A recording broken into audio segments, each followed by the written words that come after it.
the rest of these policies that came later made Zimbabwe the begging bowl of Africa.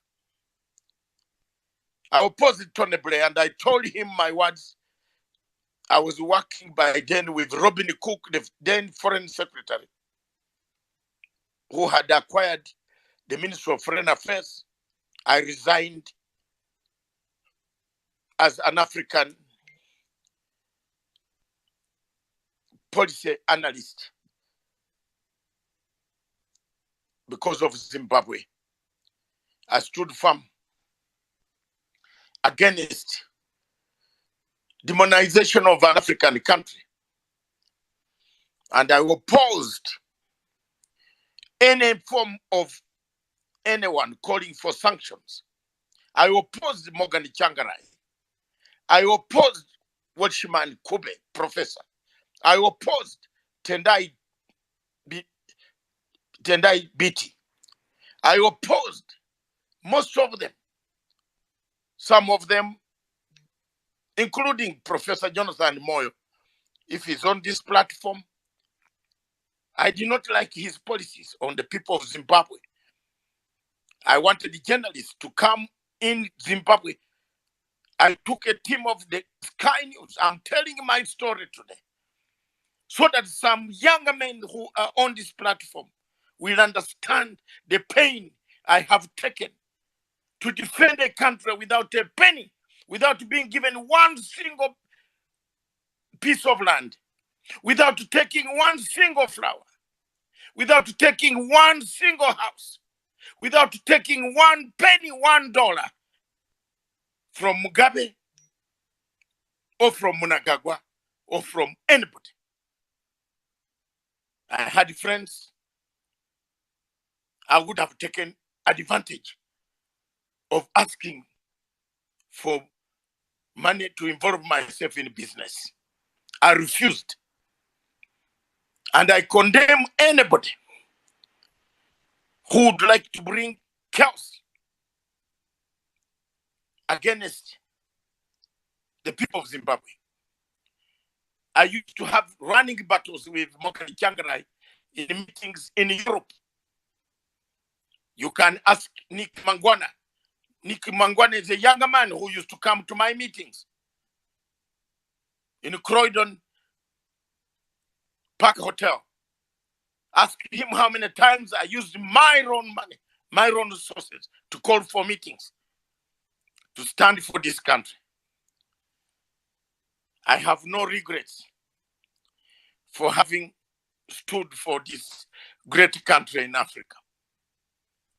Despite the fact that I was a Ugandan who had suffered a lot of injustices,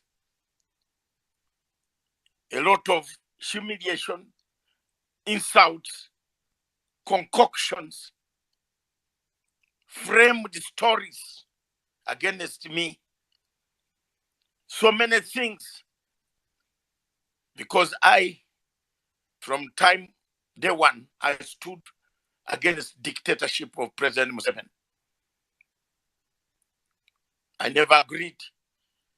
Therefore, I became a subject of external intelligence systems to concoct wrong stories and dossiers against me. I am not bothered. One good thing is that I went to school. I did not go to any hidden university. I went to universities in the United Kingdom. And I want to thank Her Majesty, the late, may her soul rest in peace, that when I arrived in the United Kingdom as a refugee, she housed me, she gave me food, she gave me shelter, she gave me tools of analysis, allowed me to go back to school to continue in my studies, despite the fact that I had arrived with nothing. I arrived with nothing. That's the life, the background of a fighter. This was my second time in exile. The first one was in Tanzania. The second time now through Kenya up to United Kingdom. I did not know where my children were. I did not know where my father was, mother was, sisters, 11 of my siblings. They have been beaten up, broken limbs. Some of them are in United Kingdom listening to me today. Across Africa, some are scattered in Africa, South Africa. I cry tears at times when I speak. But I've never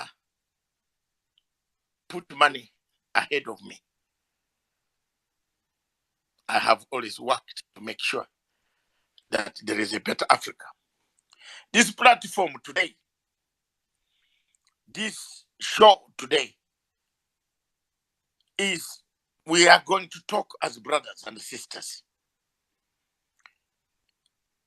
I brought this subject because I'm going to give comparative analysis where Qatar, not only in Zimbabwe, but where Qatar has been involved, where Al-Jazeera and Qatar have been involved, especially Qatar, to destabilize Africa on behalf of being a satellite on behalf of bigger states of Western Hemisphere, namely on behalf of the French. Wherever you see Total Oil, ladies and gentlemen, you will see Qatar. Qatar does not have drilling machines, but Qatar has got money. They pay for the drilling machines to drill oil and take over after that. Today, Qatar has been involved in several countries across Africa. I'll name them here. And because of time, I'll call my speakers who will be coming up to line up. I don't care whether you are in MDC or CCC or ZANU-PF. I have speakers who will come on the platform, and then later on I'll open the mic for anybody who would like to speak. My platform, the struggle for a better Africa. I have rules. I have rules on this platform. And if you don't want to adhere to those rules, you go away and go and look for another platform where you can exercise your rights. I am very democratic. Very democratic. I allow people, but I want people to keep quiet and listen. Wait for your turn. Let the other person execute his point, interrogate his argument, and then you come to interrogate his argument or counter his argument. We don't want a shouting match on this platform today.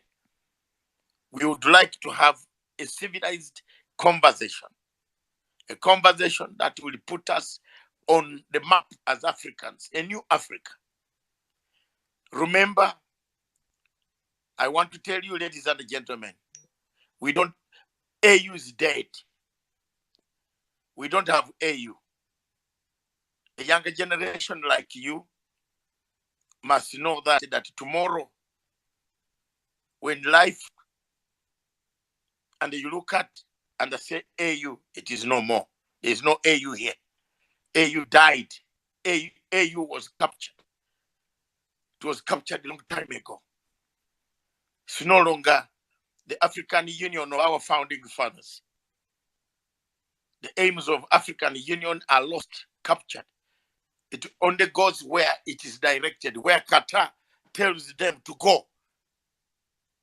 A chairperson of African Union is more linked to Qatar than he is linked to Africa, which he represents.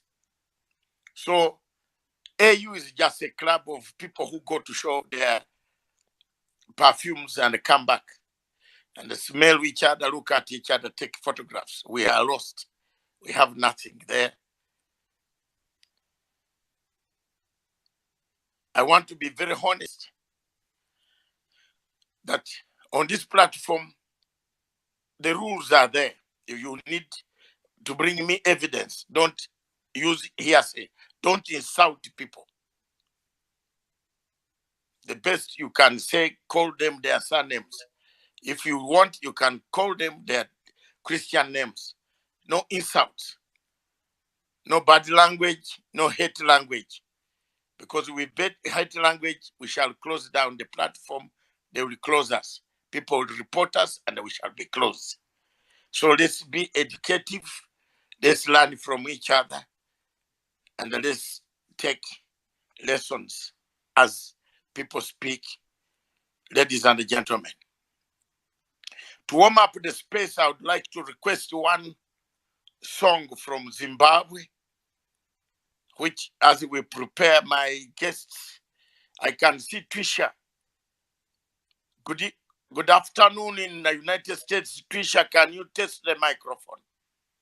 My co-host. Thank you, Dr. David Matanga. Thank you so much for hosting this space. I think everybody on this platform knows that this is one source of information for the African continent. It doesn't matter if the Kenyan elections, Nigerian elections, we come together as Africans to give each other a different perspective on issues that are affecting the continent. Thank you so much for taking a keen look on Zimbabwe. As you know, we have our elections later on this year, and it's been exciting so far. There are a lot of new developments. Documentaries are being released with promises of additional series. So thank you so much for shining light on this issue and sharing your stories, because it's important for us to know that this is not an issue that is isolated to Zimbabwe alone, but affects our brothers and sisters across Africa. So thank you again. Thank you very much, my co-host. You will be commanding, you have a commanding voice, and I'm happy. But let's get a song from Zimbabwe today anybody who wants to speak, please, you just put up your hand and press the button. No, wait, I haven't opened the space yet. Please don't panic. Hold your horses. I must make my opening speech small. Open up, tell you the countries where Qatar has messed. Then we come to the real topic, the topic which is at stake, where people don't want some country in Africa to survive. They want to kill, where international community wants to kill this country. So don't panic. Radio Punchline Africa in Nairobi, Kenya. Can I have the music from Zimbabwe, please, of Oliver Mutukuzi?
Thank you very much, Radio Punchline Africa in Nairobi, Kenya. Thank you. That is one of my radio stations across Africa in Nairobi, Kenya. And there is also a television called Punchline Africa, which you see I talk about Africa all the time, only Africa and only Africa alone. That once Africa rises and shines, I would have accomplished my mission. So thank you very much, ladies and gentlemen. Here we start our show and we start our space. Qatar and the capital city, Doha, have been used for a long time as a landing stage for American foreign policy. Qatar has launched a diplomatic charm offensive in Africa, on the African continent, in competition with its sister states in the Gulf state nations, namely Saudi Arabia and United Arab Emirates. The Qataris have made progress in Africa because after receiving the embargo against the the flying zones against flying over Saudi Arabia and other territories and the UAE for their planes,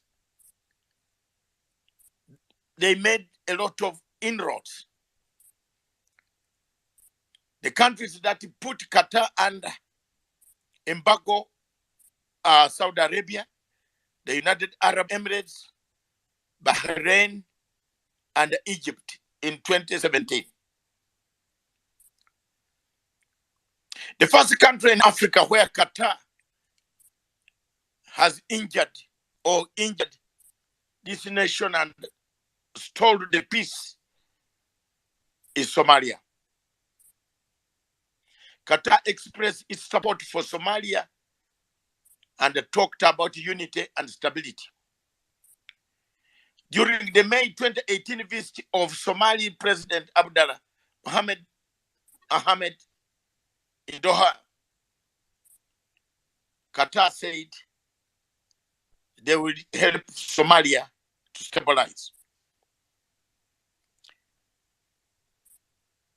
Qatar was used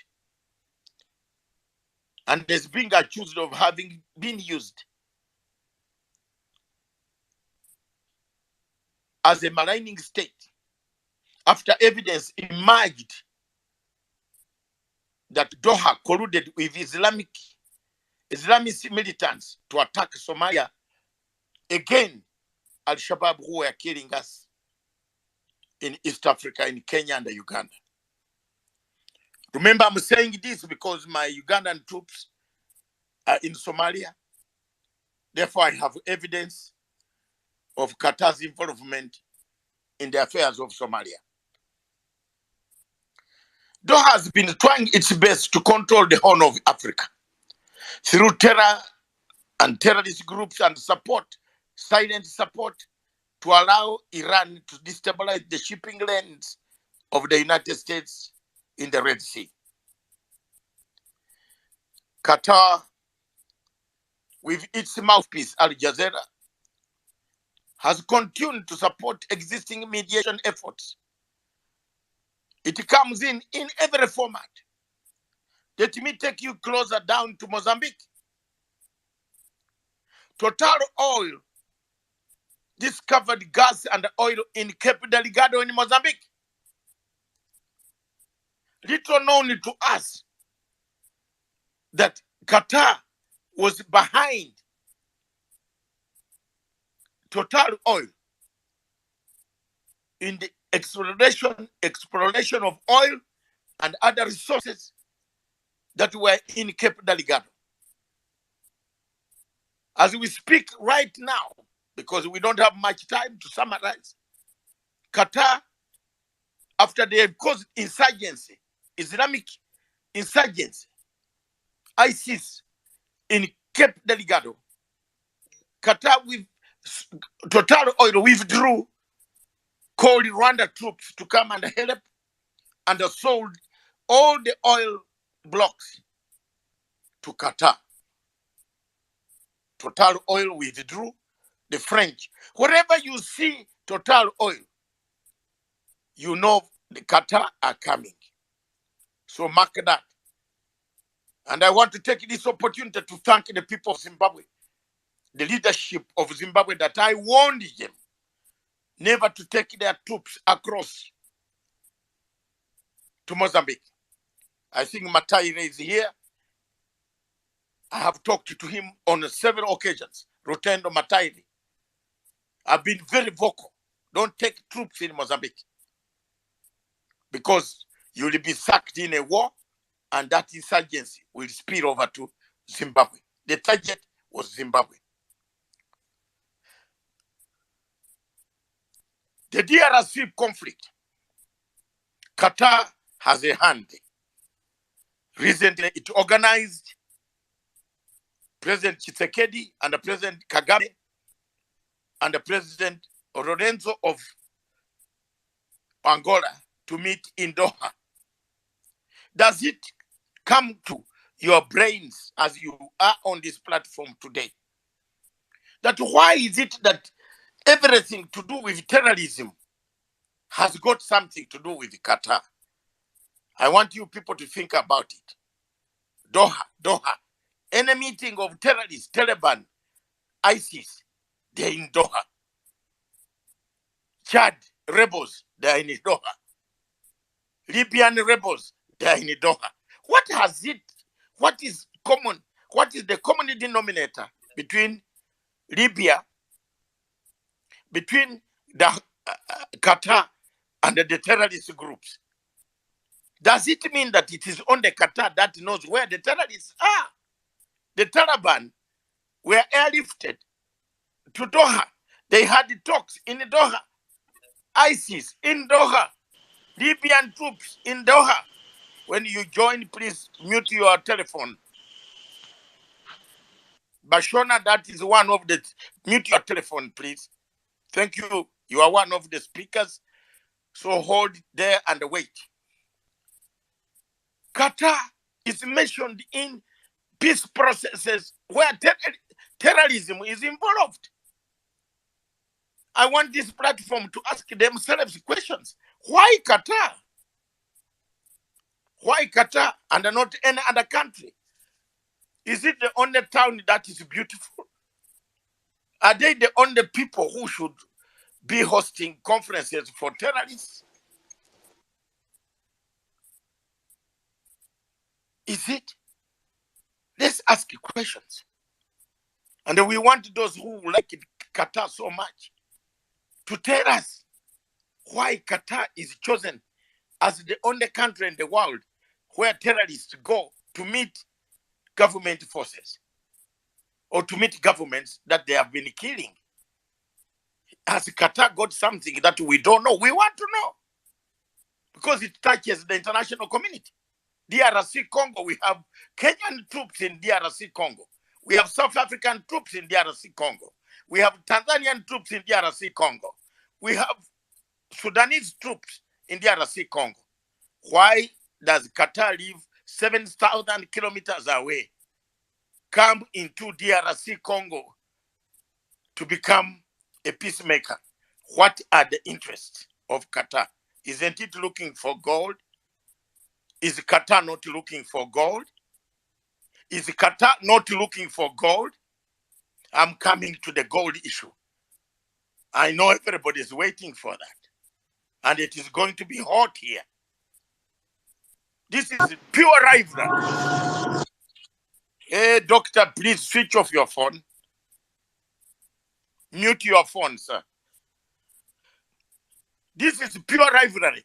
And I want the people of Zimbabwe and the government of Zimbabwe listening here today. Qatar should not bring its cheap rivalry of the Middle East in Africa. We must begin saying it now. And I'm saying it today. I don't need to go to Doha for what? I live in a state which is bigger than Doha. powerful than Doha. I don't need to go there. I'm not a friend of people who deal with terrorists, who bring terrorists, meet terrorists, meet them. Any meeting of terrorists to go to Dakar, Doha. Why? What is Doha? What? Why? Why doesn't Africa ask these questions? Ladies and gentlemen, all these gold problems are rivalry between United Arab Emirates and Qatar. If this gold had gone to Qatar, Doha, there would be no rivalry. There would be no documentary. And I want those who are coming in support of this stupid documentary, which is being doctored here and there, to be careful that to understand the background first. If this gold had gone to Qatar, there would be no documentary. And whose gold is this? Mr. Bashona, stop opening up your hand. That's what I don't like. I'm going to make you chief speaker. I've not opened the floor yet. The rules are very clear here on this platform. I'm just giving a background for everybody to understand the subject. That Qatar and Al-Jazeera have been involving themselves in African affairs, destabilizing Africa. And that's the story I'm narrating. I've narrated Somalia. I've narrated Mozambique. I've narrated DRC Congo. I'm narrating now Libya. See what Qatar is doing in Libya. Which side it is in Libya. It is on the side of those who have divided Libya, who killed Gaddafi. It has not supported the people of Libya who remained without a leader. They are drilling, taking oil, tankers and tankers of oil secretly across for storage in Paris. Sarkozy and Qatar plotted to kill Gaddafi. Today they are enjoying the fruits of Libya. Let's move on. Another country, any type of negotiations that you see on African continent, Qatar comes in quietly because they have the money. They are using their money, their financial might to buy us Africans. And yet we don't see any black African. We don't see any tribe of a black African in Qatar, in the Gulf states. These Gulf states came to Africa to carry us as slaves. Can you tell me how many blacks are in these Gulf states where we poured in Indian Ocean or Red Sea? Why is it that there is no black man in Gulf, in Arab, in Saudi Arabia, in Yemen, in Qatar, in Gulf, in UAE, in Bahrain? Why are there no black people? And there are black people in the United States of America. We were taken out of our forefathers were taken out of their homes, shipped on and they were poured in Indian Ocean to kill. They were killed. They never took us to anywhere. Otherwise, we would have got a clan, a tribe in the Middle East. Are there any black people in the Middle East? Show me. Anybody here who calls himself experts, you are experts here. Show me one black man who looks like the man Jamaicans.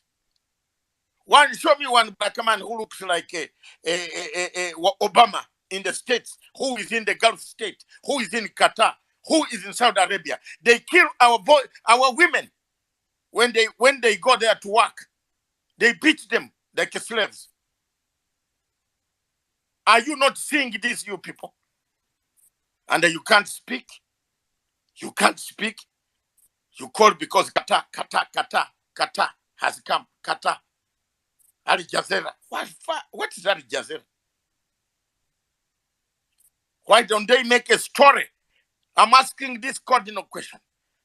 Over 2,000 people died when they were building the stadiums for World Cup. Has Al-Jazeera made a story? Can we have that story documentary here now? Can we have the story? Zimbabwe people don't fear. The government in Zimbabwe don't fear. Give us these guys, we shall eat them. They will bring, we shall bring. We also have instruments. We have television stations in London that will check them. We shall check each other. The problem of Zimbabwe people and the government, don't deal with crooks. Deal with men who are Christians or Muslims who are sincere.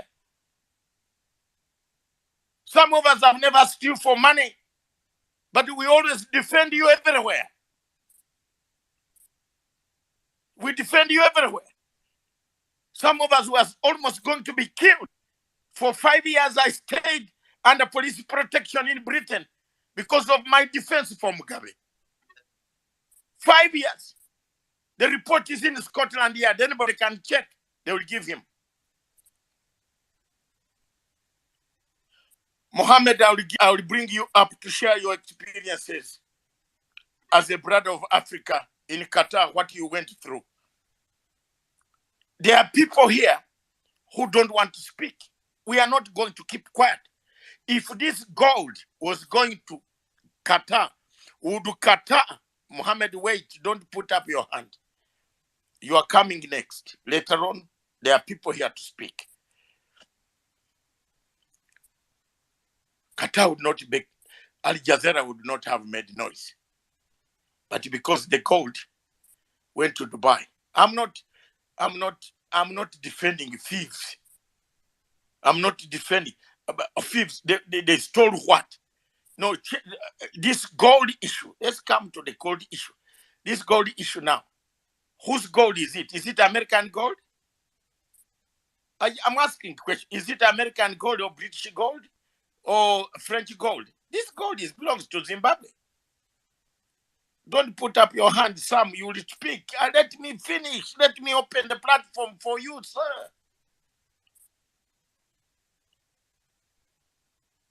This gold is Zimbabwe gold. Zimbabwe has been put under sanctions. And Zimbabwe cannot sell its own gold because America says if we find your gold anywhere, we shall penalize that country. So whose gold was lost? Who is the complainant here? Is it Al-Jazeera? Qatar? Come on, don't fool people. Some of us have gone to school. We have so many papers that we can use some of them for lighting with fire. Don't fool people all the time. Who told you that there is someone looking for this gold? Is it American gold? Is it American gold or British gold? It's Zimbabwean gold. They have a right to sell their gold anywhere. In fact, I encourage Mnangagwa, bust the sanctions. Bust the sanctions, Mnangagwa. And feed your people. Don't be intimidated by this stupidity, that documentary. What will it do?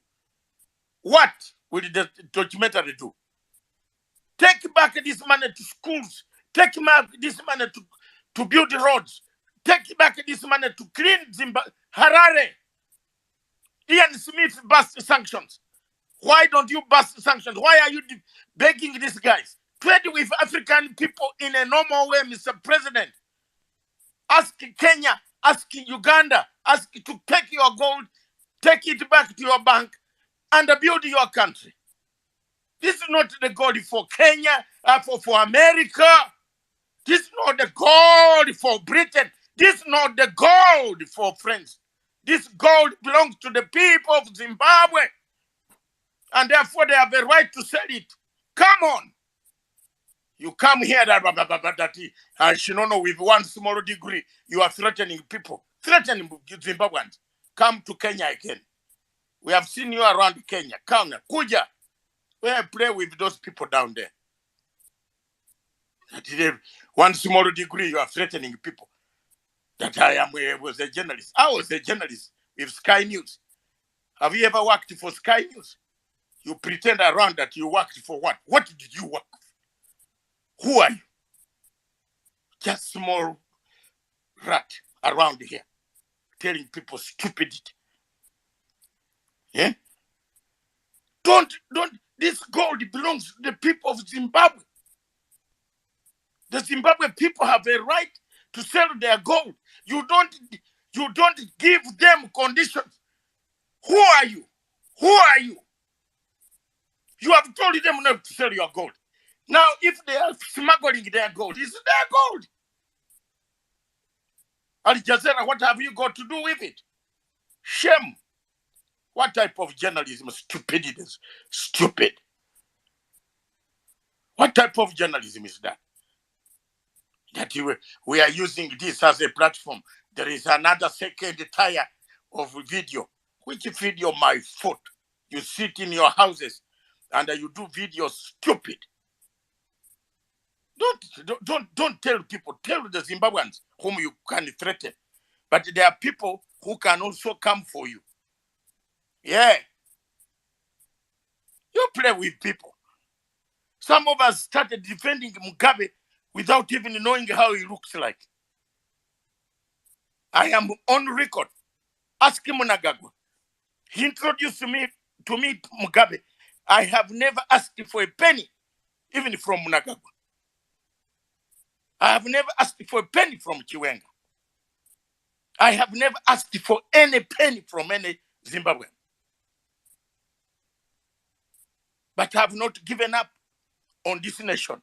Anywhere I see something going wrong on Zimbabwe, I am in it. Even when they don't like me. There are some stupid officials there who connive with these same bad people to dismantle their own country. Now you can see the trouble. They are keeping quiet. Someone is damaging their name. And Matsanga is picking your shit across the world. I have never got a reward, even a medal. Mugabe died. I flew into Bari. I had, even some of them were shocked. They didn't see me. I came with Kenyatta in the plane to bury Mugabe. Look at them. They smart around that they do intelligence. What intelligence? You should tell these people to get out. This is your gold. This is not anybody's gold. You can deal with African countries and trade very peacefully with African countries. Sell your gold and go and make your roads. Washamari, why do you beg these guys? Why do you beg them? And then they do a story. This story, what is who? Let me ask. I've asked a question as I landed the mic and I give it to my co-host to select the people, the first speakers. I want to ask, if this gold went to Doha, would Al-Jazeera make? I want anybody coming up here to answer that question. If the Qatar government was the one buying the gold, would they have made a documentary? If you answer that, then I might consider giving you a holiday to Uganda to see River Nile. Because that's the best I can do.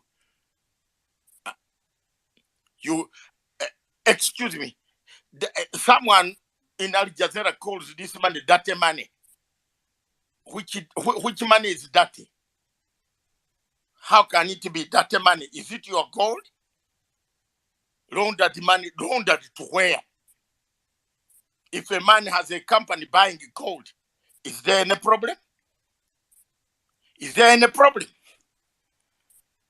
Have you gone to Zimbabwe and found people crying that their gold was stolen from the store?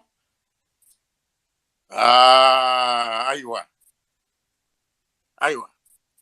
So the government of Zimbabwe today take this step, and I'm sure there are officials here who should take the entire tape and give it to the president. I'm going to send it to him also.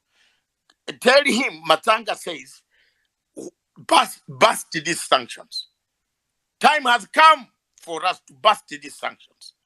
We don't want to beg, or remove sanctions. Why Zimbabwe is under sanctions? Bust them! Bust the sanctions. Sell gold to other Africa. Give an African country. Give Tanzania.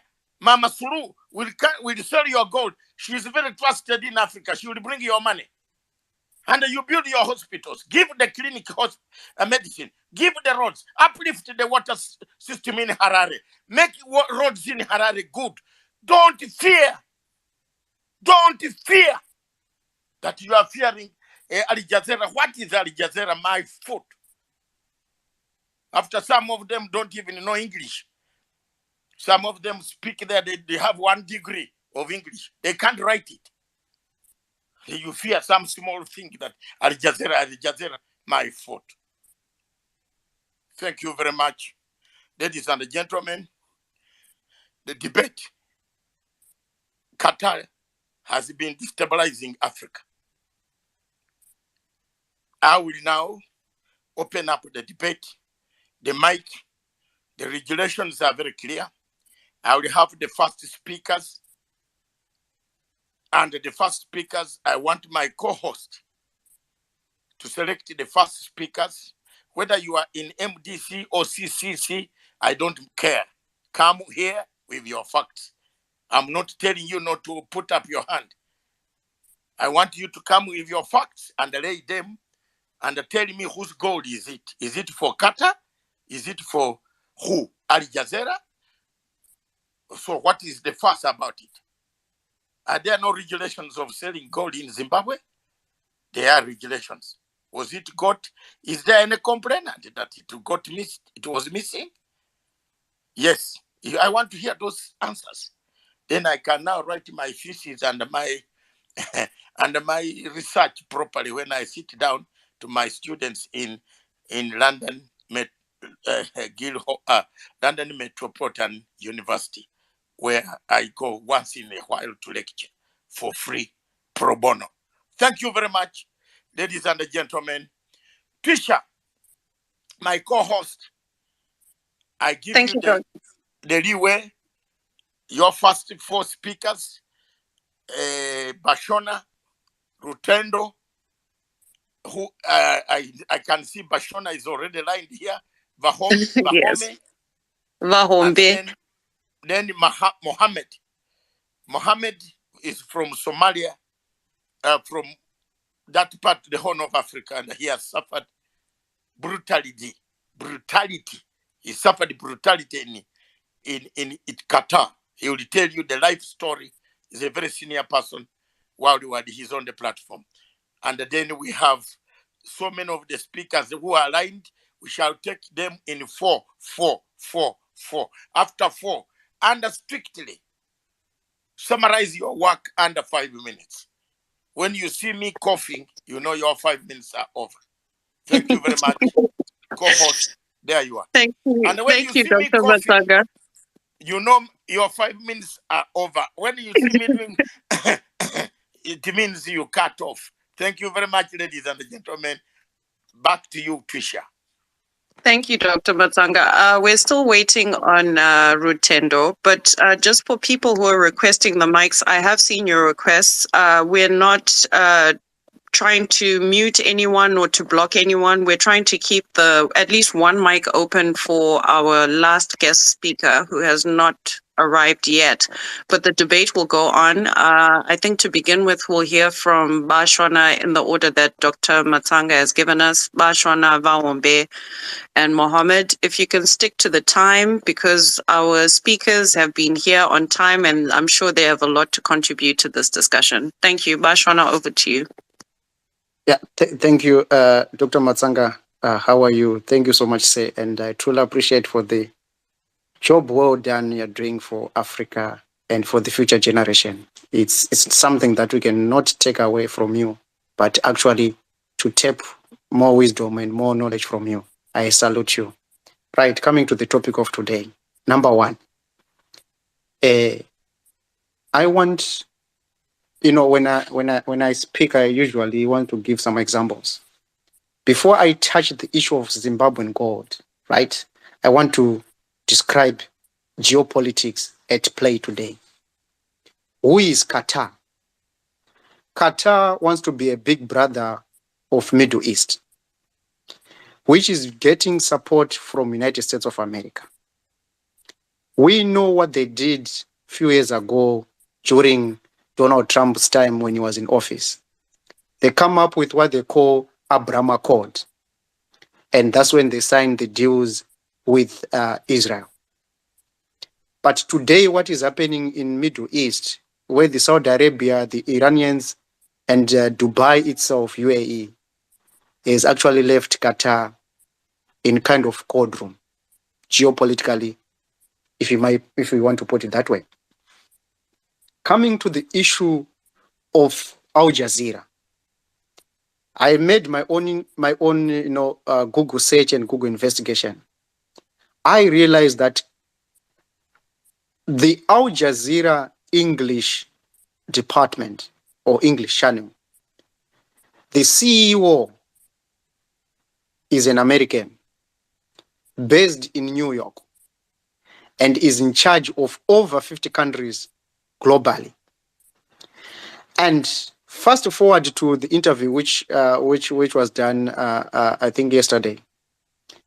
The producer of documentaries, he mentioned something which is very, very critical for every African child to understand where this war is coming from. The producer, by the name Alexander James, he said their work is under the United Kingdom or the British government regulatory. So in other words, what they do in terms of the documentaries, after they finish their work, it goes there and then it goes through the sort of like a furnace so that they can bring out the propaganda they want to push to the world. And then the biggest question is, why are they doing that? It's because there's a war of information, war of media across the globe. That's the reason why now you see issues that is coming from Russia today, you will not see it in any platform that belongs to Europe and United States of America, Canada, Australia, and so forth. It is a war of information, right? Right. Let me come to the issue of gold. Dr. Matsanga, you're 100% correct. No single Zimbabwean who is a miner and who mines gold today has complained that his gold or her gold was stolen. The process is, for one to be a miner, even myself, I've got a small claim in Zimbabwe to mine gold, right? And it's located along or on the line of what we call Great Dyke. So this belt, it comes from the top of Zimbabwe down to southern part of Zimbabwe. And it happens that I was born and raised in that particular belt. And by that virtue, I've got an opportunity, or I had an opportunity to have a piece of mining claim in Zimbabwe. And that mining claim, I got the claim in 2006, 26 May 2006. That's when I got that claim, right? I, as ordinary Zimbabwe, one who wants to understand where did it come from. It actually came from 2000 when we took our land. Before we took our land, none of us, no black Zimbabwean would own a piece of mine or a piece of land. If you own a piece of mine, it means there's a white man who is mining in behalf of you. And if he's mining in behalf of you, you will not get the proceeds because it's a big boy business, right? So it's really important for one to understand why Al Jazeera is coming and fighting the ordinary person like me who is mining a gold in Zimbabwe. It's a war between the superpowers, and it's a war between me as a black child or me as an African who has not been mining gold since 1800 since John Rawls came to Africa, and I started to mine it in 2000. I want you guys to get to understand that it's a fundamental reason why we're in the fight. In 2000, the government of Zimbabwe was taken to court by the white supremacists in Zimbabwe. It was known as Tribunal Court in SADC. The reason why they were taken to court it was they wanted the land back. And the President Robert Mugabe said, we are not going to give you land, even if the tribunal court ruled in favor of you. Black people first, and we went to war for that. And you lost the war, you as British, and the reason why we went to war, it was the black majority must have control of their land. And that land has got mineral underneath, right? So, Dr. Matsanga, let me not take much time. I just want to go through with you in a short of 1 minute. If you get a license as artisanal mine or as young miners in Zimbabwe, right? You sell your gold instead to agencies. And these agencies, they've got licenses. The miners have got licenses. The buyers have got licenses. Those licenses are actually coming from the government of Zimbabwe, not from Qatar. It is the government of Zimbabwe which is empowering its people through mining, through agriculture, through tourism, because the land is ours.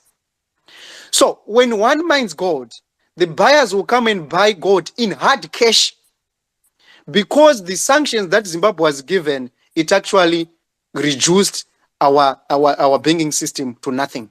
So the buyers will come with hard cash, US dollars, hard cash. So what does that mean? It means the economy of Zimbabwe stay afloat because that man is circulating in the system, which is now paying to the Americans, because it has actually made the people of Zimbabwe to keep them busy and not to turn against their government, because they've got something, they've got food on their table, right? So when these buyers, the big buyers comes now, they've got licenses to buy gold from the agencies who have got gold that they bought from the miners, and also from the Fidelity, which is the agents, a department of government. And this agents was formed after 2 state-owned enterprises were given sanctions by United States of America, which is MMCZ and ZMDC. These are companies which are well known in Zimbabwe, in Southern Africa, in SADC, and also in Africa, and at world at large, that they must supposed to sell minerals on behalf of Zimbabwe. But those companies, if you go right now on American website, sanctions on Zimbabwe, you realize that today, as we are talking, these companies, they were given sanctions since 2000. It's now 23 years. So the government came up with with this subsidiary called Fidelity. And Fidelity is the one that now selling gold on behalf of the state and on behalf of Zimbabwean people. Right? So when these buyers coming to Zimbabwe, they are not coming empty-handed. They are bringing their money and they buy gold. When they left Zimbabwe, they are leaving Zimbabwe with a gold which they've got license, which have got everything. So my question to you guys, who is smuggling gold in Zimbabwe when every transaction is done according to the laws of Zimbabwe? Who is smuggling Zimbabwe? And who is losing gold here? Dr. Matsanga, the war that you are fighting on behalf of Zimbabwean people, we thank you so much. And we truly appreciate. As a child of Africa, I salute you. Keep on doing this good job. You are not doing it for me, but you're actually doing it for my son, Shona. And you're doing it for my grandson, who is going to come after me. And for these words only, I say thank you so much, sir. And I'll give others opportunity, maybe to continue on what I've said or to remove on what I've said. I truly appreciate. Many thanks. Thank you, Bashona. Vahombe, if we can hear from you, and then we'll go to Mohammed. Oh, okay. Thanks, Trisha. Dr. Matsanga, you finished everything that I wanted to say. Dr. Matsanga, are you here? I am around. I'm Whose gold is monitoring and keeping the platform very disciplined.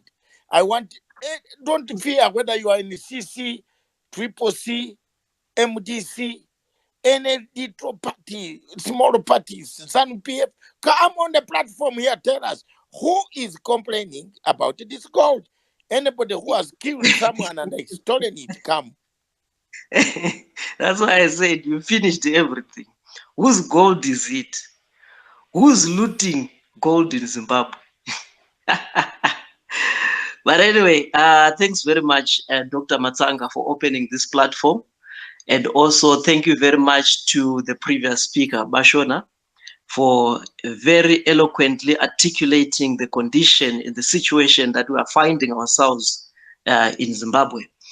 To those listeners that are here tonight, I think it is a great honor and a pleasure that you are listening to my voice, as I'm going to just add a little bit of truth to what Babashona has said. In this case, let me start by saying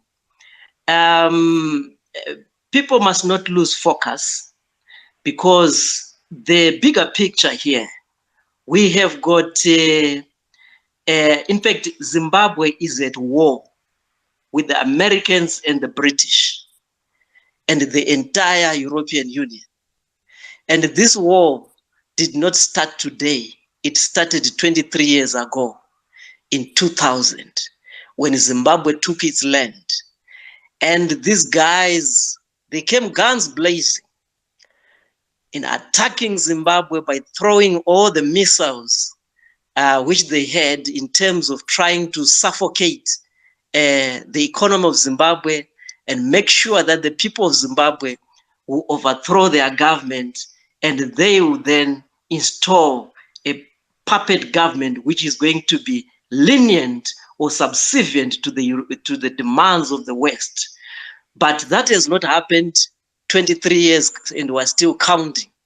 So in this case, people must understand that when Babashona is talking about Al-Jazeera being headquartered in 3 cities and 3 countries, which is number 1 in Doha, which is in Qatar, number 2 in London, which is in UK, number 3, Washington, DC, which is in the United States.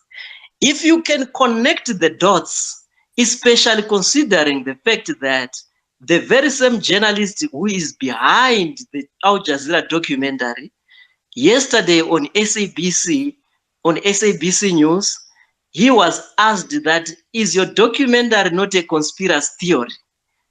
Then he said that they are regulated by Ofcom. Ofcom, which is based in the United Kingdom, which is the TV regulator of the TV stations in the United Kingdom. To those that can connect the dots, they know the beef that is there between the House of Lords in England and the government of Zimbabwe. Few months back, the House of Lords in England, they were busy debating the Zimbabwean politics and how they desire to actually punish the people of Zimbabwe and they punish the government of Zimbabwe. And when we see this, it's not surprising today that we are seeing another conspiracy theory, the same that is just like what they did on Iraq, on the basis of the same falsehoods, which Al Jazeera, it's the very same Al Jazeera, created another false narrative about Iraq, that they are busy making weapons of mass destruction. It was the very same Al Jazeera that manufactured that documentary. And we saw Iraq being being invaded by the United States. It was invaded by the United Kingdom, and millions of people died after that. The very same Al Jazeera was behind that. So it's not surprising today if they are now starting to manufacture another conspiracy theory about Zimbabwe. Their main aim is to make sure that the Reserve Bank of Zimbabwe is grey-listed and the West Steel is blacklisted. And once it's blacklisted, it has been excluded from the little correspondence banking that it has at the moment, which is 1 or 2, if I'm not mistaken, because the rest was taken away soon after the imposition of sanctions.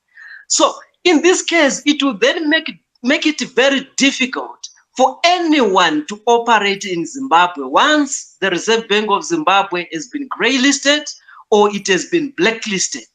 So we have been in this position before. The Reserve Bank of Zimbabwe was actually removed from the grey list not so long ago, after America was actually saying that Zimbabwe must be excluded from the global financial system through its sanctions. So in this case, it's not surprising that they are now doing all this, they are now playing all these gimmicks. But what is interesting is that in that documentary, that part 1, we have seen that there is no Zimbabwean miner that is saying that he or she provided his or her own gold and he or she did not receive their money. We have not seen any Zimbabwean businessman or miner that is saying that their gold was looted by these so-called criminals.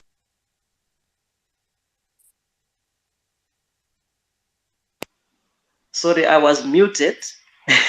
Okay, so I was saying, we have not seen any Zimbabwean miner that has come out in that documentary to tell the world that I have provided my gold to these so-called gold buyers and gold exporters, and they never paid me my money.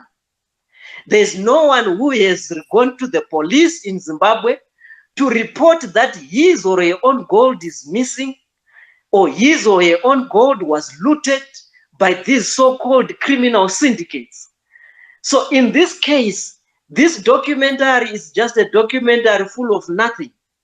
At the moment, as you can see, they are just trying to throw mud on the face of government, on the face of the president, so that they can now execute their own target, their own strategy, which is to make sure that they cripple the government of Zimbabwe. They make sure that they make it difficult for the people in Zimbabwe, because these people that are doing this, they know very well that the cities like London, they were built out of gold. Cities in America, they were built out of gold. And they know the impact of gold in terms of building a nation, in terms of building infrastructure. So today, as you can see, prior to the coming in of the government of President E.D. Mnangagwa, we had a government which was under President Mugabe, which did not bust the sanctions, like what Dr. Matsanga is encouraging the current government. The previous government was failing to bust the sanctions. That's why there was problem with the government paying the civil servants in Zimbabwe. That's why there was a problem of not having infrastructure development under President Mnangagwa, under President Mugabe, sorry. But under President Mnangagwa, he came with a new strategy to make sure that we bust these sanctions. That's why you see, if you come into Zimbabwe, you are going to see that Zimbabwe has become a construction site. There are new projects that are popping up in every corner, every city, every province. There are new dams that are being built, being constructed today. Irrigation that people are talking about, having what do you call it, having a bumper harvest in terms of the wheat. This is coming from the irrigation. The money is coming from the very same gold proceeds that are actually being sold by the government. Now, in this case, we find out if to those that are coming from South Africa, coming to Harare, when they drive from, just when they enter into Zimbabwe, they can see that the Beit Bridge has been facelifted. It has become a world-class border post. And if you drive along the Beit Bridge Harare Highway, you are going to see that things have completely changed. Where do you think that money is coming from? The government is actually utilizing the proceeds, the taxes which they are taking from these gold buyers, and making sure that they utilize that money for the betterment of Zimbabwe and the betterment of the Zimbabwean lives. So in this case, it is actually interesting that we are finding Zimbabweans. Professor Land, Okay, no, it's fine. I'll lend, then I'll hand over to other people. It is quite interesting that at this point in time, we find the Americans and the European and the British buying the so-called journalists in Zimbabwe to actually sell the anger of the Americans to the Zimbabwean people so that Zimbabwean people can overthrow their government, which I think it's actually an overstep by the Westerners. Because right now, if you look at what they are trying, the propaganda which they are trying to sell to the people of Zimbabwe is that your gold is being looted. But in any case, whose gold is it anyway? Because when gold is still in the ground, it belongs to the people of Zimbabwe, it belongs to the government of Zimbabwe. But if somebody goes, it's either an individual or a company, goes to the government of Zimbabwe and apply for mineral rights, he gets the mineral rights, he goes and mine the gold and take it out of the ground, it's no longer belonging to the government of Zimbabwe. That gold now belongs to the miner. That person that has mined that particular gold is the owner of that gold. So people must stop being misled by saying that our gold is being looted, our gold is being stolen, our future is being stolen. That's nonsense. It must come to an end. People must understand that gold in Zimbabwe, it belongs to the miner, it belongs to the buyer. Thank you. Are you okay, Dr. Matsanga? Okay, just a little bit of housekeeping. Our speakers are filling up. Welcome, guys, to the platform. We're going to hear from, I think Mohammed has dropped. So we're going to take up this order. We're going to start with Son of Kenzie, and we're going to go to Samuel. Then we'll go to Truths. Then we'll hear from Padare and Chimama and Chaka. In the comment section, if you missed it, Dr. Matsanga said that this is not a space where we will tolerate any sort of hate speech. If you feel that this is becoming a ZANU-PF rally, you're more than welcome to request the mic and come up and give us facts towards this discussion. We want to inform each other. We want to do better and understand better the world that we're living in. So we're going to hear from Son of Mackenzie, then Samuel B., and then Truths, Padare, Chimama, and Chaka in that order. Thank you. Son of Kenzie, you can go ahead. Okay, thank you very much. What an emotional and riveting opening statement by Dr. Matsanga, I must say. It's just left me amazed and emotionally satisfied. I was one of the individuals when seeing that documentary.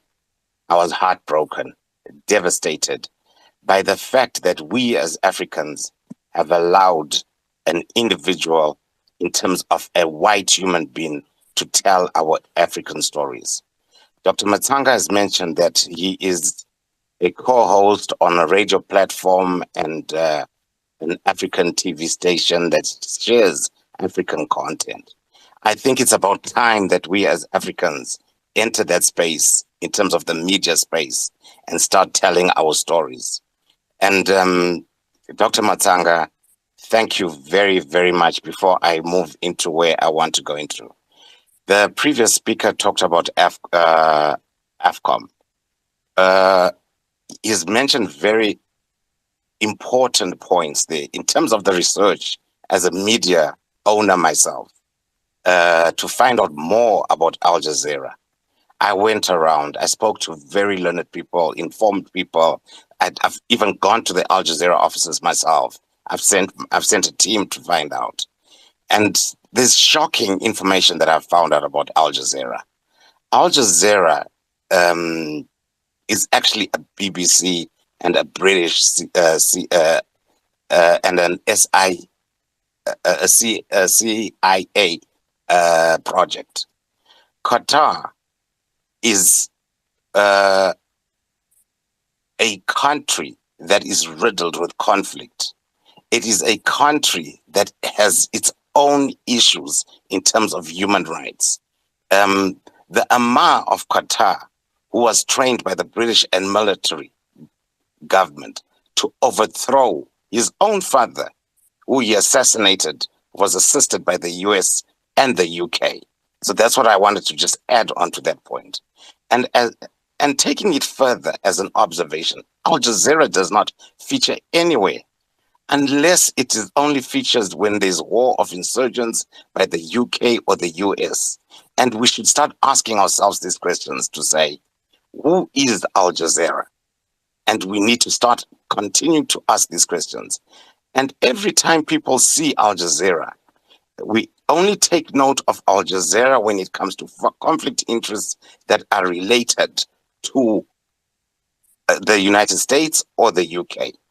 Al Jazeera has become a project and a propaganda tool used by the CIA, like the one that was used during apartheid in South Africa, which we called the Strat Communists. Al Jazeera is a Strat Communist channel. Let us be Africans and let us not be political in this conversation, like Dr. Matara has just said. Be it MDC, CCC, ZANU-PF, let us speak about Zimbabwe. Sanctions of 22 years. The government of today has managed to do what I call a smart, and they have outsmarted, outwitted, and outplayed the UK and American government, just like what Russia has done with its oil. Now, what Al Jazeera is doing in Zimbabwe is a huge mischief in Zimbabwe. They also stage acts where they cut out critical parts of conversations and use parts that speak to a certain narrative, which is very mischievous, which is against the Broadcasting Act and code and conduct and ethics itself. And the question again with this documentary, where I asked people on the platform,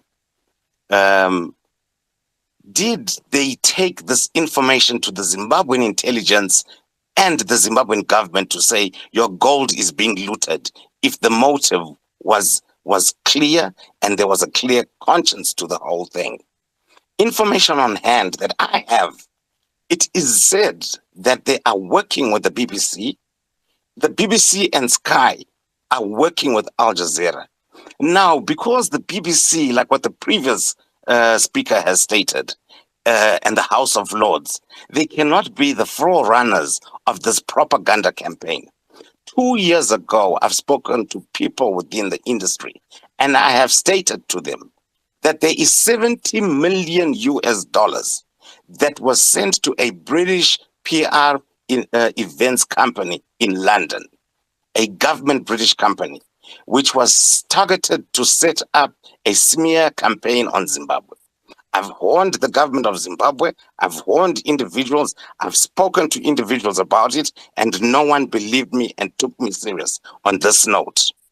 This money was handed to a British PR company, which is led by the very same Al Jazeera, to run the smear campaigns as a run-up to the elections. This is information I can present to anyone who wants to know. 2 years ago, and no one questioned me on it. Secondly, the 70 million US dollars was paid to a British events company.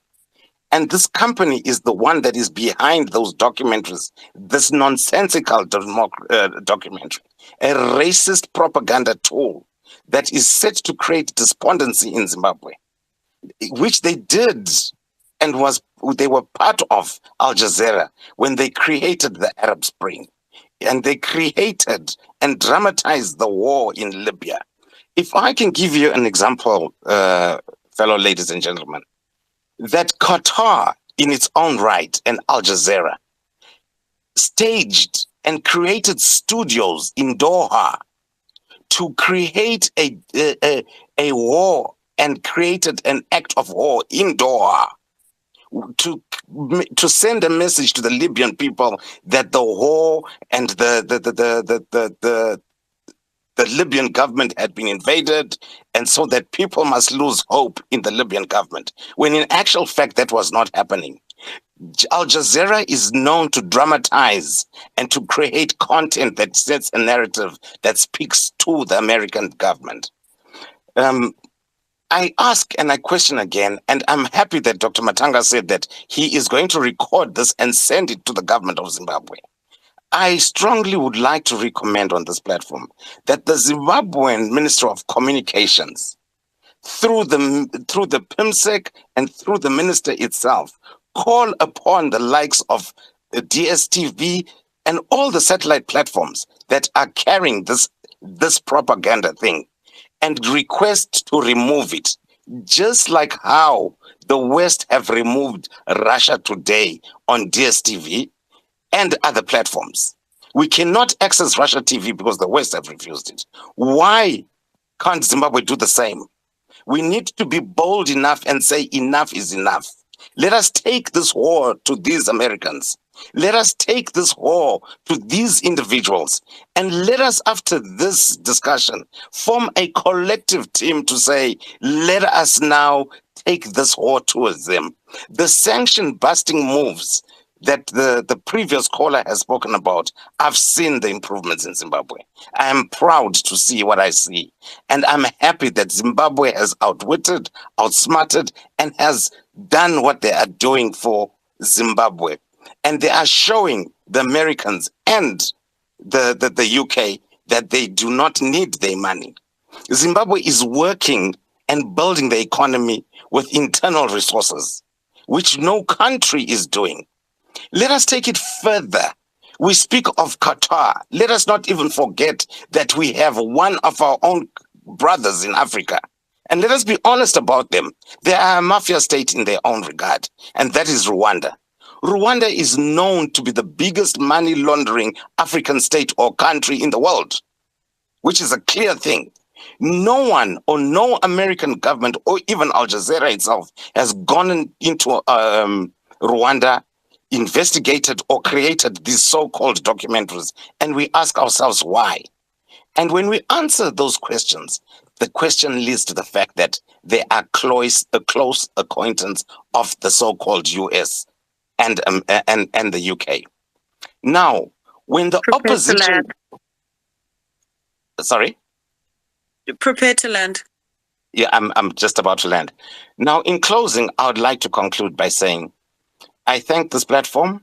I thank the information that is gathered here, and I would like to gather more information, which myself, as Colin, I'm also going to be doing a counter documentary, which I will not create only a 4-part series. I am going to create double the series on Al Jazeera and the American government themselves. The real mafia states and the thug states is the American government, followed by the queen, the witch herself, that has died. She has throngs and storages of not only the Zimbabwean gold, but the Zimbabwean actual cash. The royals must fall, the United States must fall. And it's about time that we as Africans see ourselves and value ourselves. Thank you. Wow, son of Kenzie, thank you so much. Guys, if we can just keep our submissions to 3 minutes so that we can allow other speakers to come up. You can always come back up once we've given everybody an opportunity to speak. I think we're going to hear from Samuel now and then Truth. Samuel, are you there? Yes. Can you hear me? Can you hear me? Please go ahead. Okay, thank you. Thank you, Dr. Matanga, for hosting this space. Personally, I'm going to talk from a journalistic perspective.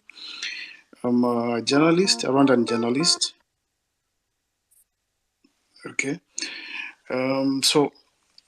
Starting on the topic, Qatar and Al Jazeera, are they used as a tool to destabilize Africa? My response would be no. And I'm going to look at the documentary from a journalistic perspective, not a political perspective. Maybe it can come in, but I'm looking at it as a journalist. So, Al Jazeera have done a lot of stories through Al Jazeera investigations, including stories on Qatar. Someone have asked, as we are starting, can you mention one story that was done by Al Jazeera on Qatar Stadium and the death of the people in Qatar? I can respond yes, There is a documentary that was published. Let me confirm. Sam, hold your No, hold Sam. Dr. Matsanga, let me complete this submission. No, I am the host, and you have to listen to me. We Okay. want that evidence. I'm looking for that evidence. I'm not in. Yeah, let me share it in your I DM. want the evidence of a Let me share documentary. the documentary in your DM. Yeah, I want it now. I want that evidence. But that's my rule of my he's talking platform. to you and You can't sending just at the same time. wait. Sam, I'm the host. You can't come and sweep a statement here. Show me the documentary where Al-Jazeera went and did the 2,000 people, age Bangladesh, Pakistanis, Check your DM. Check your DM. Philippines I have who sent died. it. Check I your want DM. that documentary. Check your DM. If I have that sent documentary is available, please place it on the I wall have here. I have sent it into your DM. And Okay, sent it. thank you very much. Yeah. Then you can continue. It's You can about oppose. You can do whatever it is. But anything that you say, give me the evidence. Thank you very much. Proceed. I took one of your minutes. okay. I will add one. Thank you. Thank you. But what I was saying, I'm going to talk as I started. I said I'm going to talk from a journalistic perspective, not from a political angle. Al Jazeera have been doing a lot of work through its Al Jazeera investigations, be it in Africa, be it in Western, like in like if you know the documentary called Diplomats for Sale, if you know the documentary called Clubs for Sale in England, if you know the documentary called Slaves in Australia, like they have done a couple of documentaries through that platform, and they did those documentaries as the same they did the documentary of Zimbabwe. So now I'm looking at this thing like this. Everyone in this world need to control media. Everyone in this world need to control information. And this is what we are missing as Africans, because this is what we really need as Africans. When you look at the West, they have a lot of media platforms on their table to use to influence on their voice, to put their voice out. When you look at Russia, they have been failing to tackle that, but now they have realized they have to put emphasis on Russia today. Chinese have been putting emphasis on CGTN. France have been putting emphasis on France 24. Qatar on Al Jazeera. British on BBC, including BBC Africa Eye, which we have in Africa, doing our own stories, like African journalists doing stories, but through BBC Africa. So what I'm trying to say is that we as Africans have missed this through creating our media platforms that can tell our own stories, to make sure that we are at least capable to also tell the stories of these same people.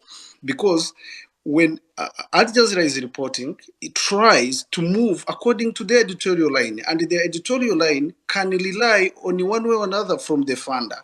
The BBC, the same thing. The Washington Post, the same thing. But in Africa, you will find Rwanda having their own broadcaster, Kenya having like Citizen TV, which is locally based.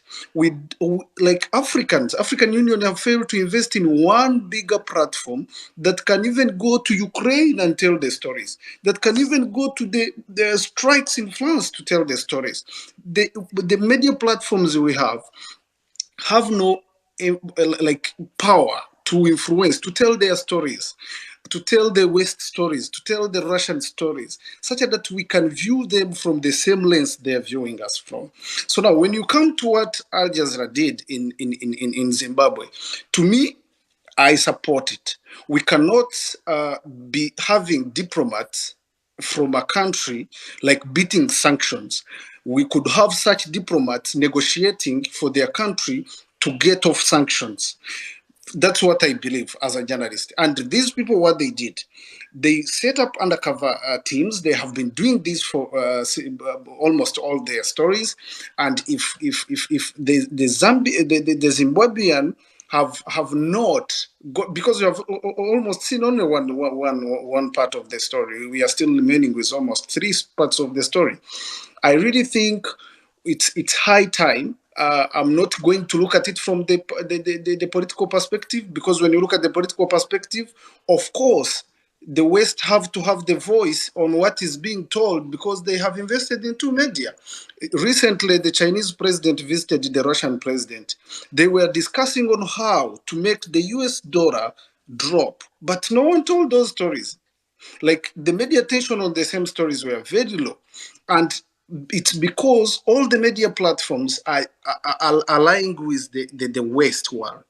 And now, as Africans, what do we have on table to challenge this? If you say you are going to tell the story of Zimbabwe, you are going to tell the story. Sam Bianci, don't switch off your phone a bit and stay there. I'm asking you a question. Mm-hmm. You are from Rwanda. Yes. Are you from Rwanda? I'm from Rwanda.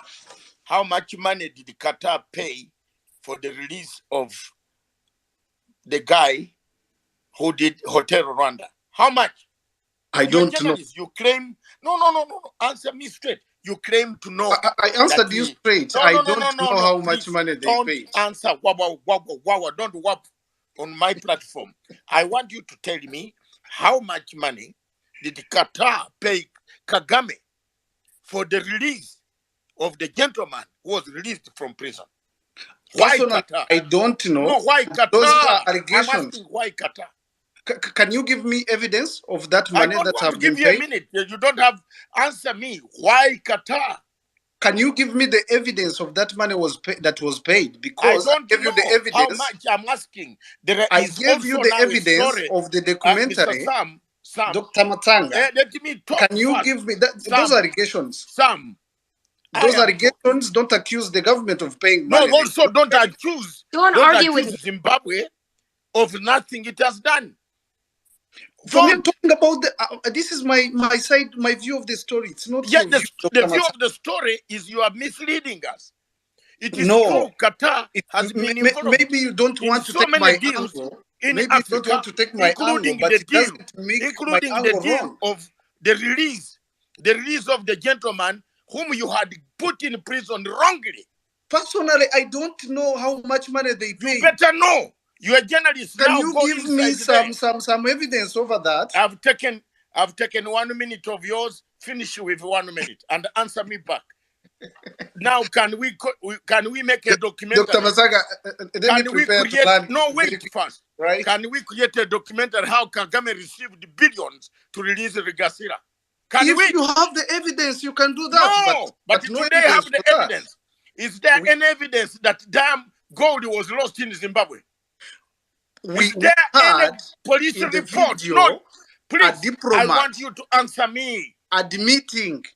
Is there any evidence? Samuel, can you hear the whole thing he's telling you and then you answer, please? Don't argue with him. Just hear what he's saying and then answer him. I am the host. And Sam, if you argue with me, I will knock you out of my platform. Go and make one in Kigali. My friend, I'm not Kagame. I'm Dr. Masanga. I'm older than Kagame. Shut up. I'm just telling you what it is. You're not coming to my platform to tell me nonsense. There is nobody, no record, no police record in Zimbabwe that said gold was stolen. Nobody. Now, what was the aim of the report, the documentary? We know. I have studied international political science and international relations to the highest level on planet Earth. Even if you give me an exam when I'm about to die, I will pass. This documentary was brought about because Zimbabwe is about to be readmitted in the Commonwealth. Have you heard that, Trisha? I want you to hear today. I'm hearing Someone you. has cooked a story because Zimbabwe is about to be readmitted. All the countries in the Commonwealth have agreed that Zimbabwe has no problem. It should come back to the Commonwealth. Okay? And that's why they have brought this story so that it clouds, it creates an amnesia amnesia over the readmission of Zimbabwe in the Commonwealth. That's the theory. That's how international relations works. And as Sam Biansi, if you have studied it better than me, let's go for an exam. I'll beat you flat, hands down, even gives some marks to you. I am a member of Chatham. I'm a member of Chatham House. I'm a member of International Institute of Strategic Studies. And then this documentary, which you are calling that there is AFCOM. I am a Commonwealth journalist with my ID in London. I can go to Downing Street and interview the Prime Minister. Have I cooked a story on any country of Africa? No. Who are these journalists who claim to be working under AFCOM, which is not an internationally recognized body, and we are some of us are International Journalists Association? You cook a story, and because Zimbabwe is about to be readmitted, you want to cause chaos, cloud. Okay, let me ask you one question, and anybody coming on the platform can answer. So the story is out. What do you want us to do? Do you want international police to arrest the guys who were mentioned in the story? It didn't give us recommendations. Hello? Are there students here listening to me? Let the people learn this today. Sam, whom do you want to arrest? Was the story meant to arrest somebody? Okay, can I respond, Doctor? You respond. Was the story made? Whom do you want to arrest? You want to arrest? Okay, let me respond. They have respond first by telling us. We have also had a rumor that Qatar paid Mr. Kagame money to release Mr. Gaitira. Don't respond on Zimbabwe and bring here. Okay. You see how it pains when we reach you to accuse you. Let me. Maybe you have not been following my story. But 1 minute. 1 minute. Go ahead. Okay. And around your mic. Thank you. One, if Kagame was paid to release Paul Rusesabagina, there are rumors. Allegedly. Yes. Allegedly. It is now being said Qatar paid Mr. Kagame to release the gentleman. So you also defend your country. Give me a time to respond. Come on.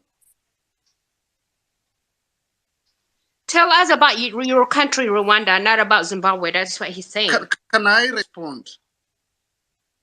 How will I respond if no one is around? But we're waiting. Okay. You have 1 minute, Samuel. One, if Kagame was paid to release Rusesabagina, it's not. There is no evidence, and we have not seen them. Al-Jazeera or BBC will bring evidence. So have you seen Zimbabwe gold stolen? Come on. You have not seen Kagame's stuff being stolen. Have you let me complete my responses. Ladies and gentlemen, Doctor, let me complete my responses. I will not accept your response. I have not even responded to your questions. I will give you chance at the end when you are replying. We want to move on. Come on. You did not have 5 minutes. You had 5 minutes. You got to come back now. Okay, raise your hand. 5 minutes up, Samuel. So it's what does that mean? I have to. That means you raise your hand. You raise your hand and then you come back after us. Order. Sam, I will mute you and throw you out of the platform. Now, Sam, can you listen to me, Sam? And Sam, listen to me carefully. You have 1 minute. But Doctor, this is wrong. What you want to say? This is wrong for a journalist to counter attack like that. It's wrong. My conclusion is, what I said, the Africa as a continent needs to build one strong media platform to tell our stories, not only our stories, to tell the negative stories of these other people. That's one. Two, if a diplomat have been caught on tape instead of fighting for Zimbabwe to get off. Those allegations I am not interested allegations in. Your on time camera. is out. They are getting caught on camera. Ladies and gentlemen, Samuel, it's gone. Don't listen to. No, don't worry. Okay, thanks. Don't worry, please. It's gone. If it was in Rwanda, you would have been shot on firing squad. You know, Kagame shoots them. Then they come here to pretend that they are doing anything here. Shut up. Samuel is a propagandist of Rwanda. Yes, we know. We know him. But they don't allow other people to speak. There is also an allegation that the release of the man payment was done. Yes, in exchange of payments. We know that very well. Yes. Thank you very much. And I think Dr. Matsanga. Mr. Turai, hold on, Tisha. Mr. Turai, you are writing something which is not very good. Nobody is going to throw you out, even if you are MDC, CCC. Come and talk your point. I want to know if there is anybody who stole this gold, and there is a record of stolen gold in Zimbabwe. If that is not there, don't bring your mouth here to tell me about hearsay of Chinono. I'm not equivalent to Chinono. I am beyond Chinono. I went to London when Chinono was not born. So I know the system in this country better than you know. So you are not going to tell me lies. I want the truth here. And don't tell me that you sit down, concoct a story to destroy an African nation. I will not accept over my dead body. Thank you. I defended Mugabe. I will defend this one. I am not looking for payment, but I will defend them. I am also a member of Chatham House, a life member though. Where information do you get? Is Chinono a member of Chatham House? That stupid guy who harasses people around here. What?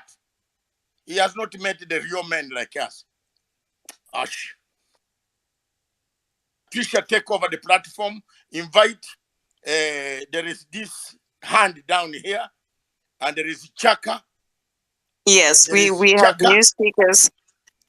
Hopefully our new speakers don't believe that for 23 years Zimbabwe has just been sitting with sanctions and not trying to bust these sanctions, as Samuel alleged in his contribution. We're going to hear from Truths, then we're going to Padare and Chimama, and then Chaka. Please, guys, once you've spoken, if you could surrender your mic so that we can allow other speakers to make their contribution. Like Dr. Matsanga said, this is not just a partisan contribution that we're having here. We want to hear from everyone, your thoughts, but bring your facts. Put your facts where your mouth is, as Dr. Matsanga has said. So Truths, Padare, Chimama, and then Chaka, and then Brinks. If you can surrender your mic when you're done, thank you. Thank you for holding the space. Twisha, Radio, and Dr. David. You know, guys, I'm Eritrean, okay? The funny thing is, Al-Jazeera, because Eritrea as a country, we've been demonized for years, just like Zimbabwe and other countries, for having self-reliance mentality and ideology, and that's how we run our country. They wanted to eliminate us and take over our land for all the resources that is. They always push wars. The truth is, our government have fought these things that you guys fighting right now with the gold in Al-Jazeera. The reason we fought is because our government put the bid out for the gold to be mined in Eritrea, regardless of the sanctions they had put in our country, based on false information that we, quote unquote, were arming terrorists in Somalia, which was absolutely not true. Okay, and Al Jazeera took with that and wrote so many articles. So anyway, the Canadian company won the bid. Okay, so there was different countries that bid for it because we didn't have our own mining companies. So Canada won, and then Canada came in because it related with our culture, our rules. It was respectful to. They agreed that they will train our engineers, that they agreed that they will fund projects and, you know, and protect the land surrounding the gold mine. Everything they agreed upon. And they abided with the international law to mine the gold with our government. They came in. Do you know how much they wrote? How many articles? Al Jazeera is the enemy of Africans. If we haven't realized that, we need to realize that by each country. And then Samuel is trying to make it sound like, oh, Africa doesn't have any media companies. No, it's not. Africa is not one country. We do have media companies, but we're not here to sit down and bash and create wars for Qatar. That's not our culture. It's not our way as Africans. We're not going to sit here and create another CIA media like Al Jazeera and CNN. They're there purposely. What they're doing is they're trying to create wars. That they've been creating wars and bloodshed in Africa for years. I'm so glad Zimbabwe is now saying, you know what, no more Mr. Nice Guy. Sanctions, like you allow people to come as guests and you stay, and they stayed and they farmed, they took land, they took so many minerals and all that, and look at them. They still don't have enough. Al Jazeera is a mouthpiece, and CNN today had some kind of video talking about East Africa again because they want war, they want bloodshed again. We're not going to go for it. I'm glad that Zimbabwe is speaking up. Thank you so much, doctor, because as an African who lives in America, who came here because of wars, because they wanted to kill all of us, all right, and they pushed wars, giving so many weapons to our neighbors, okay, sanctioning us for any time we come up with self-sufficient projects to sell our minerals and to work with the other neighbors. They're constantly doing this. This is what they do. So do not mistake it that Al Jazeera, it's not an African agency. It's not African media. Why would it have anything to say about African issues, whether it's Zimbabwe, Eritrea, or anything? But guess what? They are the mouthpiece for wars for Africans. They are the mouthpiece. It doesn't matter if you're an African, if you're Zimbabwean and you're trying to create systems for yourselves, that's between you two. But why would Al Jazeera fund any project to badmouth and bash the government of Zimbabwe or any Zimbabwean people, whatever they call them, right? Why would they have anything to say about Zimbabwe? Al Jazeera is a Qatari media agency because they want to be the ones to loot it. They want to be the ones to take the gold. That's why they're doing that. Let's be not dumb. We're not dumb, deaf, or blind. Africans, we are kind. We have a culture. We're not going to create a media agency to talk bad about England or America. That's not our way. That's not our ancestors' way. But we do have media in each of our country. We're not one country. So every country has its own media, and every country has the news that it puts out. We are about building. We are about working with other countries, with other worlds. That's how we've been. But I'm so glad now we are not going to allow this coup groups that are created, terrorist groups that are created to bloodshed. They are economic hitmen. Al Jazeera is the mouthpiece who sat in East Africa, and then they finally created the war. They sat in Ethiopia, and then finally, these 4 years, they made Ethiopians kill one another. You know why? Because the TPLF terrorist group was willing to take all that money and kill their own people in the last 4 years. These are corrupt mouthpieces. Al Jazeera should get out of Africa 100%. BBC should not be talking about any African countries. Go, British broadcasting company, go deal with your British issues. Go deal with your Qatar issues. You're not African. So I pray to God that these media agencies will be shut down. CNN, Fox News, what are they doing in Africa? CNN is an American quote-unquote company. Why is it publishing anything about African countries? So I'm not even going to hold African Union accountable, quote unquote, because I don't even know if it's within their scope of work. But every government in Africa should be very careful what media companies should come to their country. That's one. Two, we must stand up. Today, part of the problem, all these little sellouts, people who like Samuel, who has no idea what he's talking about, even when it comes to Rwanda. He doesn't know what he's talking about. He's trying to say, oh, if the Rwandese president got paid, where's the evidence? That is the CIA talking points, by the way, guys. They want evidence all of a sudden? But he doesn't have the evidence, but he won't take the mic and tell us that Al-Jazeera is an international company, blah, blah, blah. No, it's not.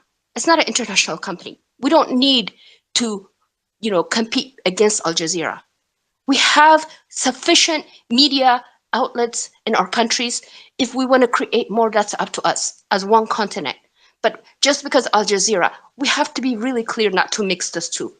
Al Jazeera is a mouthpiece that creates wars, that loots African countries, that all of a sudden is writing articles about Zimbabwe, that recommends sanctions for our countries so we won't have any peace. Their hope is that those who are the poorest would uprise and overthrow the government and shed more blood. Al Jazeera is a racist organization, let's be clear.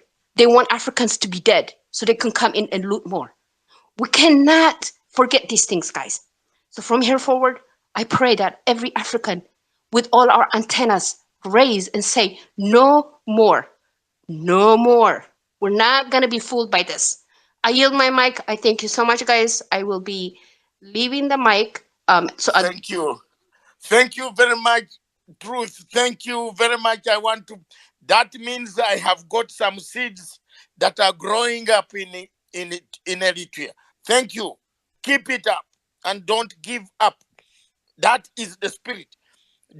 Al Jazeera has spoiled over 14 countries in Africa. Sir, the whole Eritrea. Sir, the whole Yes. Eritrea. I'm so happy you're speaking up. I'm so happy because Exactly. Eritreans, we are everywhere. There's 10 millions of us saying, no, they're just propagandizing to scare us. No, Zimbabwe should not be scared to say the sanctions are illegal because they've always been illegal. International law says you cannot go and sanction another country, but they write all this nonsense and then we follow it. Don't follow it. We have to make sure that our people in our country, we have freedom. This is against the law. These sanctions have been unlawful all this time. But the people like Samuel who have no idea what the heck he's doing, they go and say, okay, I'll tell you how you sanction my country. Why would you sanction your country? By the way, Rwanda also took terrorist TPLF groups. Like, we have to be speaking against this too. They're taking refugees. What they do is UNHCR and all these agencies create war in Ethiopia, right, against Eritrea. When the refugees, this is human trafficking at its worst. We have to be real clear. Then they create a war in one area. You know why they're creating a specific area of Ethiopia? Because there's a lot of minerals and stuff that was found. So they go and they create a war so they can clear that area as refugees. So all the farmers are taking to Rwanda. Rwanda accepted quote unquote refugees. This is not acceptable, guys. Thank you so much. My sister, thank you very much. I will call you back again. Don't go away. If you are not working, keep on here listening to us. We are telling it as it is. It is becoming hot. Fire, it is here. Let Kinono come here and he will see fire. Kinono is nothing. Kinono is empty. One small degree is frustrating Zimbabweans who have got several degrees. Don't threaten people. Let him come here. Which journalism did he study? Which university? Show me. Show me that he studied and threatened people. The whole of Zimbabwe is quiet. Some of us who have even more children, who have produced grandchildren, should keep quiet for a smaller Chinono? What is the general? What? Rubbish. Let him bring here. Which company in Britain is accusing Zimbabwe? Or where was the gold stolen? Who stole the gold? Where? Now, you have done a documentary. I want people who are coming back to speak now here. I want you to bring me a reference number of police station in Central Harare that says there was stolen gold. We put it here. And tomorrow we ask President Mnangagwa, can you arrest this man who stole gold, which was not paid for? Are they telling us, or what are they telling Americans to arrest Mr. Kamlesh or Kenyans? Mr. Kamlesh is from Kenya. Is the documentary suggesting Mr. Kamlesh should be arrested? Has the Kenya government arrested Mr. Kamlesh? Mr. Kamlesh is a businessman. Has he violated any law? You can't bring your cheap library from the Gulf states where you rivalry Your rivalry is between United Arab Emirates and Qatar because the gold was taken to Dubai and not Doha. You bring it to kill an African country. Stupid. Very stupid. Very stupid, Chinono. I'm very upset. I'm a soldier. Chinono, mark my words. I'm a soldier. I'm not a civilian like you. You play with the Chiwengas, but don't play with a man like me. Play with the Chiwengas, whom you insult every day. Hey, Shaman. Hey. Play with those type of people. You cannot be insulting people, causing trouble everywhere. Who has lost gold in Zimbabwe? Who has lost gold? Let Mnangagwa tell me that someone has stolen gold, then we catch him. Kenya government will arrest Mr. Kamlish. Did he steal any gold? Was there any gold stolen? The government of Zimbabwe is reporting gold stolen. What does the documentary now want us to do? Ask these guys, empty-headed. They come on the platform because with one shot smelling that they want to tell us that they've kwenda huko. Kwenda. I don't. And I'm going to be brutal. Let's cool down the temperature because we are now seeing the truth that this is because Zimbabwe is going to the Commonwealth. These guys want to bring a report that shows that Zimbabwe is very corrupt. This, that, so that Zimbabwe is not admitted to the Commonwealth. I've got the intelligence already in London.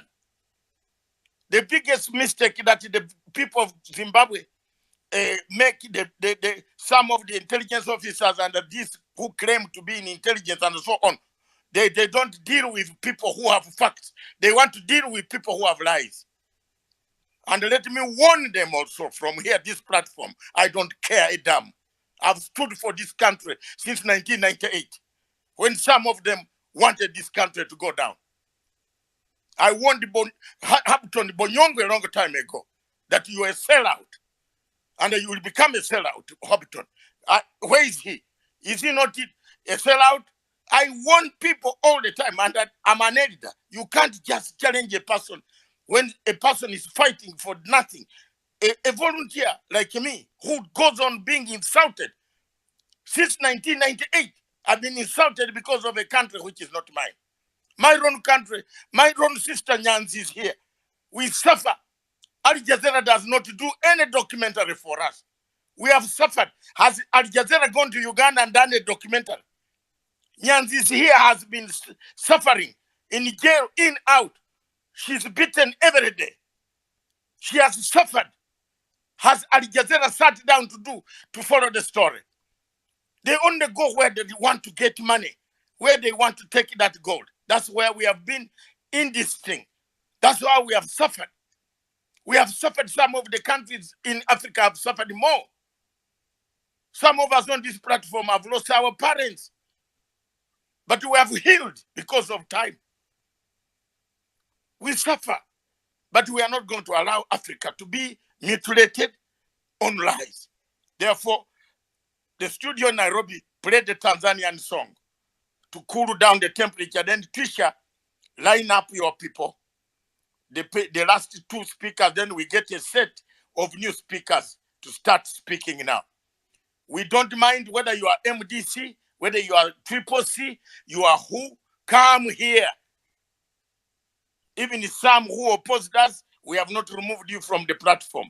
If you have an idea, put up your hand, we shall give you the chance.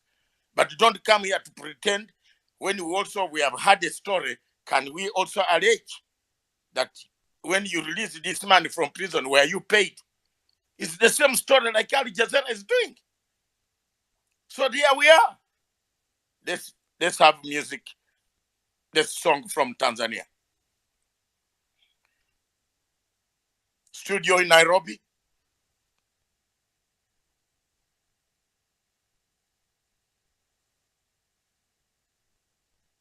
While he gets it together, we're going to hear from Padare. We've lost Chimama, and then we're going to go to Chaka and Brinks.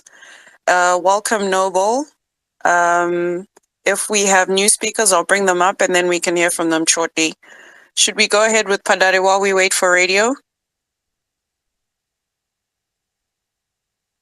Please, go ahead as we organize the music. Pandare, you can go ahead. Dr. Matsanga, you are a soldier, and a soldier indeed. You know very well, as soldiers we say, the presence of the abnormal and the and the presence of in the presence of the normal, there is a questionable position, isn't it? Because of that presence of the abnormal. I will take you through December, around the 8th of December 2022. A gentleman from Zimbabwe who said to be a journalist, an award-winning journalist, was rewarded by the Qatarians for fighting corruption in Zimbabwe. What corruption did this individual fight? I have said here many times, point to me one investigative program that was done by this gentleman. I challenge you, Simon. Simon, on your profile, it says, Simon the investigator. You are the investigator, and you are talking about having an African house. You already have an investigating position. Tell me one documentary, tell me one story that Hope Ochingono has investigated in Zimbabwe. That's your role. You are the African child who sings of asking for one platform. Tell me one position right now as a counterintelligence man who says on his bio, investigative journalism. What have you looked in contrary of what these these Qatar people have given on Zimbabwe? You came here and submitted and said it is because the camera was there. Samuel, is that good enough to say gold is being stolen in Zimbabwe? If you can answer that in your own self, then perhaps you and Hope Ochingono deserve to live abroad in America, England, or somewhere else where Africa doesn't need you. We don't need house niggers. We need people who are going to fight for Africa. We are not saying it is there's no some wrongdoing. Vandari, I am not a house nigger. Yes. So we have to ourselves. Who are these people? Why is it that they're comfortable in seeing their people suffer? If you had come up here, Samuel, and said to us, this is the story. I'm telling the story of the Africans that our gold is being stolen by one of us. I would stand up and applaud you.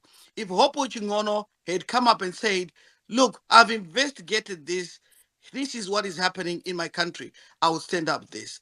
Zimbabwe is not a normal place, Simon. You know that sanctions are an act of war.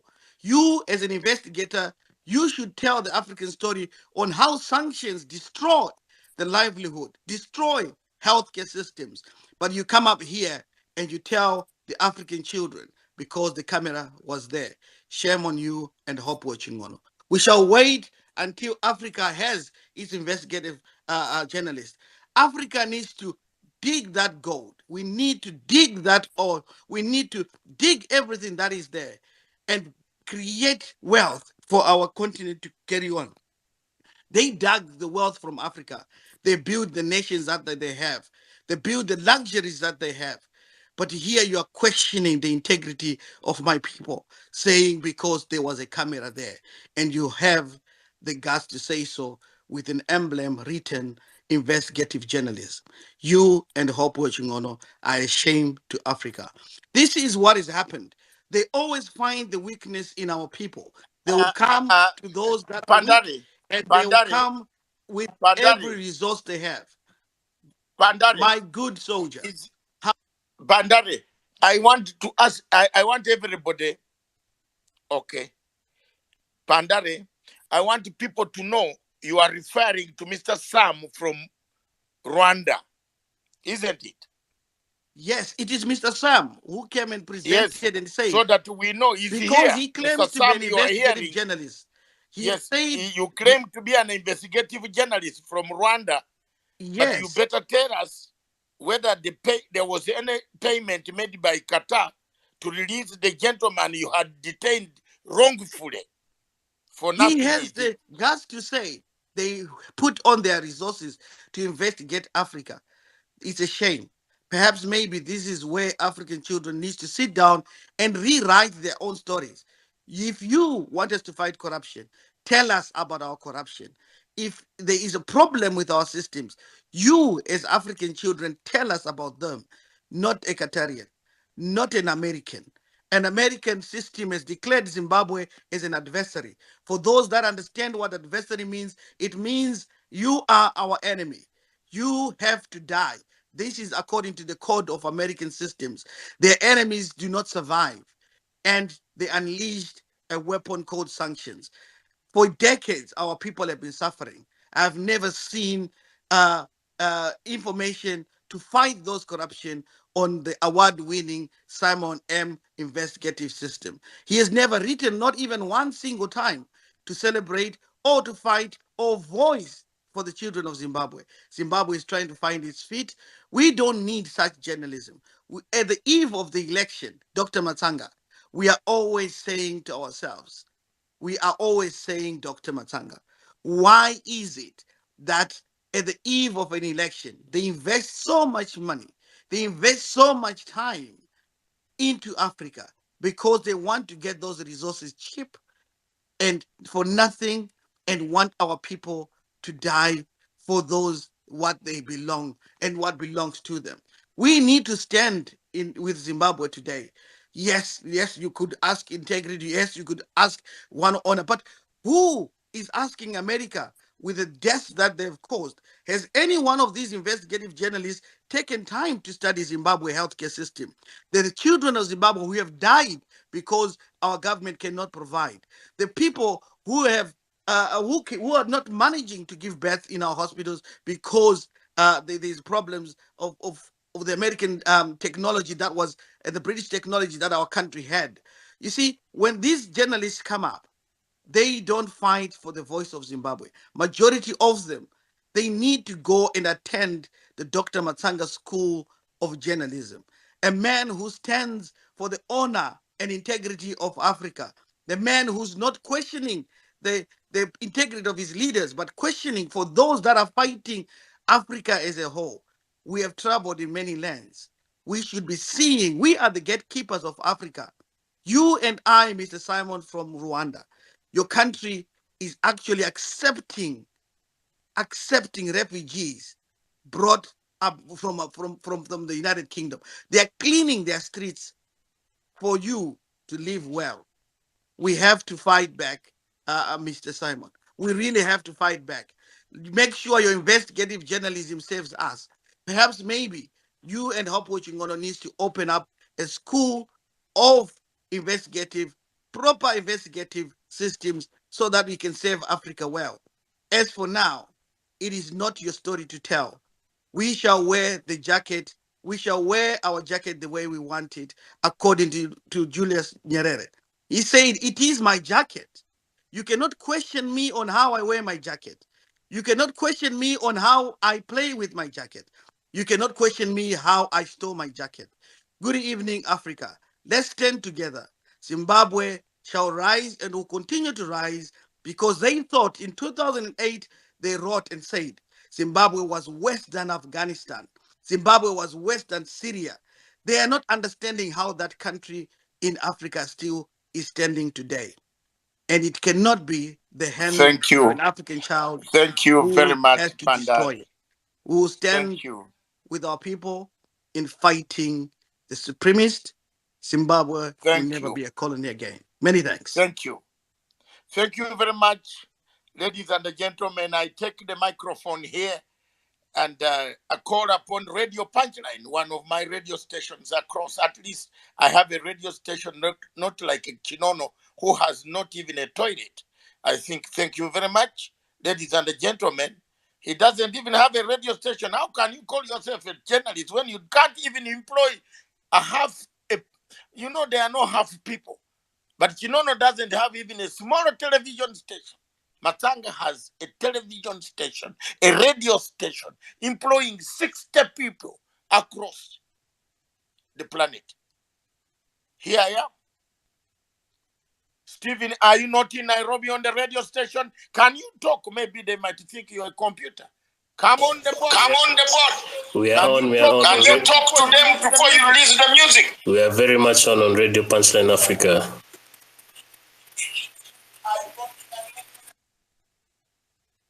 Tell them what we do. Punchline Africa Television. We definitely deal with African issues. We come here for the best political debates on Pan-African issues. We are live on www.punchlineafricatv.com. For the radio station, it's live on www.punchlineafricatv.com/radio. That is the general manager of Punchline Africa Television and Punchline Radio Station in Nairobi, Kenya. That's Matsanga's television, 2 institutions. Kinono has 0, not even a toilet of what he can broadcast from. And he goes on threatening Mnangagwa and Chiwenga every time, threatening. What the hell is this? Thank you very much. Give us a Tanzanian music.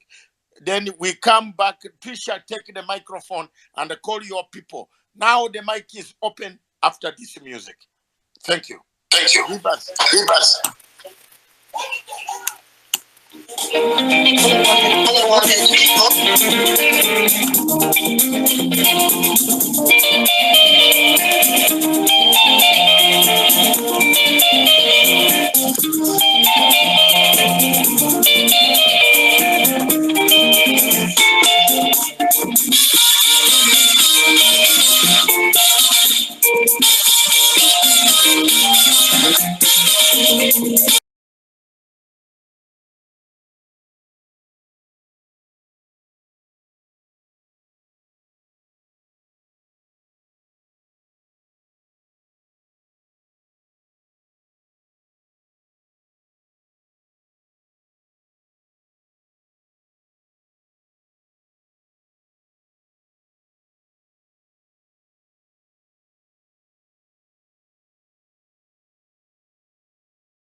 That was a song that played in Tanzania when you were in the camps in Tabora, in Achingwea, in Ruvuma. Some of us who were soldiers, we were in those camps. I believe General Chiwenga, when he receives this tape, and President Mnangagwa, they will think of dancing these songs. Thank you very much, ladies and gentlemen. Now we trim the time to 2 minutes. If you are a speaker coming on the platform, 2 minutes. We invite ladies, women to come up to speak. We invite opposition leaders who are on the platform here to come up and speak. Come with your facts. Don't fear. Nobody is going to shout at you. We only correct people like Sam. who think Rwanda is heaven. And then they also don't know they make mistakes. They have just been, a documentary will be made how this man was released from prison. And Al-Jazeera will make it. So we don't know how Sam will tell his world. So Jimmy, the Chaka, I know your hand has been up for long, but let's allow this lady friend of mine from Zimbabwe, what is her name? Chimama. Chimama has been a very vocal supporter. Then Chaka, you follow. Then now that team goes off. You have 2 minutes. 2 minutes. Anybody speaking now, if you are speaking very well, I'll keep quiet. But if you are not making good points, I'll come in. Chimama, take the microphone. Good evening. Thank you, Doc. Thank you, co-host. Thank you for the music, radio. You know, our late President Robert Mugabe once said, Blair, keep your England, and I'll keep my Zimbabwe. Zimbabwe will never be a colony again. Now, Zimbabwe has been blessed with minerals. We took the land, we were blessed with minerals, and we were slapped, punished for taking the land, punished with sanctions. But God opened up diamond minerals in Manicaland. These minerals, by the way, there was an opposition leader, a white farmer, Roy Bennett. He used to just mine those diamonds and sell them across the world. Nobody bothered to question him. No documentaries, nothing, no arrests, absolutely nothing. Villagers, whoever picked up those diamonds, were taking them directly to him, and they would get a loaf of bread. Now Mugabe ought to welcome to go and pick up diamonds, because these diamonds, as they were working in their fields, they were actually picking up the diamonds. That's how close they were to the surface. And the people in Chiadzwa benefited from that. I'm talking of ordinary Zimbabweans who improved their homes. They bought livestock, they bought solar panels, they bought cars, their lives improved. Africans from South Africa traveled to Manicaland to buy these diamonds. People from all across Africa came to buy these islands, from Belgium, from Europe. So Mugabe empowered the ordinary Zimbabwean. Now we're talking of gold, where every Zimbabwean who have got a mining license is benefiting. We don't have amazamazamas. So you want to mine, you want to go down, you want to look for gold, you get a license and you mine it, and it's yours. When you have it, you have a right to sell it. So no one is stealing gold. No one is doing anything abnormal. But here is a country that is sanctioned. How does a country that is under sanctions behave? You cannot sell your gold on a free market. It has to be on a black market. This is what is happening to our country. And our president is trying to be so different from the late President Robert Mugabe. He has a soft as wool approach. Previously, during Mugabe regime, Hopo would not be traveling all over the world smearing Zimbabwe. Nobody would be smearing Zimbabwe even on the internet. People would be arrested. But President Mnangagwa is saying, let us just live peacefully. So this is my submission for now. I'll listen in and I'll yield my mic. I hope I did well in 2 minutes. Thank you. Thank you very much. You have done very well. And you have made your points very clear. We, ladies and gentlemen, we have not chased anybody from opposition. I was only trying to help Mr. Sami Bansi from Rwanda to understand. Nobody has chased him. And when the host of the platform is saying, hold on, then me talk, then I give you a chance. Always hold on. If you delay, the host will get somebody else to come on the platform. Chaka, I believe we are looking for people. Don't just criticize. Gush, you have been putting your finger downwards. Request the microphone and say, here, this is an African platform, sir. Nobody is going to stop you. You can even insult the host. You can insult me. I don't mind. You will not kill my 80 children who are grown with my 11 grandchildren. They're already grown up. So there's nothing you will take out of your insults if you insult. But if you go on with that hand, you then find yourself into some waters that are not very good.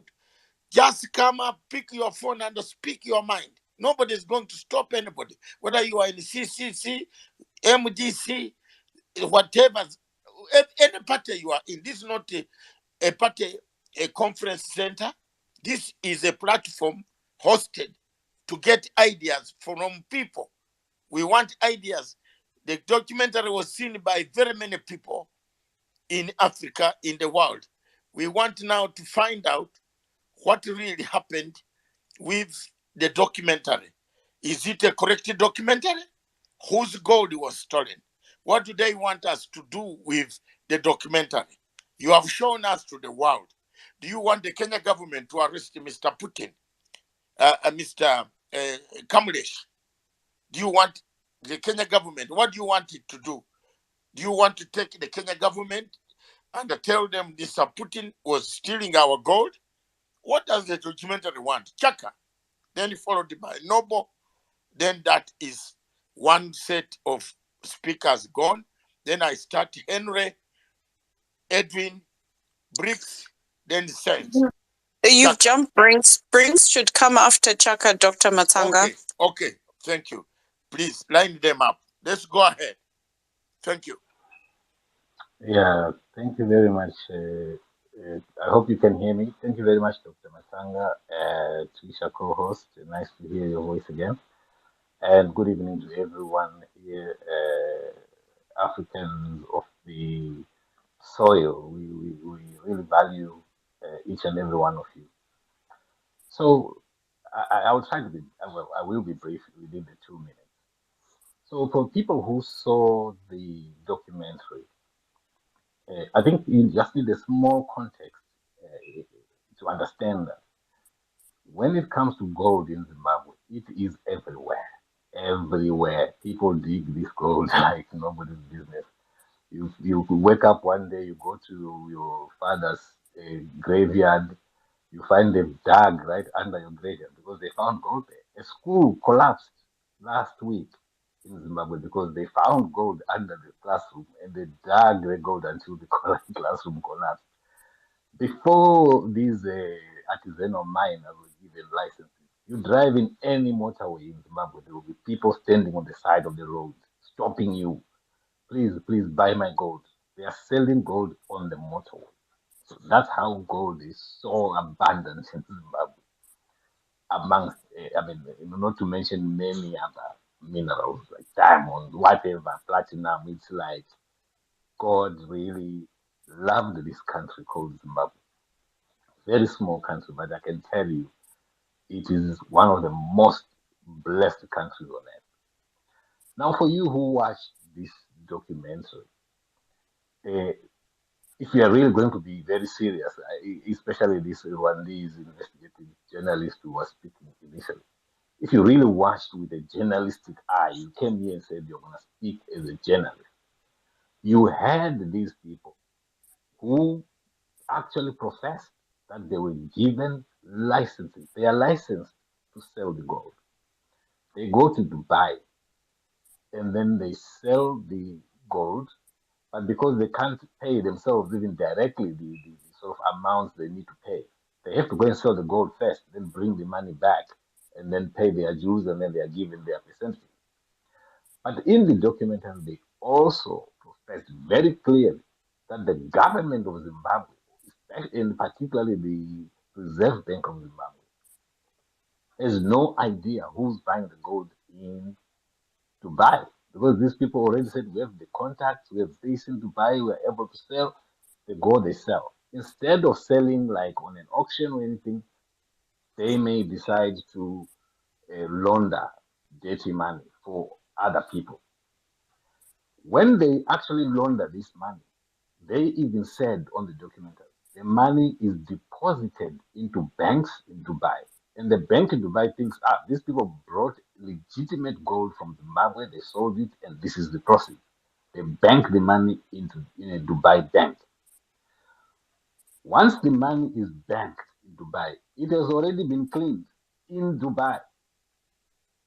And then the next step is to withdraw the money from the account and then bring it to Zimbabwe.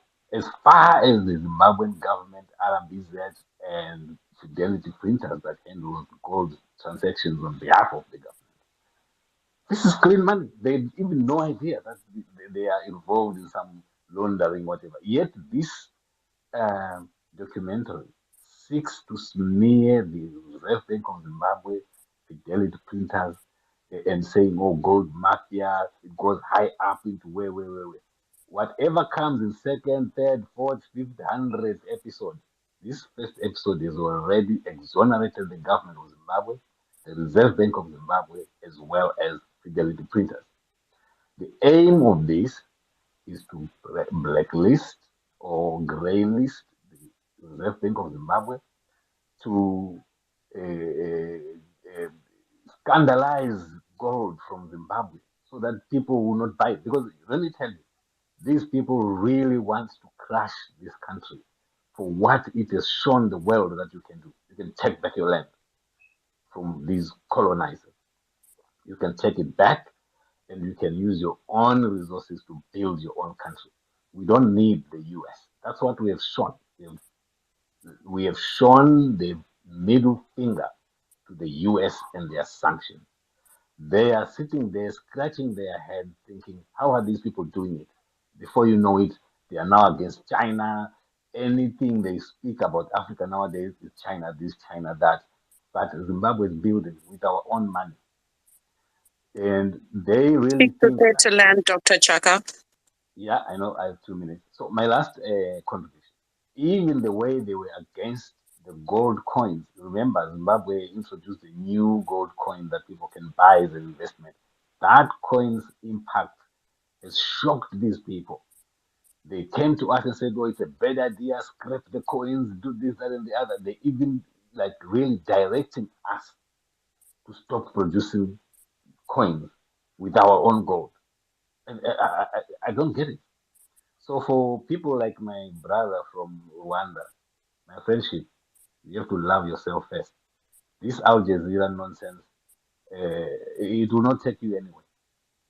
If you are hoping to get a job in Al Jazeera, I mean, make a direct application. Don't come here and defend nonsense. And you say you are an investigative journalist. I'm not a journalist, but I can tell you I can see rubbish and hogwash when I see it. I know it when I see it. Thank you very much. Thank you. Brinks, can we hear from you? And then we'll hear from Noble and Henry and Senzo in that order, please. Thank you very much. So I guess, you know what, moving away from the propaganda, I don't think we truly understand who the enemy is. We are our own worst enemies. Why do I say that? We play the victim. We're very good at it. We blame sanctions for not developing our economies. And in the same breath, we are busting the sanctions by looting. It doesn't make sense. Even the lady who spoke about Mugabe, they also disown him. In fact, they say they are the Second Republic. He must be turning in his grave. Shame on you. There was a question about what Hopewell has actually done. What investigative journalism has he done? There's a lot that he has done in Zimbabwe. He exposed drugs, the drug scandal, and his investigative journalism led to the dismissal of the health minister by the president. That's not a fact. Oh, so the health minister was not dismissed? Anyway, I think we should be celebrating. Bricks. We should be celebrating. We should be celebrating Hopewell. Ladies and gentlemen, It give did not Mr. expose Briggs time. anything. Hold on. Give That Mr. story Briggs time. was broken. No, I don't want anybody to interrupt anyone. Give Mr. Briggs time to speak, to make his point. If he has, Thank you. if you feel you have something to answer back to him, keep it. We don't want to look like we are one-sided. You put up your hand, After he has finished talking, we shall give you time to speak. But for now, he's on the platform. Yes, Mr. Briggs, you said one minister was dismissed because Mr. Chinono is the one who blew the story. Go ahead, Yes. somebody will counter you later on. Proceed. Yeah, so just to carry on with my train of thought, I think, you know what, journalists should be celebrated in Africa. Yeah, Zimbabweans are educated people, right? We can make up our own minds when it's bullshit, when it's nonsense. Sorry for swearing on your platform. When it's nonsense, we can make up our own minds. We don't need to be brainwashed to say, listen to this one, but don't listen to that one. Yeah?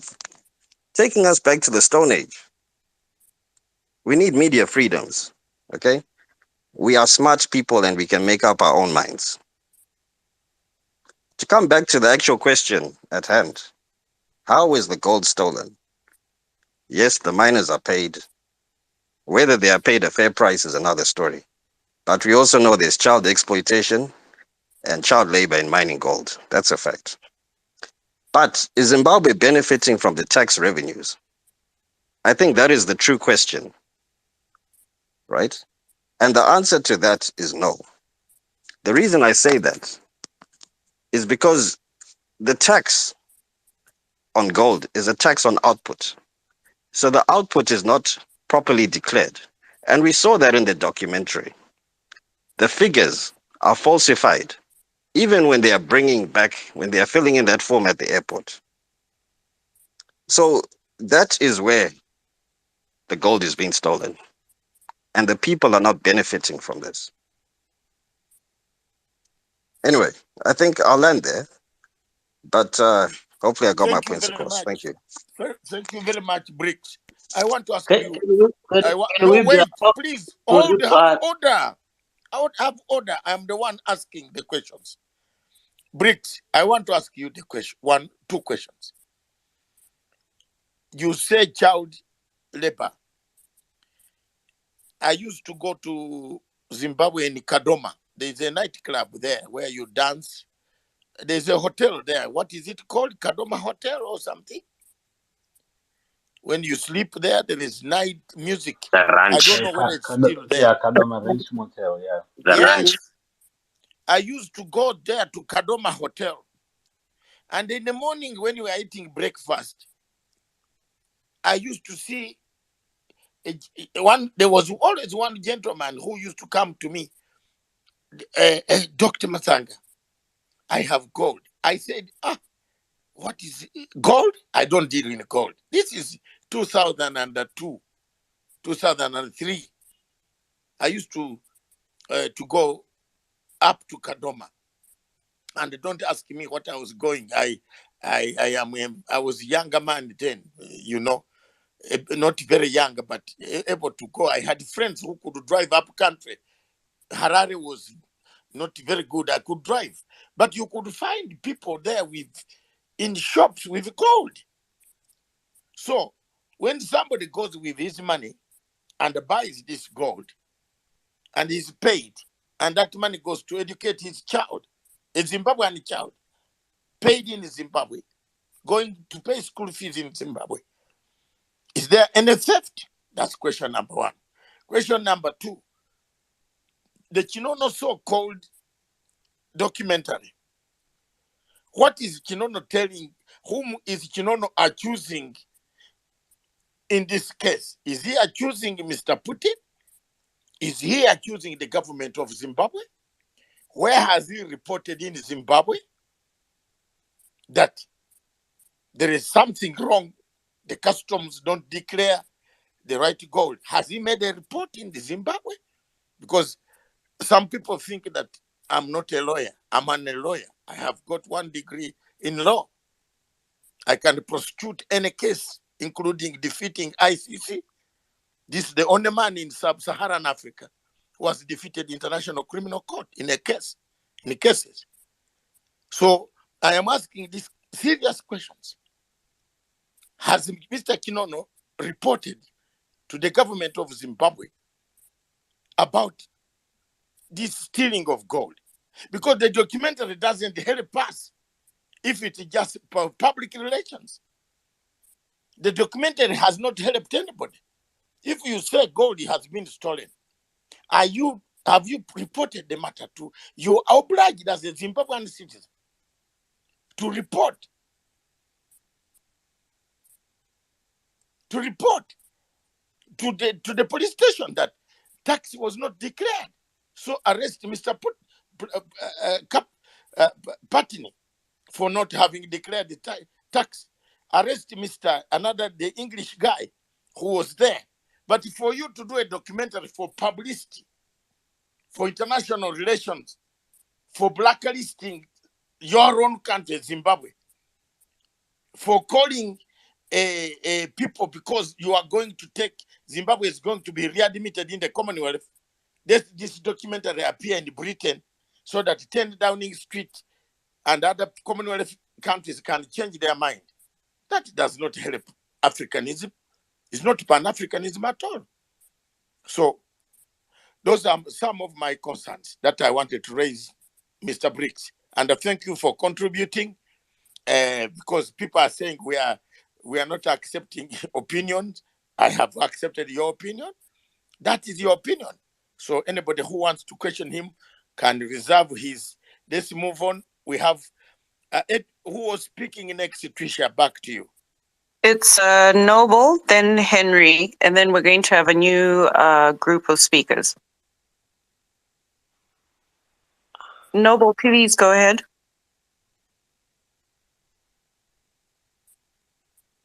Noble, please go ahead. To rebut? I'll To give you an rebut? opportunity to rebut. You are a guest speaker, so I'll give you an opportunity to rebut. We want our speakers, our listeners, to also participate in the conversation. Because Briggs is getting away with. If Noble is not available, we're going to move over to Henry. Henry, please go ahead with your submission. Yes, ladies and gentlemen, thank you for giving me this mic time. I'm calling from Democratic Republic of Congo, and this subject, when we talk about gold in Zimbabwe, and you call it Qatar, my blood are bubbling already in 100-degree hot. When you're talking about gold, mineral, and what I see is going to Zimbabwe, and it's like my heart is beating hard because, as you know, how my country is suffering about its own mineral, own God-given mineral. And when you're talking about Qatar, and you know, recently, my president, Felix, I don't want to do the publicity about him, but he's my president. He refuses a meeting that Qatar called him and President Kagame. And my president Felix was like, "Who are you to call me to come into your country to talk about my minerals? Who are you? You in Qatar, and now you're calling me. If there's a problem I need to deal with in my country, if you want, come to see me in my country." That meeting never took off. And today we're talking about Qatar and Zimbabwe. Africa need to wake up about this country. Qatar is playing a politics in Africa, being a puppet, being an advocate or a lawyer, because Africa are allowing themselves to be followers. Why are we allowing people to come in our land, talk about our own God-given mineral? We're not rich, we don't have money, but God told to say, Africa, you don't have technology, but I'm going to give you something that the world will come look for you. And now we're letting ourselves play. I'm just trying to learn to say, Africa need to bound themselves as a group and to say no. We need to sit down and see how we're going to eat our own gold. If I don't have a bread, put me my gold on my plate. I'm going to eat it with my fellow African. Stay with your money. We need to stick together, say no. My question is, before I land, where is Putin today? The news is telling us Putin, the president of Russia, he has to go to South Africa. And Putin, he's on the radar, like to be called like a separate ICC, try to arrest him. But South Africa say, we don't care. If tomorrow you're going to punish us, we're gonna accept Putin to come into our land. That's how Africa need to be. We need to say no. We do what we want with our country. Putin, you come and we're gonna talk and go. If we start crying to ourselves here, that's how Gaddafi was murdered. We opened our borders. They came and land and kill our own child, our own brother, and we just there. No riposte at all. And today we crying about Zimbabwe is about the myth. We need to say no. We need to stand with the Zimbabwe. We need to stand with RDC. Kagame and Rwanda, they continue to play the same game with Qatar. With Qatar. I'm landing because my heart is beating now. We have to see our own fellow Rwandans and Qatar colluded against the mineral from Africa. Thank you for giving me the word. I'm calling Africa to stand against Qatar. Stand with Zimbabwe. We got a right. And before I land, we are about 100 people follower. Please, before we finish, we need to share this platform. We need to share. That's how we're going to do revolution in Africa. Learn to share the platform. I already shared this. Before we land, we need to see. I'm going to check. We need to see 100 retweet. Share it. That's how your follower, they will learn about it. That they will learn. We will learn. We need to learn from. We have people who are very, very smart. The doctor here, I'll follow him. Is a revolutionary God. We need to share this space.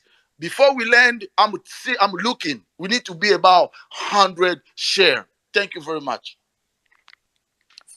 Thank you very much, Henry.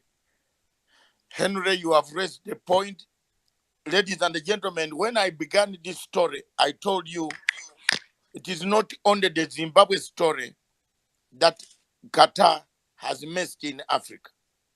I told you there are countries like the Democratic Republic of Congo. And I told you the peace talks. You see, Henry himself from Congo has told you. Khartoum, the generals called me and said, Qatar are the most deadly people. They went to conspire with ICC. They want Bashir to be sent to ICC to be imprisoned in a cold room in ICC. They go to Egypt. That's why Egypt picked one of their, there is still a journalist detained in Egypt of Qatar for how many years? All of us journalists made signatures for him to be released because of bad reporting. And this type of reporting, which people are glorifying here, that Chinono and that so and so have done good things, Blinks is saying there are very good things which he did. Which good things are these? Which we don't see. I don't see anything good that can come out. The only thing that has come out here is a narrative which is sensational. It doesn't tell us what do we do with this. If there was anything wrong, what do we do with the documentary? The documentary is just to make Zimbabwe to be hated, but it doesn't help us because there's no gold that was stolen in Zimbabwe. He should have told the Zimbabwe government that seal the loopholes. People are avoiding tax when they declare or when they come at the airport, when they take this gold. That would be better. But you are not telling us anything. What do we do with the documentary? There's no solution here. There's nothing that the documentary is talking about. Now they are cooking a second documentary, which they want to put on people and maybe cook others and say, we got this one with millions of dollars banked here, did this. This is all crap. To earn a living and get a few dollars, greenbacks, return to Zimbabwe and build a house and sit with your legs up when you have demodernized your own country. It's not very good. It's not very good at all. Let's be factual. Yes, we know there might be mistakes. Yes. But what do these mistakes lead us to? Where? What do we do with the story? You have given us a story that we don't want to utilize. What is that story going to help the world? Kamlesh has licenses to buy gold. Kenyan government is not looking for Mr. Kamlesh for having bought gold or stolen gold. So what will it help us? Zero. Ladies and gentlemen, I think my co-host, are you still there? My co-host is not talking. Where are you? When you get angry, Dr. Matsanga, is very I it's am very not angry. difficult to talk over it. Yes, I now am you're now calm. softened down because I'm a Soft as wool. revolutionary. I talk Yes, you're like soft as wool now. you have never been addressed by Nyerere. Nyerere can get No. very angry when he has a point. When he was addressing us in 1978, the last meeting he was telling us, I was a young man, about 18, when he said, we want now to go and kill the snake. And that snake was Idi Amin. Nyerere was angry, very angry. So revolutionaries talk like that. Did you ever hear Joshua Nkomo? Have you ever seen Mugabe when he's tough? People who have their mind, you speak out. You don't care. I don't care. On this question of gold, of whose gold was it? The gold belongs to people of Zimbabwe. It is not belonging to any group that has sanctioned someone to go and earn a living by investigating. No. Show us the crime committed. Were people killed before the gold was taken out? Then the world will take. Who was next now? It's we're going to hear from Edwin, then we're going to move to Senzo. We're going to give our guest speakers an opportunity to rebut some of the contributions that we've received. So we will hear from Bashona and Vahombe. Then we'll move to Padare and Truths for a second round from our speakers. Edwin, please go ahead. Thank you so much. Can you hear me? 100%. I'm glad that I'm actually speaking after Dr. Mathanga, because I really wanted to speak after him, to have an exchange with him on a few items. Doctor, how are you today?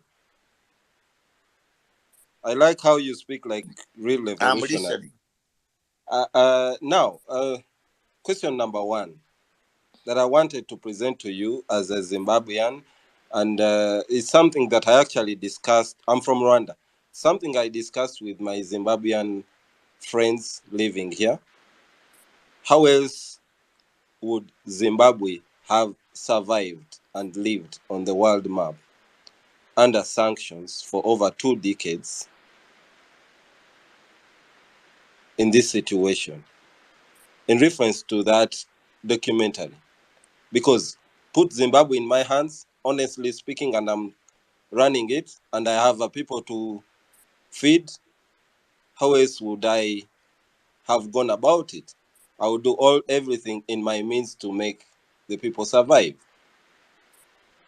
So I wouldn't, my own opinion, I wouldn't condemn Zimbabwe. Whether it's true or not, I wouldn't condemn Zimbabwe for having done it.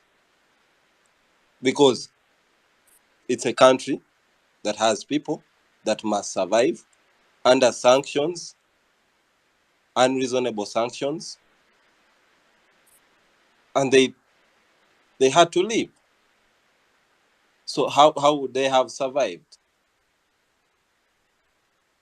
That's my whole understanding of the first part of the documentary and the last part of the documentary.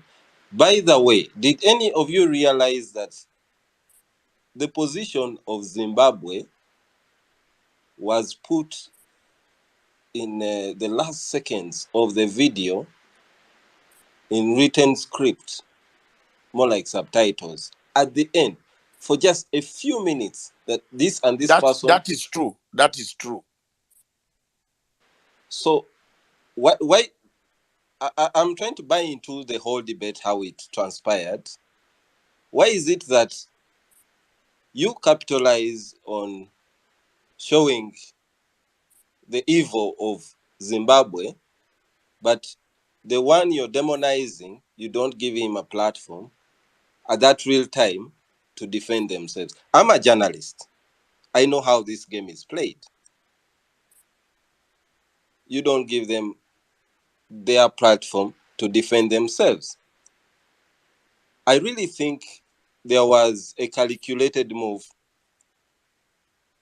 to blackmail Zimbabwe for a number of reasons. One of them being Commonwealth, as you said. I'm going to get on that. I don't know whether my time is running out, but You have 1 minute left. Doctor, you really need to manage your temper a little bit. Sometimes when we have disagreements, I don't think you should take it far to demonize the entire country because one person has said something bad that you disagree with. Because I will tell you, take for example, Rwanda is lobbying for $800 million for rural electrification in Zimbabwe. And why is that happening? It's because of the South-South cooperation. Because Zimbabwe is under sanction. No one wants to help Zimbabwe. So the only person that can help Zimbabwe is Africa, right? So it only requires Africans to stand up and say, okay, this is a brother in who needs help. So let's do something. How many countries in Africa have actually pledged to do something for Zimbabwe when Zimbabwe is under sanction? We need to question that. So Kagame stepped out and said, okay, well, minus the whole Western hot-headed whatever, let me use my connections to lobby for however much it is, however much it will connect. 800 million. It's on record, by the way. It's the tweet that I just tweeted it for people to go on my timeline and see it. They can verify that it's correct information. Now, also Rwanda happens to be chairing the Commonwealth. The reason I'm saying this, I want you to separate the previous speaker from Rwanda to be treated him as himself, for me to be treated me as myself against Rwanda, against the whole country, right? That's my whole input. Doctor, over to you. Edwin, I am a great friend of Paul. We were in the same training, only that we were in different. Paul was in Fronasa, I was in Chikosi Malum. We are great friends.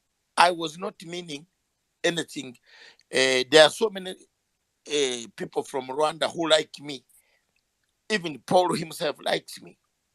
He's the only president on the continent of Africa when he sees me in AU. When he's entering the hall, he stops and says, can I say hi to Dr. Masanga? We chat for minutes before he goes in. He's my friend for a long time. I admire things that he does for Africa. The way he went to silence the war in Cape Delgado, 100%. That's very good for me. Very good. He did timely action because terrorists through Qatar again had arrived there. He did a great job. But some, we have been hammering each other with some. Whenever I put a platform on DRC Congo, and I support, when I come in to support the commanders, I want the commander, some of those commanders of M23 are my friends. They know me by name, and they send messages on my platform, and they say they want to speak. Paul has been making very negative analysis, as if he's a stooge of the Western Hemisphere. That is all why I reacted that way. But I am not saying anything wrong about Rwanda. Rwanda is a good example of a good Africa that we are seeing today. I like the place, I like the people, I like the type of tampering democracy with some tough regulations. That's why you cannot throw rubbish litter on the streets of Rwanda and walk free. You have got to pick it, put it in the bin.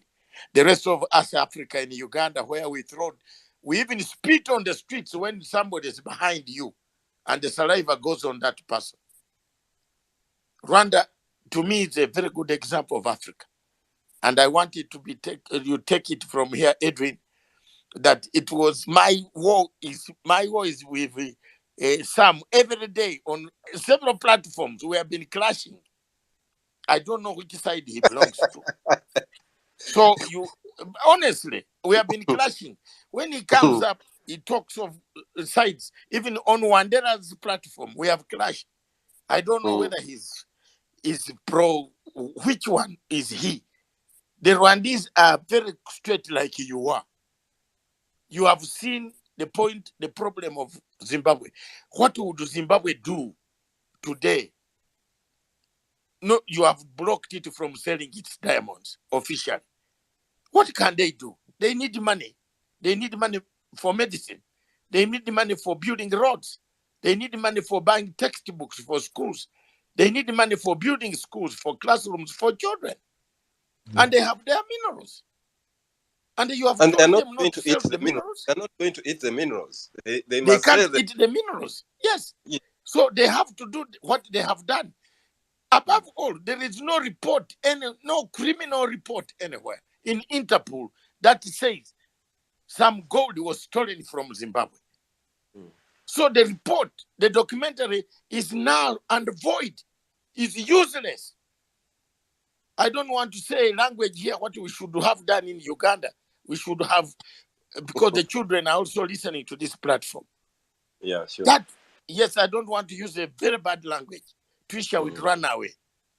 That documentary is null and void. It's not, it doesn't help Africa at all.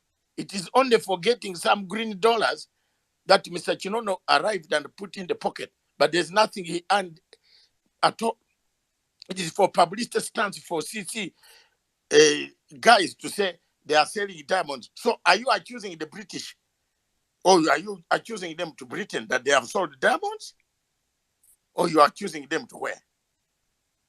It was not worth it. Look at our brother in Congo. He's telling you exactly what Qatar did. Look at so many. So Sam has been like that, but he's not an enemy to me. If I don't take it that I made the whole Rwanda. I told him that if it was Rwanda, you couldn't ask those questions.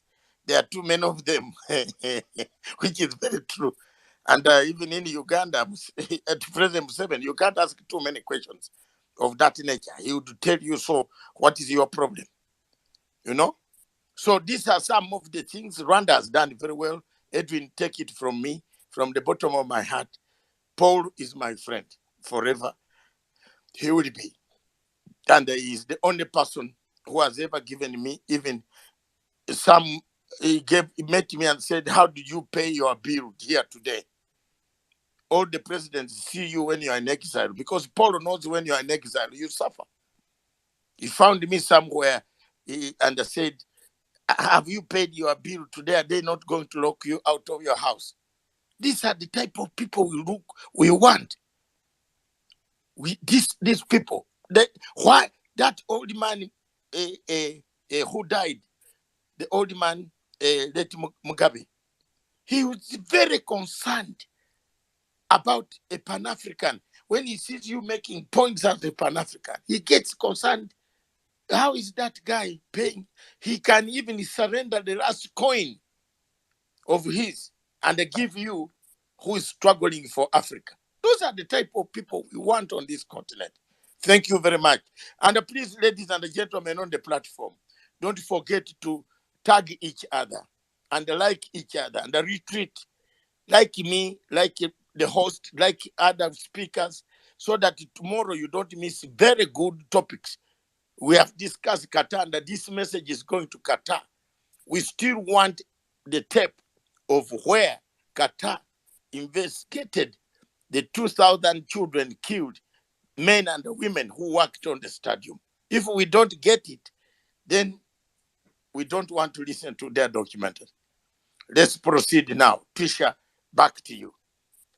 Okay, our guest speakers, I'll ask you to be brief in your rebuttals. We're going to give you closing remarks at the end. So if you can just pinpoint the few remarks that you want to rebut so that we can allow our new speakers to speak. So we'll start with Baba Shona and then Vaombe. We'll go to Padare and Truth, and then we'll hear from Mobi and Ngonzi. If anybody else would like to be part of the... Oh, sorry, Senzo. I forgot Senzo. Sorry, Senzo. I see you waving. Senzo, you can come in after Truths. And then anybody else who'd like to be part of the discussion, please go ahead and request the mic. Thank you. And I give them rebuttal should be 1 minute strictly, please. We're about to close down. We have 1 hour on the left hour at our hands. Rebuttal is 1 minute, please. Gentlemen, I think you've heard Dr. Matsanga. Yeah, thank you so much. I truly appreciate. So I want us to go into the documentary itself. Number one, for one to be a gold buyer, especially when you want to export it, there are things that you are required to do by the government of Zimbabwe through Ministry of Finance and its Department of Reserve Bank of Zimbabwe. You have to have a minimum amount of 5 million United US dollars in your account. And that money you deposit to Fidelity printers and refineries. So that money, it's a surety that whenever you take gold in Zimbabwe, even if you run away with it, the government of Zimbabwe can easily take that 5 million and compensate it to the gold that left the country if you don't pay it. Number two, you have to have also the minimum of $5 million. Now, this money is actually in your company account. That is the money that is going to be revolving, where it clearly shows that you are buying and selling the gold from Zimbabwe and selling outside Zimbabwe. So that matter is very clear. That's the reason why I said in my earlier submission, when gold leaving Zimbabwe, it's leaving Zimbabwe with a clear-cut transaction between the government of Zimbabwe and the gold dealer or the gold buyer, or in this case. Number two, if you go into the Al-Jazeera documentary, there's interesting part, fellow Africans. The interesting part is that there's a lady who is a former FBI agent, and she's very clear in her submission in that documentary. She is saying, we want to make sure that Zimbabwe is out of international monetary system. And who controls international monetary system? This system is controlled by United States of America under their Treasury Department called OFAC. And that system, that department, it is the one that gave Zimbabwe sanctions. And guess what? In 2014, Zimbabwe, one of its bank was sanctioned and was fined by that organization more than $300 million. Standard Chartered Bank, which is a financial institution. 3.8 billion US dollars. Thank you for correction. And then another bank also was also fined by this organization called OFAC, which is in America, an amount of more than $86 million for just making one transaction on behalf of Zimbabwean government. So fellow Africans, I want you to understand the animal that we are dealing with here. This documentary is not about exposing the so-called smuggling, but this documentary has got an agenda. The agenda is a geopolitics at the end, where the Americans are fighting with the Chinese and the Russians. You see right now... Prepare to land. Thank you so much. I'm about to land. You see right now there is this Vice President of United States of America. She's roaming around in Africa. What is the agenda? Is to milk Africa and vote for them and vote in favor of them in United Security Council. That is the agenda. Thank you so much, host and the co-host. I truly appreciate it. Okay, thanks, Baba Shona. I think I will not dwell much on that point that you have brought in.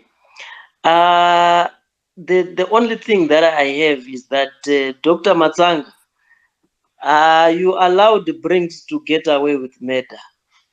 He's coming on this platform and lying to us that Hope Watching on exposed corruption. There is no corruption that Hope Watching on exposed in terms of that drugs deal, that so-called drugs scandal. That drug scandal was exposed by a journalist that is called Elias Mambo in Zimbabwe. That's the first journalist that actually broke the story. But Hope Watching, he actually stole this story from Elias Mambo and started claiming the credibility of breaking this story. While Elias Mambo is the person that actually broke this story. So if anything, Hope Watching is actually a thief.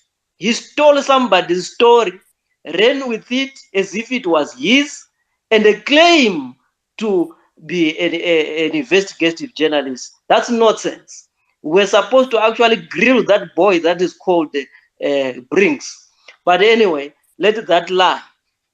Number two, Bashon, I think you spoke quite well. These people are being misled. They need to know that there is no gold that leaves Zimbabwe without Zimra taking its dues, which is the tax revenue authority in Zimbabwe, without taking its dues, and there is no gold that leaves Zimbabwe without Ministry of Mines actually taking its dues through the royalties. There is no gold that leaves Zimbabwe without Fidelity taking its dues. So these people must not mislead people when they come on these platforms, because when gold leaves the airport of Zimbabwe, it comes out with a clearance from the Reserve Bank of Zimbabwe and from all these agencies of government that they've taken their money. So in this case, these people must stop misleading people. Thank you. Wow, I'm so impressed. I didn't have to tell you to land. Thank you. We'll hear from Padare and Truths, and then we'll go to Senzo. Hello, is that me coming in? Yes, please go ahead, Mofo. Yeah, thank you again. I think everything has been said here. If the story is to be told, it is an African story to tell. It's not anyone's else story to tell. We have to mine our minerals. You can never judge Zimbabwe from a position where it is in any way or shape or form. A sanctioned country that is trying its best to survive. A sanctioned country that stood up to many fights with the Western world. First, it was the War of Independence. We went to war. Our forefathers were killed so that we can have a free Zimbabwe. We then want to fight for our land. We took back our land, which belonged to us. And still, they found a way of fighting us, giving those economic sanctions. So there's no one who can say and come up with any other solutions to come up and say, oh, there is corruption. You can never talk of corruption in the same sentence with sanctions when it comes to Zimbabwe. Because the existence of sanctions actually increases the level of corruption anyway, because the resources become scarce. You have to survive through third ways, third ways, fourth people, trying to make your ends meet. We have to keep trying, but we cannot be apologetic as we stand with our country to say, look, to hell with Al-Jazeera. Many thanks.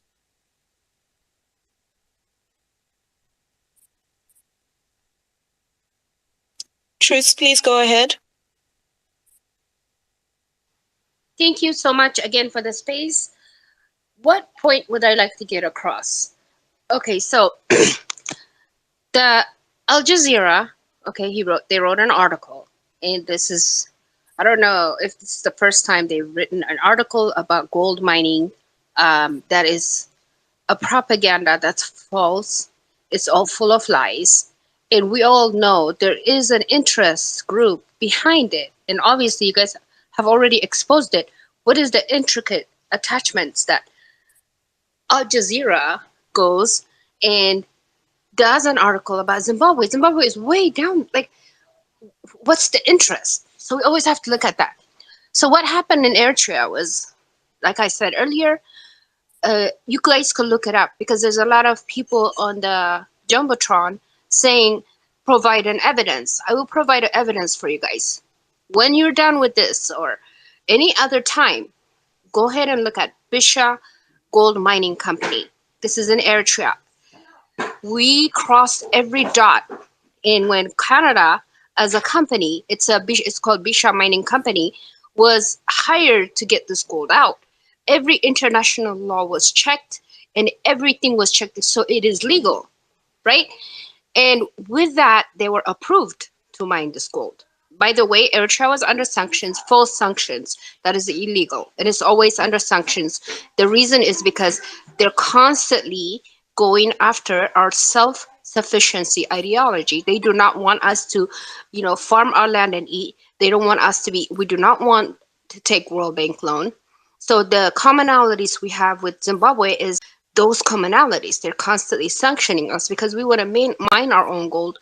We want to have our people farm and eat instead of getting, World Bank loan and instead of getting aid in order to just, breathe and live. They do not like that. So obviously Al Jazeera was writing all these articles attacking this company, and we had to fight every one of them, just like you guys are doing here as Zimbabweans today. For us to mine the gold legally and with all the contracts and all the hard work that was being done, why should they attack us? That is what's illegal. What Al Jazeera is doing, utilizing illegal journalism practices, that's what's illegal. So we must be on the offensive when it comes to these things.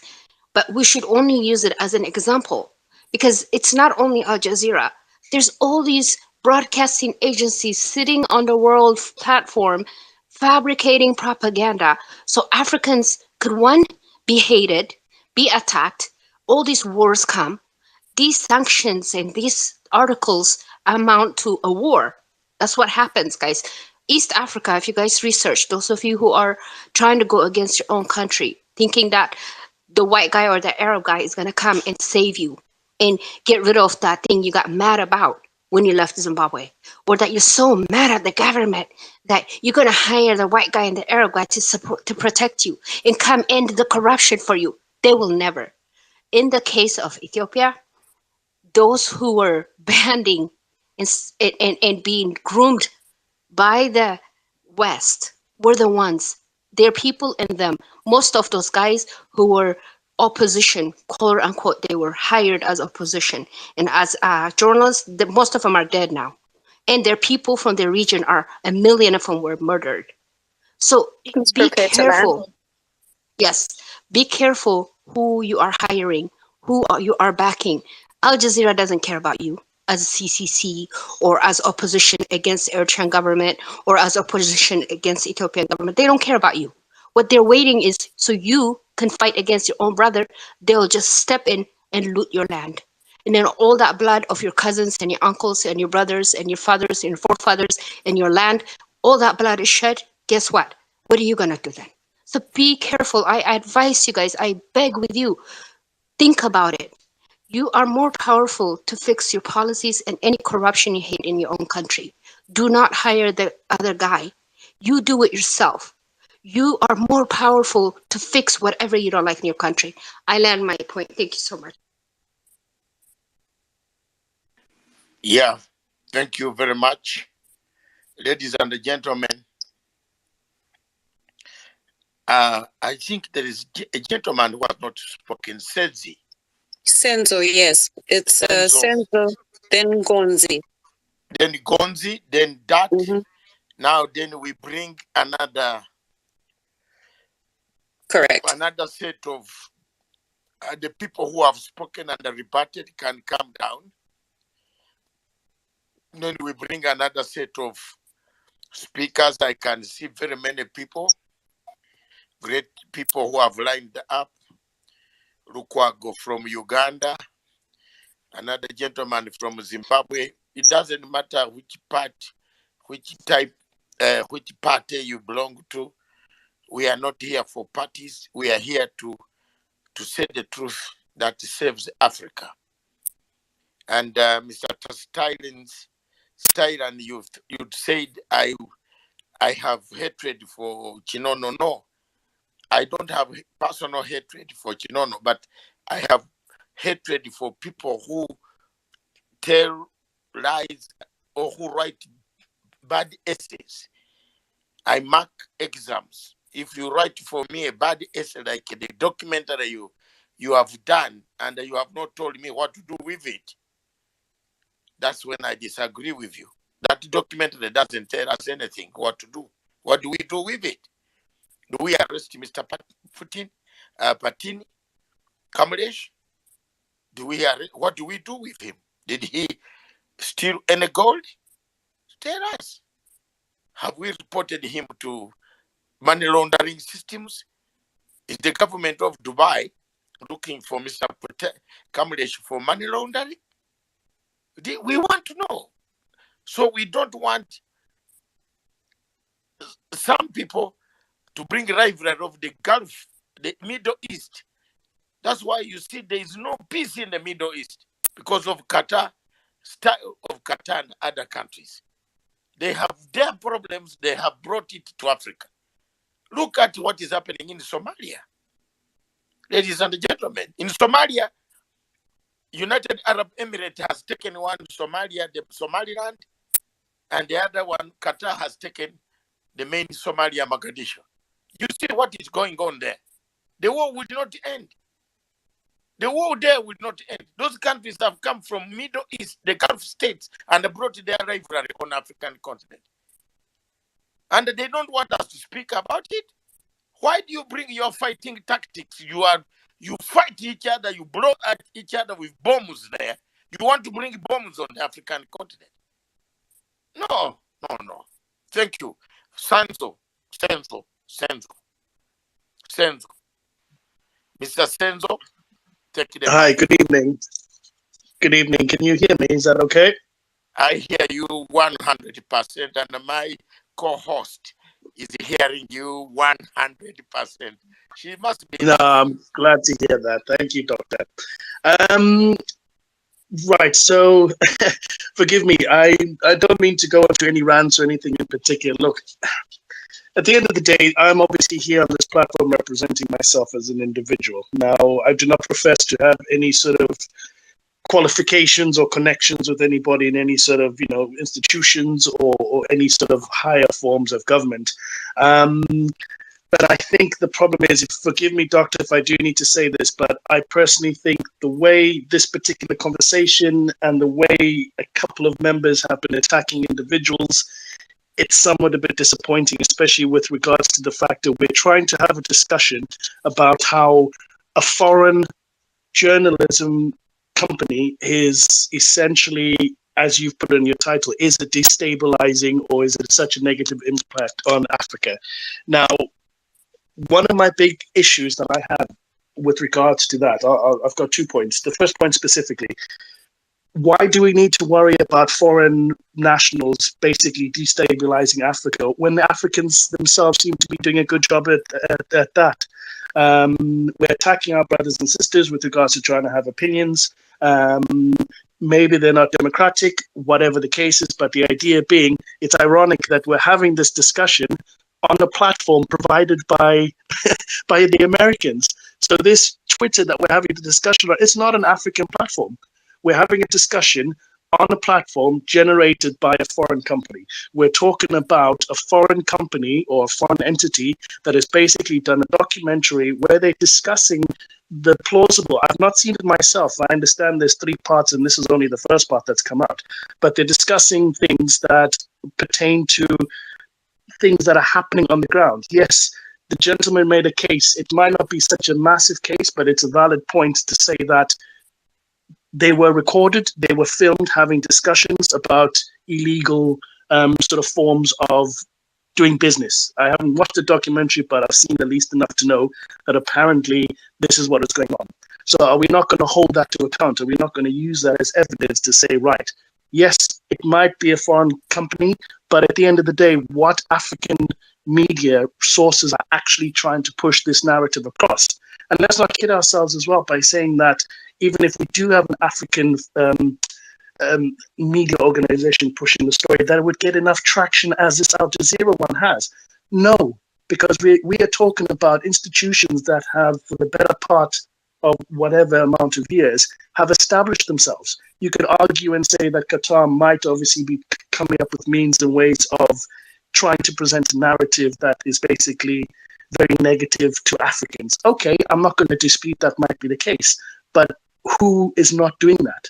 Africans are doing that to themselves. We've got Europeans that are doing it to Africans, Americans doing it to Africans. The whole world is against Africa, and Africa, unfortunately, is doing the same thing against itself. So I think the problem is we've lost context with regards to what we were initially trying to talk about, which is it destabilizing Africa? To a certain extent, I will agree and say, yes, it might be, because the narrative might have been portrayed in a way that obviously makes these officials, that makes these individuals seem like they're culpable until proven guilty. Completely the case. But let's not forget the fact that we are discussing this because of the fact that Al Jazeera, a reputable sort of organization, has done a story that has basically generated quite a lot of publicity.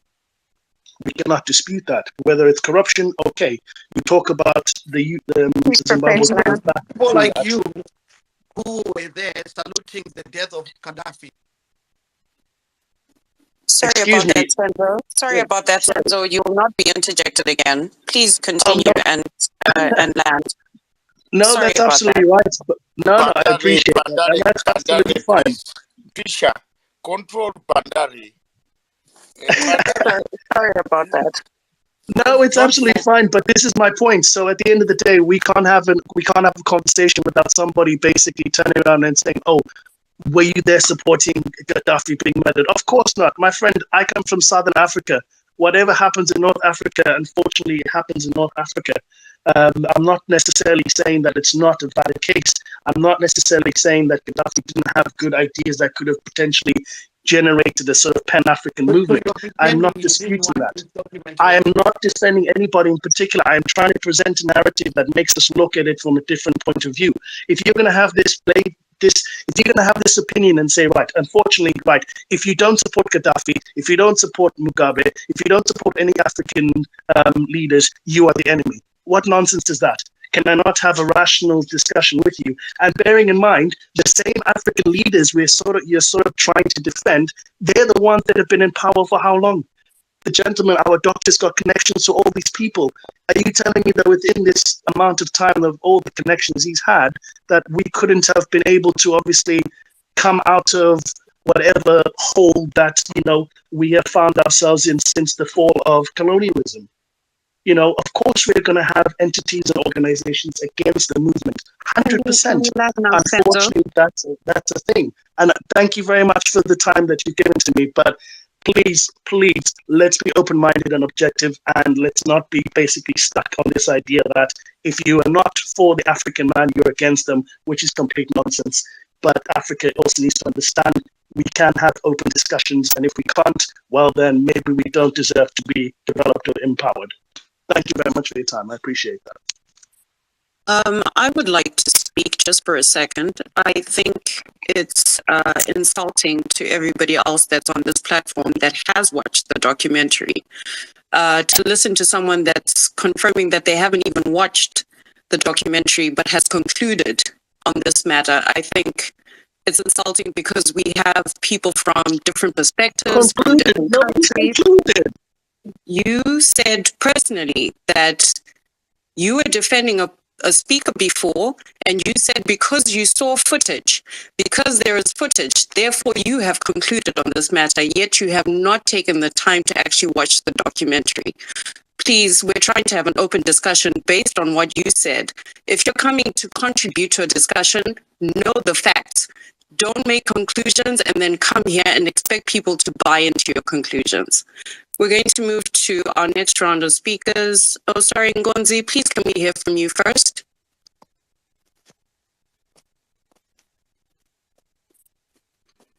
Ngonzi.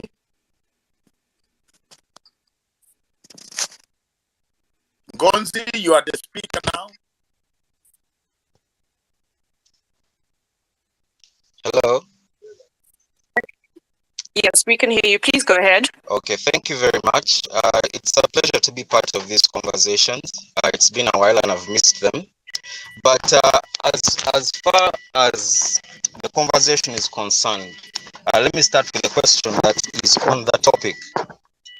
Is this a destabilizing technique that the West is using, Al Jazeera, to destabilize Africa?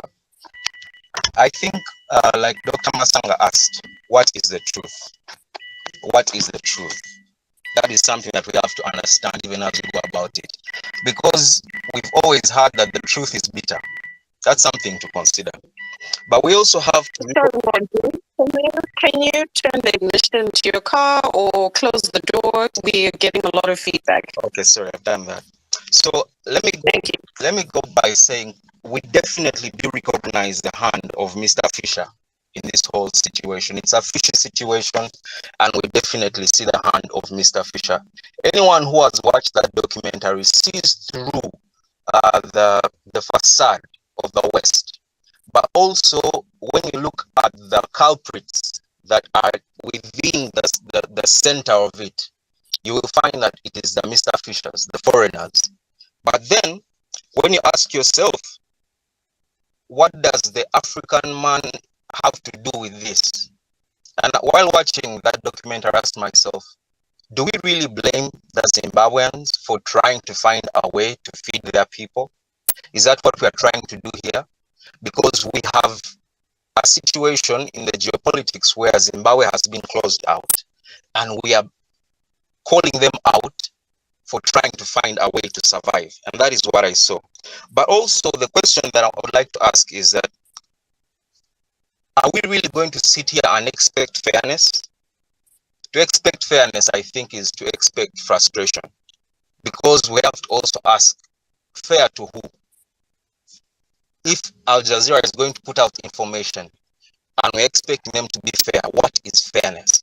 And that brings me to the next point, that uncommunicated expectation is the mother of all frustration. Us as Africa, what is our expectation of the world?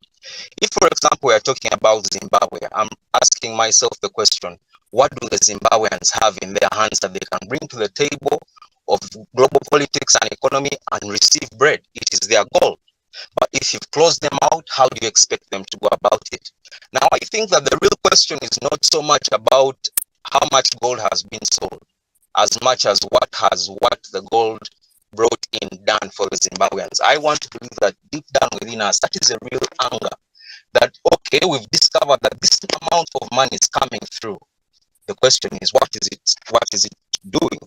So of African unity, I would like to ask you, Dr. Masanga, as our elder and as our teacher, what is the possibility of creating a centralized mineral market platform where Africans put their products on that market platform, and anyone who's buying it is buying it from that platform at market rate, so that we are taking out underhandedness? And then maybe it would be a platform supervised by the AU and the ADB, so that money can be repatriated to countries. That is something that I was thinking about as an option. So now, also back to the documentary on Zimbabwe, are we punishing the messenger and defending the criminals? And also the question of, okay, now that we have seen this documentary, like Dr. Masanga asked, what now? My elder, I do not think that it is the work of the media specifically to tell us what to think and how to act. Like someone mentioned earlier, we're expected right now to be able to sift through whatever information is coming for us to determine how to act. Now that question fully lies on, one, the Zimbabwean government, and also as Africa as a whole. Now, as to the question of sabotage, like I said, definitely it is present. It is clear as day.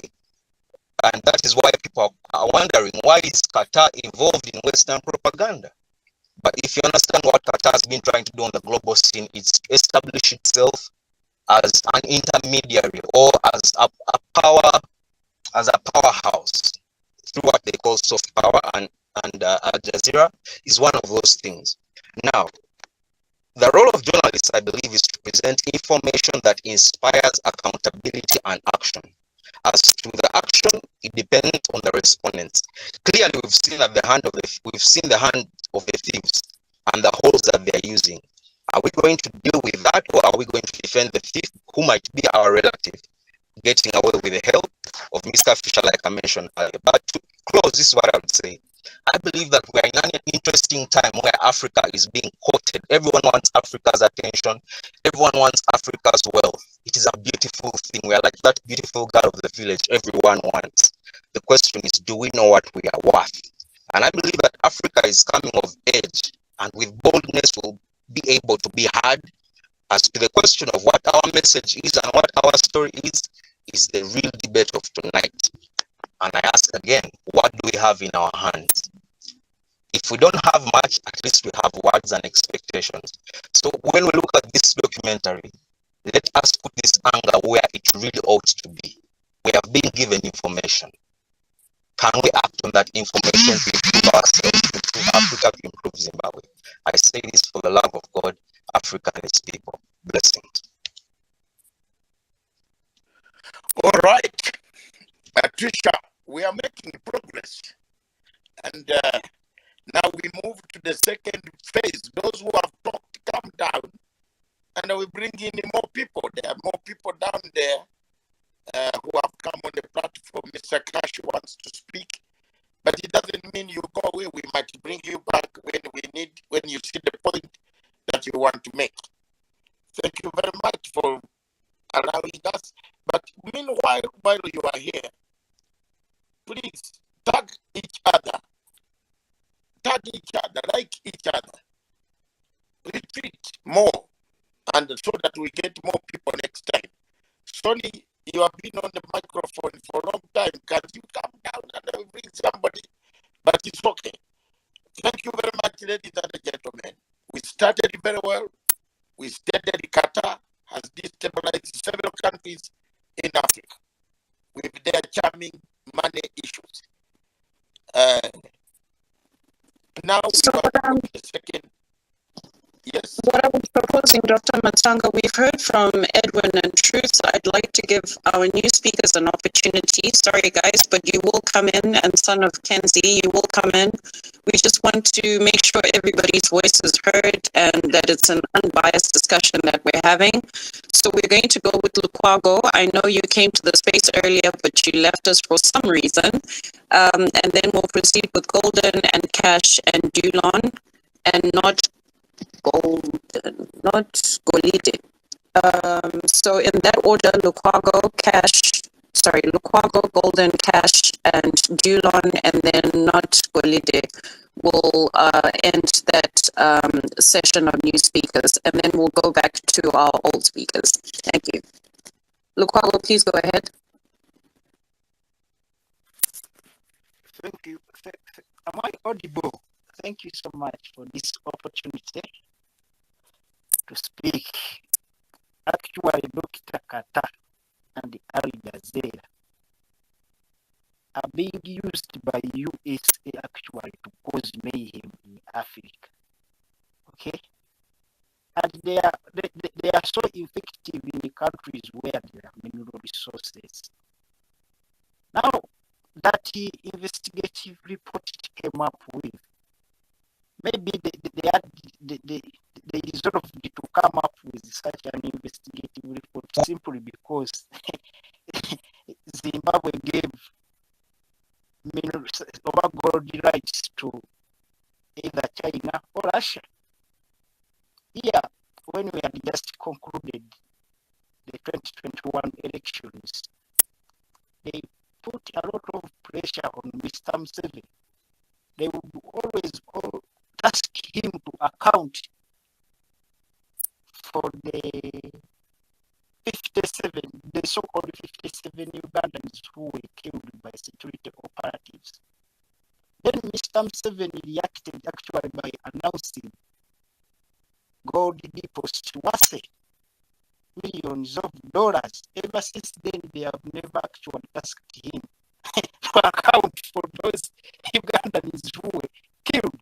So they might be interested in that gold, and they are devising ways of actually over the president of Zimbabwe, giving them also a portion. But it seems like Mr. Mnangagwa is not giving them what? A portion. So they are not doing it for the interests of Africans. No, for their own selfish interest. But how I wish African leaders can sit down and they also come up with the television of Al-Jazeera like that confront Africa's interests. A lady of BBC like that confront African culture from that Pan-African perspective, where we should focus more on our culture. Okay? But the kind of leaders we have, I don't know what is the problem with them. Because China is developing simply because it has respect for its culture. But it is in Uganda where you see Ugandans adapting Western culture. They even forge accent. Someone who went to USA in 2015, while like 20 years, comes back to Uganda when he cannot even pronounce Ugandan words very well. Forging the accent will not help you. Okay? If we focus, so now let the president of Zimbabwe pay the price. Provided the money they are getting from such resources, they use it to invest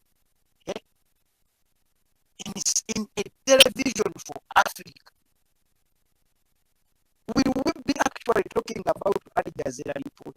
It would debunk. It would debunk that Al-Jazeera report. Actually, there is a certain president, I've forgotten him, who was like about to bomb that Doha office where Al-Jazeera is for misinforming the world.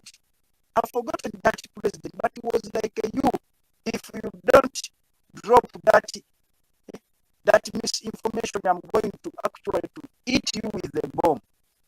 So, Doctor, as I conclude, because I just wanted to learn, but I've been forced also to say something. Al Jazeera, BBC, DW, it's high time you Africans must think of actually coming up with such televisions, with coming up with radio station televisions that must react the way those international medias are portraying Africa to those Western powers actually that have turned Africa as their battlefield simply because of its minerals. European Union ever since then has never held Mr. Museveni accountable for the 57 Ugandans who were murdered in the 2021 elections, simply because he made one statement that I have a lot of gold deposits. Thank you so much, Dr. Masam, and you. Thank you very much, Lukwago. And as Stella is here listening, Madam, our Stella, our sister is here who has suffered. She suffered a lot, and I hope she's going through quite a lot of things. And we pray for you all the time. Some of us have not spoken much to you, but we pray for you every time, Stella, wherever you are, because of the courageous words that you stand up to speak for millions who might not be able to speak and who might not be able to say what you have said. And you did study the same subject that I studied, so we are more or less on the same level, and I'm very happy when I see you on this platform, at least you pick up a few things, errors, and that is how politics is. And I'm very happy every time whenever I could see you stand up to speak. I am very, very, I look at this is courageous, and that is a spirit that some of us had from 1982. We have been speaking 85. We have been speaking about one party state in our country. And Lukwago, you take it from there. Thank you very much. Now, Edwin, you say you want to go to sleep, but just what did you want to say before I come to the person, the people that Madam Miss Trisha has chosen already? Edwin, what is your point, sir? Doctor, thank you so much.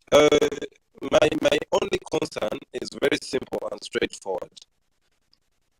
We keep debating about the West, but how our neighbors have wronged us, rather than focusing on what do we have internally as a family, as Africa, that we can build on for where we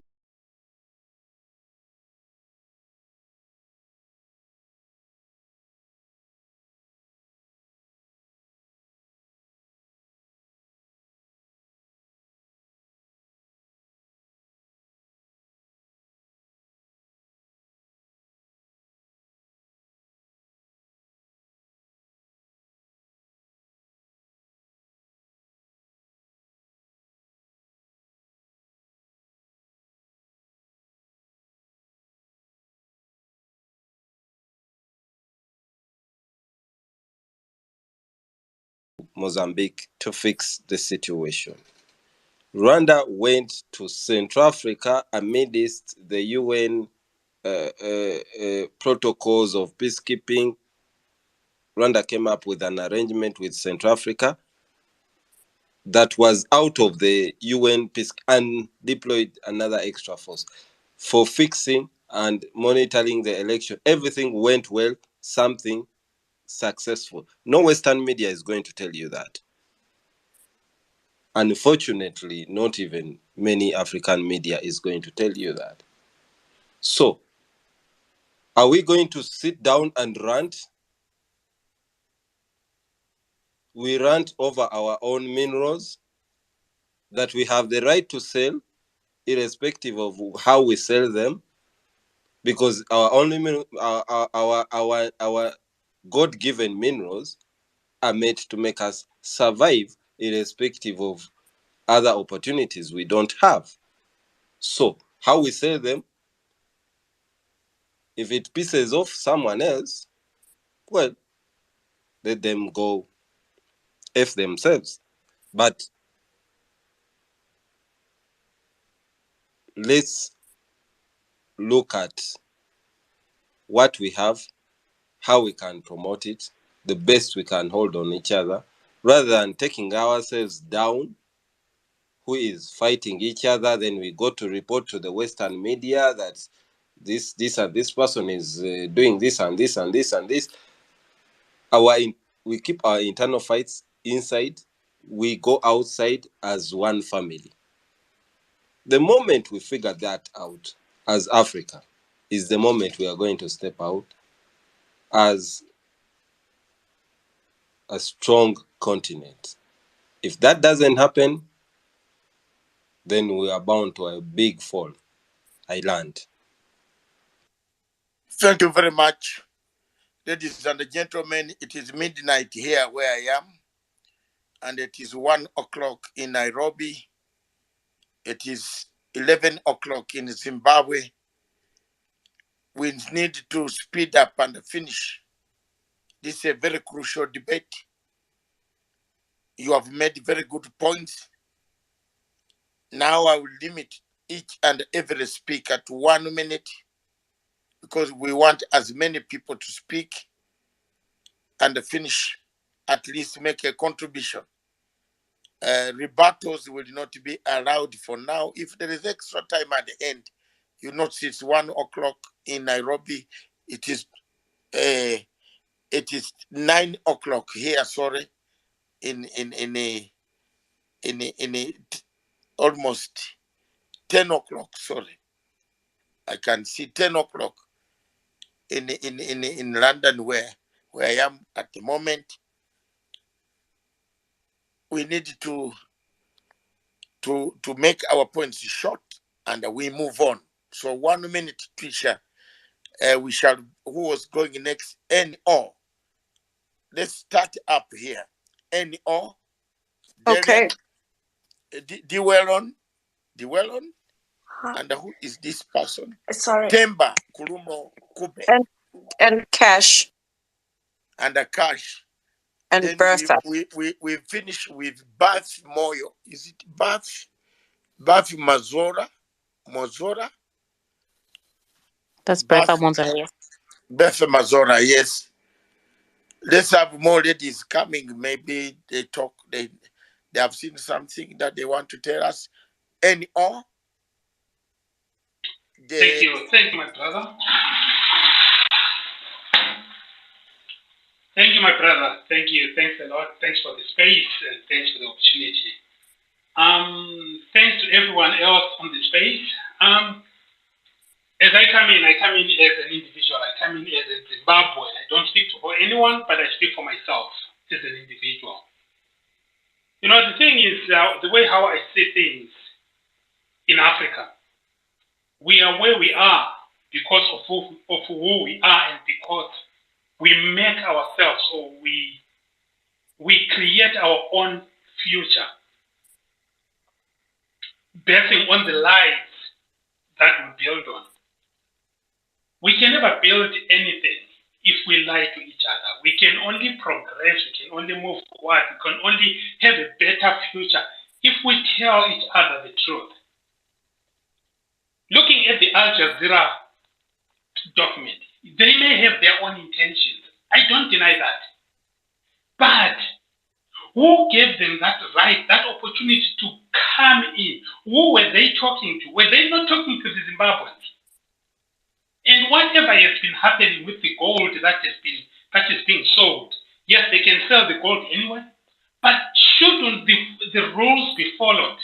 How do you sell gold? By sending the white people that you always blame every day for the ills of the country, yet they are the ones who are the runners who are running with the gold to sell in Dubai. They are carrying gold in suitcases. Where have you heard of that? That gold is carried in suitcases, gold of a country. All we are saying as Zimbabwean is the rules have to be followed. Follow the rules. Sell the gold, no one will stop you. But not in the black market. Because in the black market, not washing money, dirty money, that is coming in. So can I finish? Sorry. I just said prepare to land. Your minute is up. Okay. Prepare to land. Okay, I'll prepare to land shortly. The dirty money that is coming in, it doesn't benefit us as a nation. And the gold that is being sold outside the country is not even benefiting the country as a whole. The hospitals are an eyesore. The infrastructure is dilapidated. The roads are potholed all over. Our infrastructure is dead. Look at the roads in the cities, in the rural areas. Some of them are impassable. We don't have bridges. That tax that was supposed to be paid from the proceeds is the money that is supposed to build that infrastructure. That's all we are saying. That's what Al-Jazeera highlighted. That's what we see. We know they may have their own agenda, but what we are seeing, something is wrong that needs to be fixed in the country, not anywhere else. Thank you. I believe if everybody's watched the documentary, Al Jazeera is alleging that the gold is sold within Zimbabwe. So your allegations of this gold being sold outside of Zimbabwe, I don't know. But thank you for your contribution. We're going to move over to Cash. Cash, please, if you'll give us your contribution, then we'll have Dulon and then Temba with Bertha finishing off that round of speakers. Thank you. All right. Thank you very much, the host, co-hosts, for allowing me this opportunity to just contribute a little bit. I don't represent anybody. I don't represent any party or any organization. I'm just speaking as a Zimbabwean, right? The topic is saying is that Al Jazeera using tools to destabilize Africa. Of course, wherever you go, there are always external forces. Even in your family, let's look at the family settings, mother and father and children. Outside, there are forces that you have to fight for the family not to break up. So my question is Africa stable? Okay? If the West is trying to attack us, how do we defend ourselves? And looking at the documentary, is everybody's saying, but we still have 3 parts to come. That was the first episode. Did the Al Jazeera created those characters in the documentary? Did they tell them, sit here, say this, clip them before they turn on the cameras, or that was something prompt?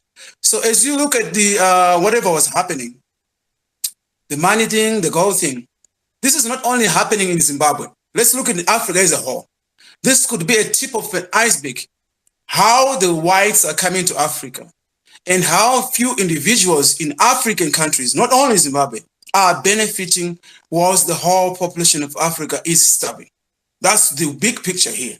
We could start with Zimbabwe, and then every country has to look in itself, whatever they're producing, diamonds or copper, whatever, and see, is there any illegal things that is happening in their own country? So this is an eye-opener. Let's just not focus on Zimbabwe, but this is an eye-opener starting from South Africa all the way to Egypt. I don't know, Egypt, whatever, Sudan. What's going on in Africa? Are we all stable so that we can resist the forces from outside, or are we already fragmented and these guys are coming in and take advantage of the situation that's already there? So that's the question I have to ask. But the truth is, Al Jazeera has also opened our eyes what's going on. I'm a Zimbabwean. I didn't know what's going on, but at least even if they have their own ulterior motives, but they actually put out something, we have to see a positive in that documentary. They might be negative, but we have to also see a positive. What did they do? They have opened African countries to actually look in their own countries, whatever they are producing, whether they're getting played by the Europeans, or where, it's not about diamonds and gold. It could be oil, could be actually tobacco, whatever. Are they actually negotiating the good prices? Or they're actually people, mafias who are running all those resources? I'm done. Thank you, Julan. We'll move on to you, and then we'll have Temba speak with Bertha and Mayubuya finishing that round of speakers. Thank you so much, Trisha. Hi, everyone. My name is Dylan Africa. I'm from South Africa. I don't represent anyone here, but yeah, I represent the whole of Africa, seeing that my last name is Africa. But anyway, I'm just going to get to my point. Personally, I have learned a lot over the past 4 years. I spent some time in Syria in 2016 and 2017 during the war. I was on the border of Syria and Turkey, but I'll explain how that relates to what I'm about to say. I've realized that Africa is the engine of the world while I was living in the Middle East. The difference between the Middle East and Africa is that the Middle East has not given up power as what Africa has to colonization, right? Hence why there's so much war in the Middle East right now.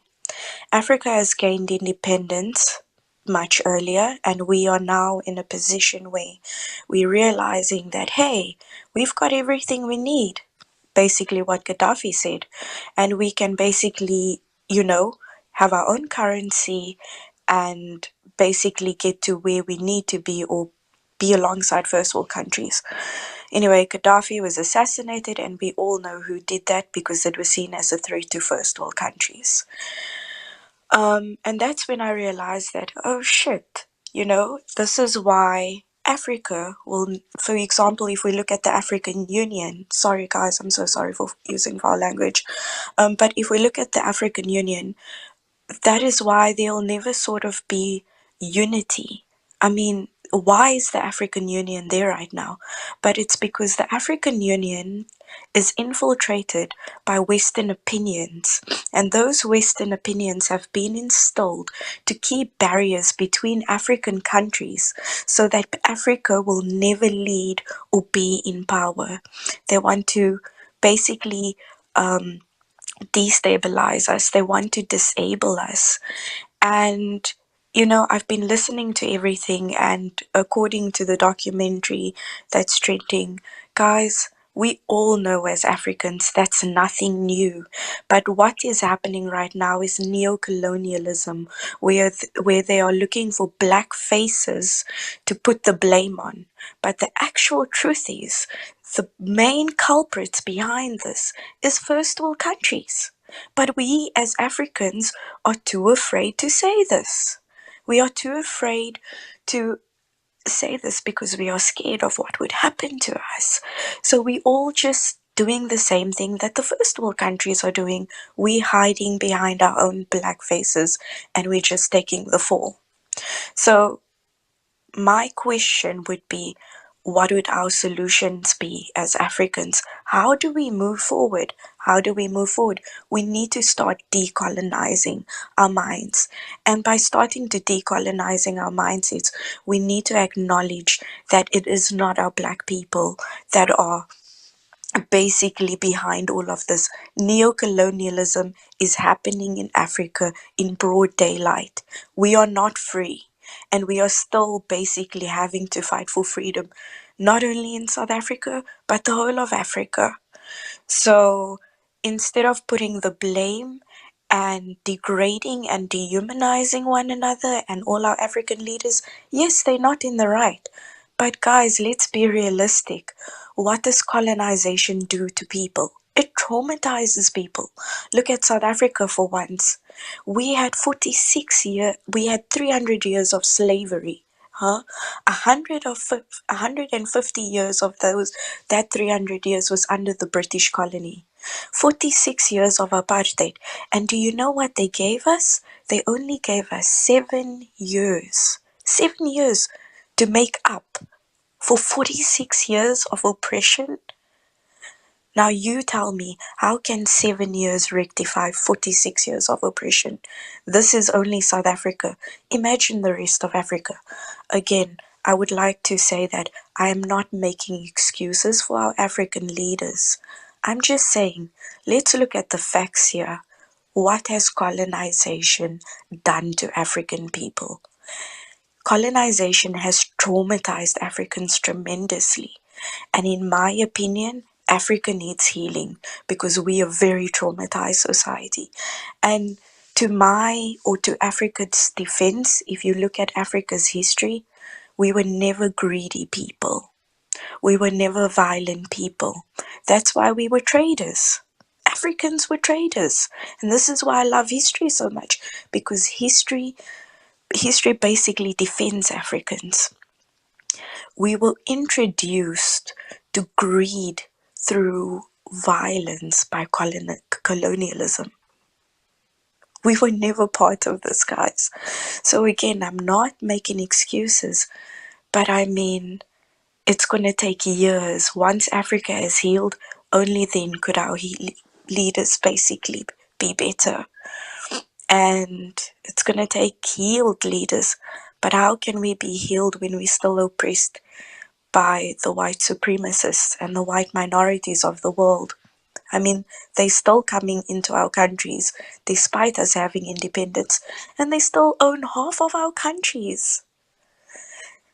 So as Africans, we need to stand together and fight for Africa by force. Thank you so much, Twitcher. Wow, Dulon, thank you so much. It's so refreshing to hear from a woman, and especially from South Africa. I mean, just the publicity that we've seen with relations between South Africans and Zimbabweans, and to listen to you speak so eloquently about apartheid and everything that's happened to South Africa and the situation that you yourselves find yourselves in. Thank you. That was, I think everybody will agree, that was very refreshing to listen to you speak. So thank you for your contribution. Chemba, if you'll go ahead, and then we'll hear from Bertha and Maibuye, and that will end our final round with these speakers. Thank you so much, hosts. Just want to applaud my sister, the previous speaker. I was very impressed by your contribution there. Okay, back to the topic. Qatar and Al-Jazeera, they used as tools to destabilize Africa. The answer is obviously yes. Not Al-Jazeera alone on that case. We have CNN, we have what do you call it, Sky News.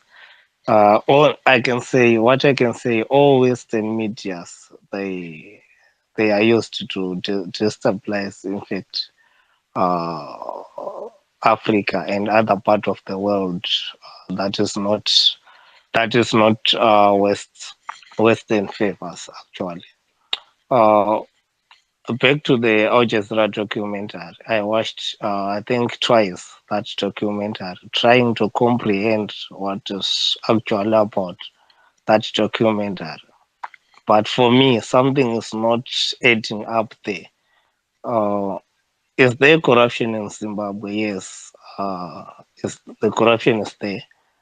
We don't deny that, and everybody knows that. In Africa, in the world, corruption is there.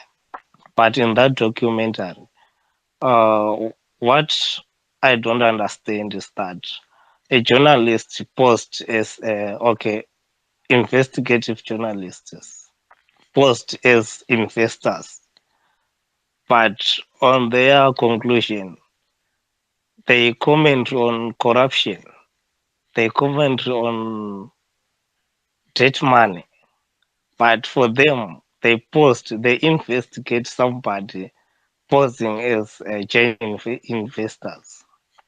Okay, for me, it would make sense if they uh, posed as a criminals.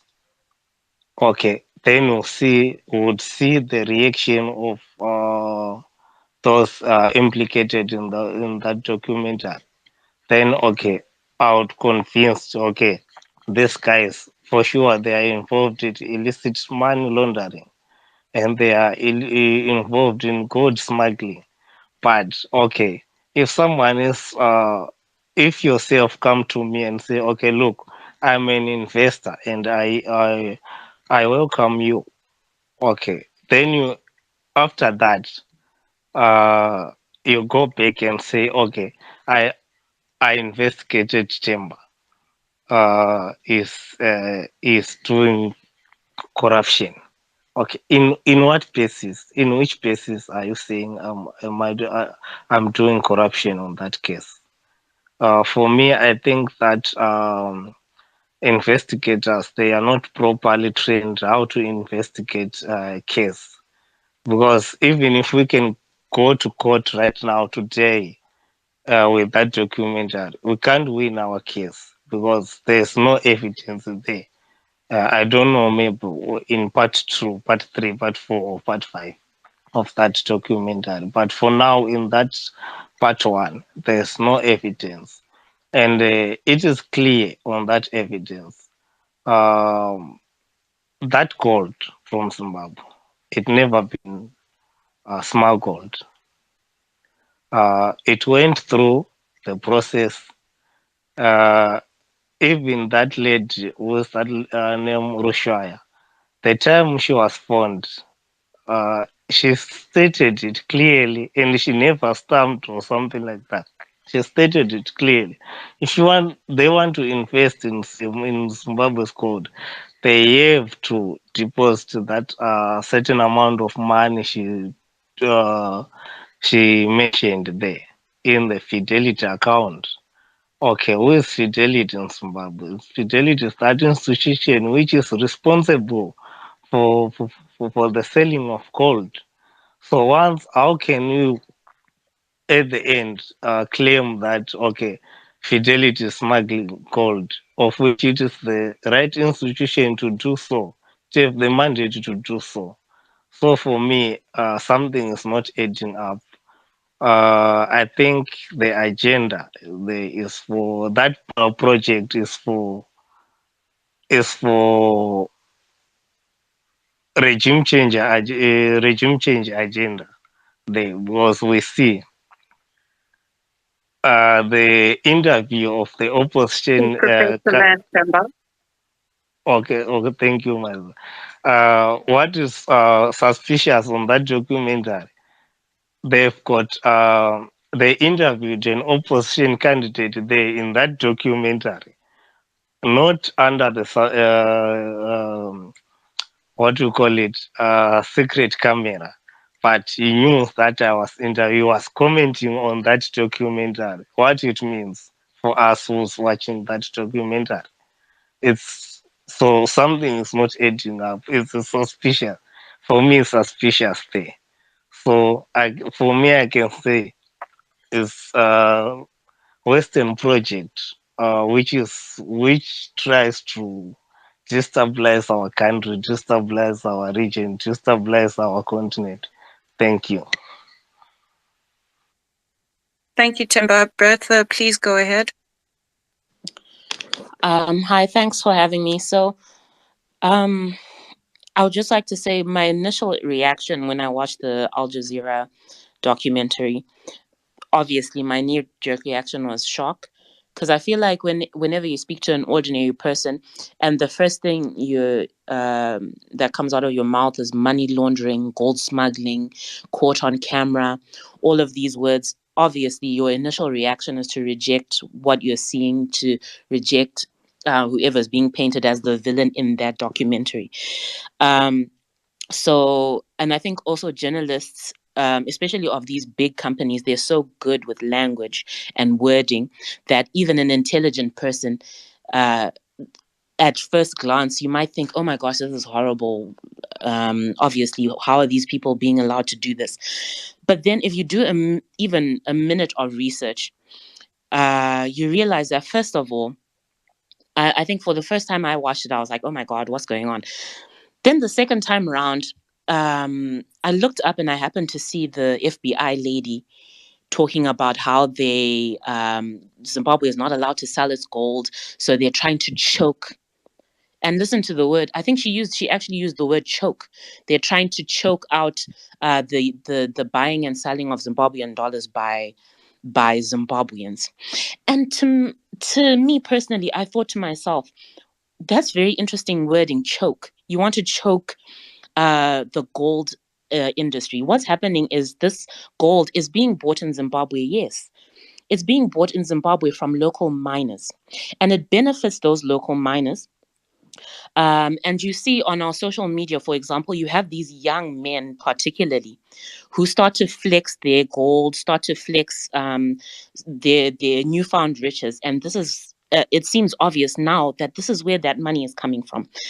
And for me personally, looking back at it, I really have learned in the past maybe decade, I've learned not to take everything that comes from an external force. I've learned not to take it as is, because everybody has an agenda, and usually people in one country have their own agenda. They would want to do whatever helps them the most, and they have what do you call this, foreign policies, and those foreign policies are not necessarily good for whatever country they have written them for. They're whatever they can get the most out of whatever these countries are. So I've often taken a lot of hate and a lot of heat because I'm MDC, and I am not ashamed to say that I am. That is what I am. I am MDC. I'm grandfathered in. And I've often taken heat for saying have I would rather have discourse with ZANU PF and all of those quote unquote monsters in ZANU PF, so-called monsters. I would rather them than the white monsters, because the numbers and the blood on these black leaders' hands compared to the blood on the hands of these quote unquote white saviors, it's not even a comparison. and those are Black people, you would in my opinion, you would think, yes, they have children here, they have families here, they want the best to happen here, right? So I think it's quite interesting when you then start to say, wait a minute, how can we side with these people talking about wanting to choke Zimbabweans? How can we side with these people who want to choke Zimbabweans? Because what will happen is in 2008, we had a crisis in the banks. There was no money. Once we had the US dollar, things got a lot better. Things got significantly better for ordinary people.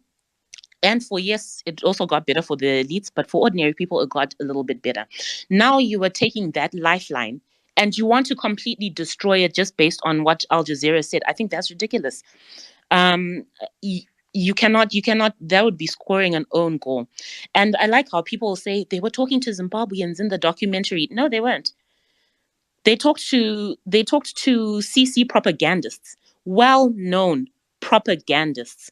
For example, Hopewell Chinono. Sorry. Don't even worry about it.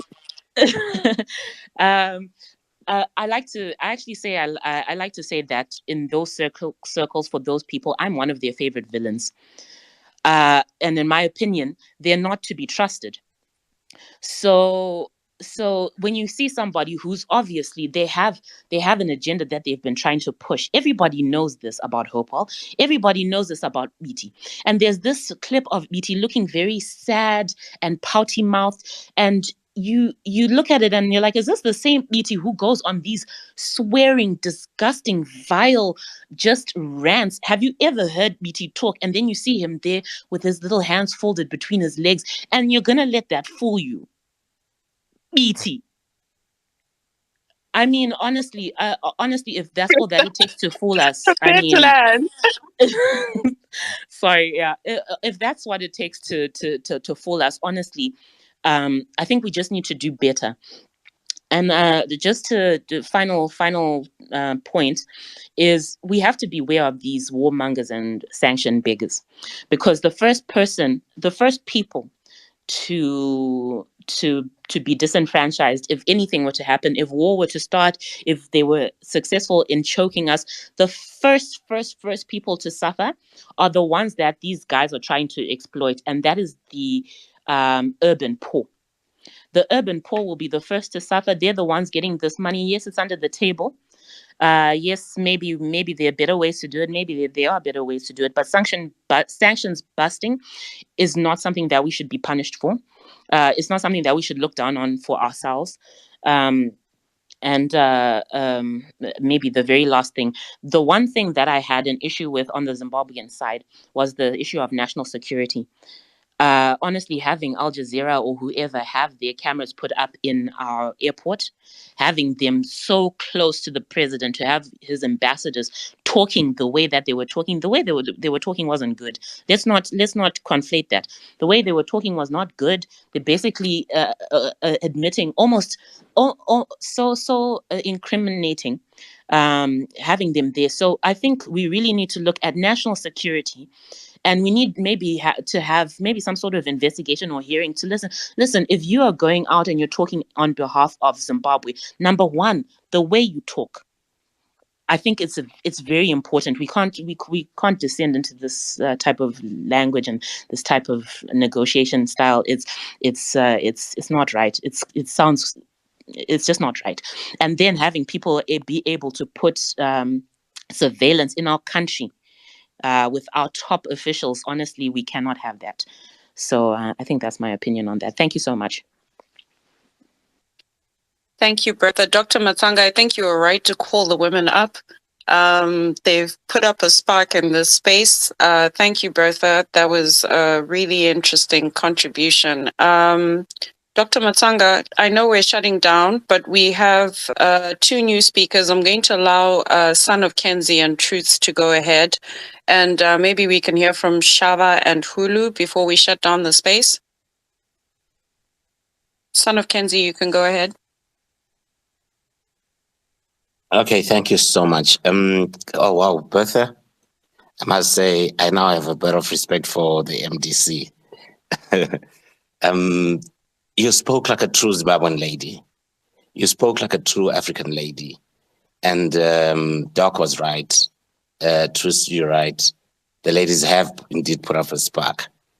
One thing we need to get to understand now, which Bertha has actually just alluded to, is the fact that we should not blame ourselves for trying to fix the injustice within the wrongs. People talk of doing and selling gold within the laws. Whose laws when we are under sanctions? That's the question that we should be asking ourselves. Then going back to the issue of Al Jazeera, I am a broadcaster, as I mentioned before. Al Jazeera actually dramatize things. They sensitize things. They take out certain conversations, create narratives out of conversations that they want to actually relate. So ours is not only about busting the sanctions. We should look further, Doc. You with a radio station that plays some beautiful African music. You played some Oliver Mtukudzi. I was touched. It almost brought a tear to my eye. We need to collaborate, like another gentleman mentioned earlier on, with independent television stations across Africa. Mine is one of those that are keen on that. Let us create our own Al Jazeera. Let us speak to the governments, Doc. And I hope that this information that you said you're recording will definitely get to the president of Zimbabwe. This is a petition I would like to put out there as an official petition that we do not want Al Jazeera in our territory anymore. If they can get Russia today off the airwaves, can Zimbabwe get Al Jazeera off our airwaves? Please, Doc, can you relate this? The official numbers on this Twitter space are huge and are quantifying and justifiable to become an official petition to the government of Zimbabwe. We do not want to see Al Jazeera, and we do not want to see the second and third and fourth documentaries on our platform and within our borders and our territories. Then, Bertha, thank you very much for raising the issue of national security.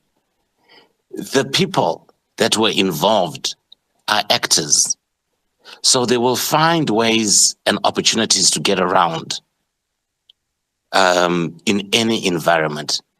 If they were genuine thugs or mafias, definitely with the Zimbabwean security, you know, they would have been trapped and caught.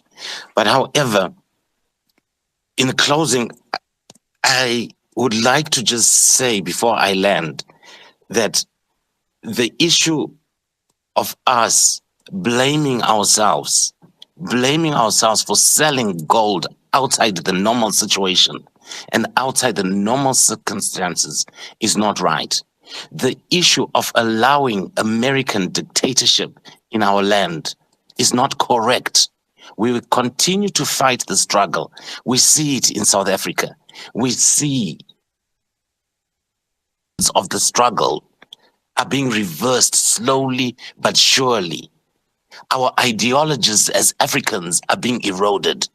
And Doc, this is your duty and your place to start teaching and educating those young kids of the African ideology. I've heard a lot of these young guys, and unfortunately it is guys, the born frees. Women, I salute you, the young generation. And I say to you guys, take the baton by the stick. It's a woman's world, Bertha. Please run it. Us as men and the born free generation, the men are the ones who are letting us down. We are the most negative individuals. America has the worst president, a president that doesn't even concentrate, that knows nothing of what he's doing, but they still call him Mr. President. Us as Africans, and especially Zimbabweans, we are ambassadors of our own destiny and of our own countries. What we say and how we say it affects not only us as individuals in our personal opinions, but the rest of our families back home, wherever they are on the African continent. Ladies, thank you very much. I am happy and I'm proud, and I believe that our future is great. Al Jazeera is Mickey Mouse. And in closing, can Al Jazeera be taken off our airwaves? Please. Thank you. Truths, please go ahead. Thank you, Sanokenzi. Thank you so much. So I will try to concentrate on what I would like to get across to the space. So as an Eritrean, okay, born in Eritrea, raised in America, served in the military here in America, I have an understanding of what the agenda is. There is good part of the world and bad, evil part of the world. I am flabbergasted by the idea that one guy came here earlier and said that why should he side with his own brothers, when it comes to identifying what we're working on. That's just shocking to me. Like, you have to solve the issue with your brother on your own. If you don't, if you bring a third party, now you have made your brother even way further than you. The issue is not that this article was written and we're all over it. That's not the issue. The issue is the funds that are coming to write articles like this is to create wars for Africans. We are going to fight now that we are awakening as a whole continent. And we have to do a due diligence by speaking about each country as a country. Whenever it's convenient for Al-Jazeera, they want to bash the whole continent. Whenever it's convenient, they want to talk bad about each country. We are each country. We have our own processes. But do not bash Africans for working on the issues and the traumas that we've been going through. Like, I don't know in how many ways and how many languages I would love to say that. When we are addressing this problem, we need to stay on this problem. The problem is we have an attacker from Qatar, America, always saying that we cannot handle our issues. Africa has been feeding itself, and we are all born and we run nations by deal with billions of dollars on our own, regardless of whatever sanctions, and they have a nerve to say Zimbabwe cannot sell its gold. So in the case of Eritrea, we've been saying, hell no. We have the same breath as you. Okay, we're not gonna just sit down and die. We're gonna farm our land. We're gonna support our people. We're gonna utilize our gold, whatever it takes. We're gonna organize our military and defend ourselves no matter who you send. So that is my recommendation. As far as articles like this, make sure you're on Twitter debunking. Make sure you are writing on a united front. If your issue is you want to fix a policy in your country, that is your obligation and it's your job. Just because you got mad with one guy who did something wrong to you in Zimbabwe or in Eritrea, you're not going to go to the US and come like an opposition party to murder your own brother in the hopes of that country will be destroyed. This is an immature way of handling things. We hear about a lot of quote unquote oppositions that are created with immature little boys. They have no idea what they're doing. All they know is they're so mad over here in the US because some guy treated them wrong in Zimbabwe or in Eritrea or in Ethiopia. And now they want to say we're opposition group. And then guess what? They give them $1 million just so they can go and create other little boys and then destroy the whole nation and create bloodshed. That's what's happening in the East African country today as we speak. If you don't learn from us, whenever there is articles by Al Jazeera, CNN, BBC, and all them, it is for a war that's coming out. Do not doubt that. Do not doubt that. That's what's going on. They started with articles. They started with quote unquote opposition groups. They started with weapons that were imported to Ethiopia by the billions of dollars of the US. And guess what? 1 million people were murdered last year. If that's your goal as an African, then you need to question yourself. You need to get mental health counseling. You need to forgive whoever did wrong to you as an individual in your country and start creating better policies. If you want to kill the government, okay, talk about the policy. It is not the humans that are going to be needing to be murdered, because if you murder them, somebody else will come after you. Thank you so much, guys, for the space. Thank you, Mayibuye. Please go ahead. Okay, thanks a lot, I Trisha. thought you had said I was coming after here. Sorry, Shava, Mayibuye was here before you. Thanks, Trisha. I've been listening to a lot of presenters, a lot of speeches. in my language, we say we are even there's an equivalent saying in English that says, "Do not shoot the messenger." Sounds like we are busy shooting the messenger here. I'm sorry. I hear my sister from Eritrea. What's happening in Ethiopia? It's brother killing brother, right? It's sad, and I want to point that out. It is very sad. So what we need to do is introspect here, people. We need to introspect and say, what are we seeing? Right? You do not bait a lake that has no fish. Right? You don't go and fish in a lake that's known not to have fish. You be a fool. Somebody went and baited and fished for you and sent you a camera. Right? I understand what the outfall, the fallouts of this may cause. But let's not fool ourselves sitting here and start blaming. I'm sorry, the speaker before this of ban this, ban that. That's bullshit. I'm sorry, excuse me. It is immature. As people, we need to introspect, right? You were talking sanctions busting. That is nonsense. We know this. Gold in Zimbabwe can be exported legally. Okay? We're talking about the millions of dollars that didn't make it back to the country to support the people. If we start having that conversation, let's have it. But let's not sit on these spaces and make it sound like people are stupid. We are not stupid. Money laundering is real. Sorry, Maibuya, you joined us a little bit late. We requested that I learned, Trisha.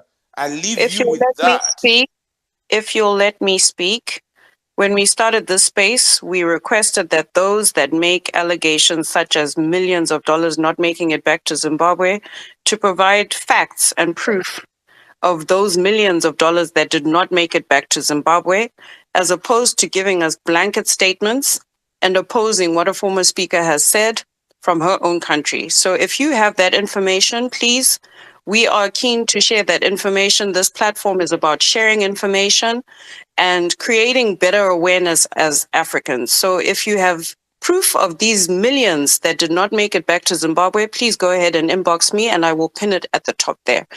Shara, I appreciate that. However, you cannot demonstrate fish that have not been caught. In my analogy, I started to with speak that. to you in Proverbs. Let's I'm not have going that to speak to you in conversation. Proverbs. We just want proof. We don't want to speak in Proverbs or Bible verses. This is not the platform. Shava, please, can you go ahead? Thank you, Trisha, and everyone on the platform. I think I'm speaking as a Zimbabwean, and therefore, as we are looking at the topic that we are having, we are also looking at the documentary that has been done on the Zimbabwean minerals that are being exported.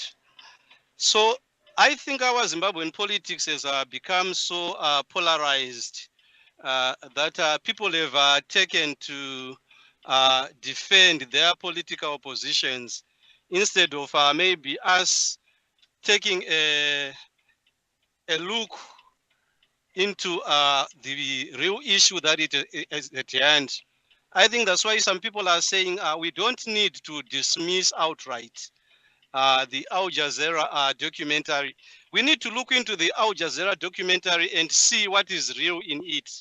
If we discover there are real issues in the Al-Jazeera documentary, then we need to ask ourselves questions as Zimbabweans that can help us as Zimbabwe. Because there is no smoke without a fire. So are there anomalies that we can find in the documentary in regards to the way that our minerals are being moved? Yes, there are anomalies that we saw in the documentary in regards to how the minerals are being moved out of the country. Therefore, what needs to be done to correct the processes that has been put in place by the Reserve Bank of Zimbabwe through its subsidiary, that is the Fidelity, in terms of the movement of the minerals? That's the number one thing that we need to look at as progressive Zimbabweans that have got the progress and the welfare of Zimbabweans at heart. Then the other issue is there money laundering happening?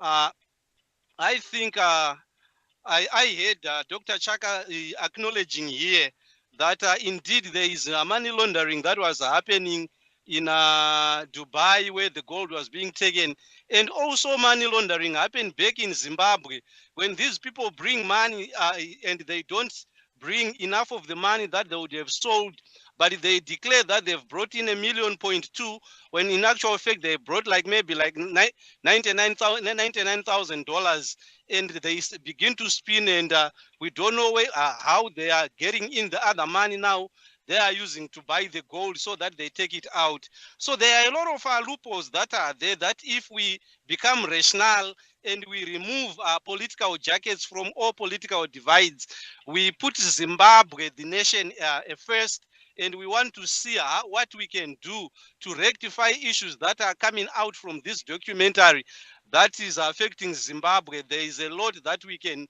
maybe achieve as Zimbabweans and help to improve from what we have seen being portrayed in the documentary. That's my take on the documentary.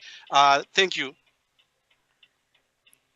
Thank you, Shava. I do believe if anyone knows what money laundering is, you actually have to have physical money for it to be money laundering. Understating the value of money that you have is not money laundering. I would like to believe that all of us know that. Hulu, if you'll go ahead with your submission and then we'll go to Maya D. Sorry, guys, we're not taking any new speakers. We're about to shut down the space. Thank you. Hulu and then Maya D. Thank you. Thank you, Trisha. Thank you, Dr. Matanga, and thank you for the other speakers that spoke before me. I was in and out of the space, so perhaps some of the things that I'm going to be saying were said already by somebody. But I just want to take note of the point that was mentioned by Dr. Betha when she identified the issue of the FBI lady who mentioned the fact that the intention is to choke the country on in terms of its ability to trade in gold. And after that, before that, we saw Hopewell winning an award in Qatar. And now we also understand or know that the Al Jazeera itself is owned by Qatari people. So what a coincidence. And Hopewell himself has been running with this documentary more than any other journalist in Zimbabwe, more than any other journalist in Africa. And I think your guess will be as good as mine. So let us look at Qatar itself as a country. If you look at Qatar, they won the rights to host the FIFA World Cup.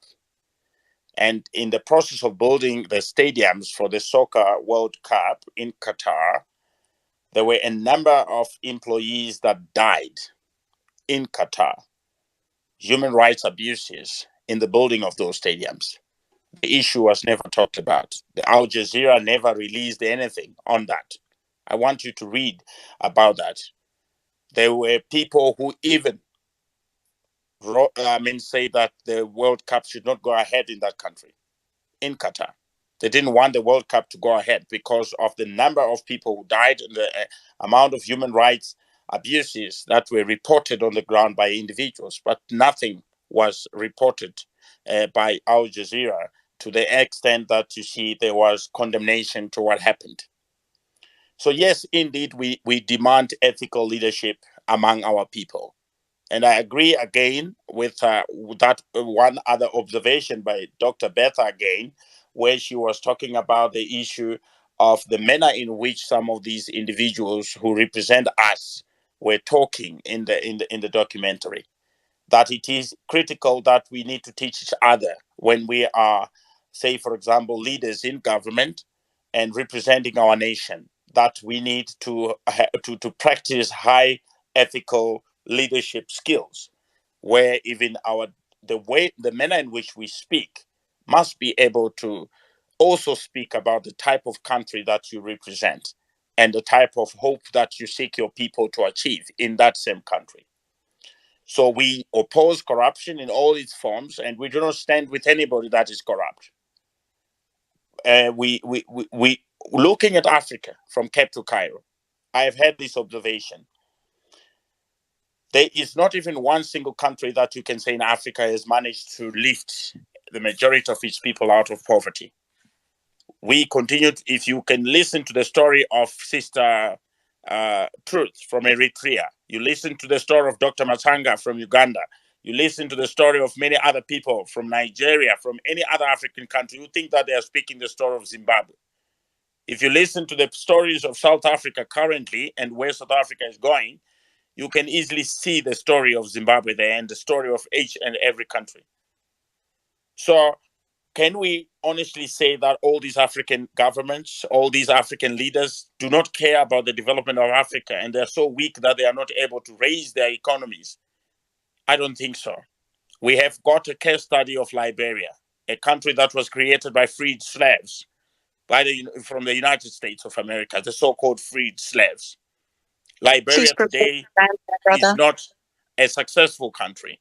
Liberia is a very poor country. But if you can look at the amount of money that they've spent in one particular country of Ukraine so far, 50 billion already. And I was reading an article in the past few days where the IMF, the World Bank, and many other partners have agreed that the reconstruction of Ukraine will require 400 billion. Imagine if you can take that 400 billion and divide it among our 54 African countries, we will be able to strengthen our reserves, we will be able to strengthen our currencies. 400 billion for a single country. They will never dare to do that for any country. Let me give you another example. Today, as we speak, Kamala Harris, the Deputy President of the United States of America, is in Africa. We saw the pictures from Ghana, the videos from Ghana, where dignitaries in Ghana were being treated like slaves, being saved in a manner that is so embarrassing, so humiliating. You wouldn't watch that. This is the reality we see. And let me tell you something. Kamala Harris herself is going to go to Zambia, a country that has been touted as a beacon of hope by them, the Americans. Since the inception of the new president in Zambia, Hakainde Hichilema, there hasn't been there hasn't been any significant thing that has happened in Zambia except the fact that they lent Zambia $1 billion as a loan. And Kamala Harris is going to Zambia. I can tell you, she will not be going there with money. She'll be going there with words, empty words, praising Zambia so that we become divided. So if you can look and trace the history of the United States and all these other people in terms of their plans for Africa, you need to look at Libya. You need to look at Liberia. You need to look at what they've done in Syria and what they've done in Afghanistan, where they spent 20 years in Afghanistan fighting the Taliban and spent 20 billion in war. And after that, they left empty-handed. Everybody's been on this space for hours. We want to make sure everybody speaks. I need to let Maya D speak. So your last 2 words, Hulu, and we move on to Maya D. Sorry about that, Tisha. I just wanted to say they ended up leaving Afghanistan in the same hands of the Taliban after 20 years and after spending 20 billion, wasting that money in war. Thank you. Thank you so much, Hulu. I wish you had been with us earlier. Thank you so much for a great contribution to this discussion. Maya D, please go ahead. Oh, thank you so much. I just saw this space and then I jumped in because the topic was so attractive. As a Pan Africanist woman, I really love to see all Africans coming together in on the issue that's really matter to bring us together, especially when it comes to the outsiders. I know those medias, all mainstream medias, either Qatar, Al Jazeera, BBC, name it, CNN, all. I don't know if you guys have seen any good news that they can report about any African countries, regardless. We knew it. We all have weak and then different kind of dictators leadership in Africa, but with their weakness, uh, our countries when each and single countries from Africa when they be labeled as like either like corruption or either was famine or either was every bad things that happening on the world, we don't want to be exemplified by that. Al Jazeera is number one enemy of the Black nations across the world, especially African. I knew it when this Al Jazeera, even like a childhood, when they reported about like the worst report, they go dig out terrible things from each country to show the world. And the very good example I will tell you about Al Jazeera, how mean they are towards African people.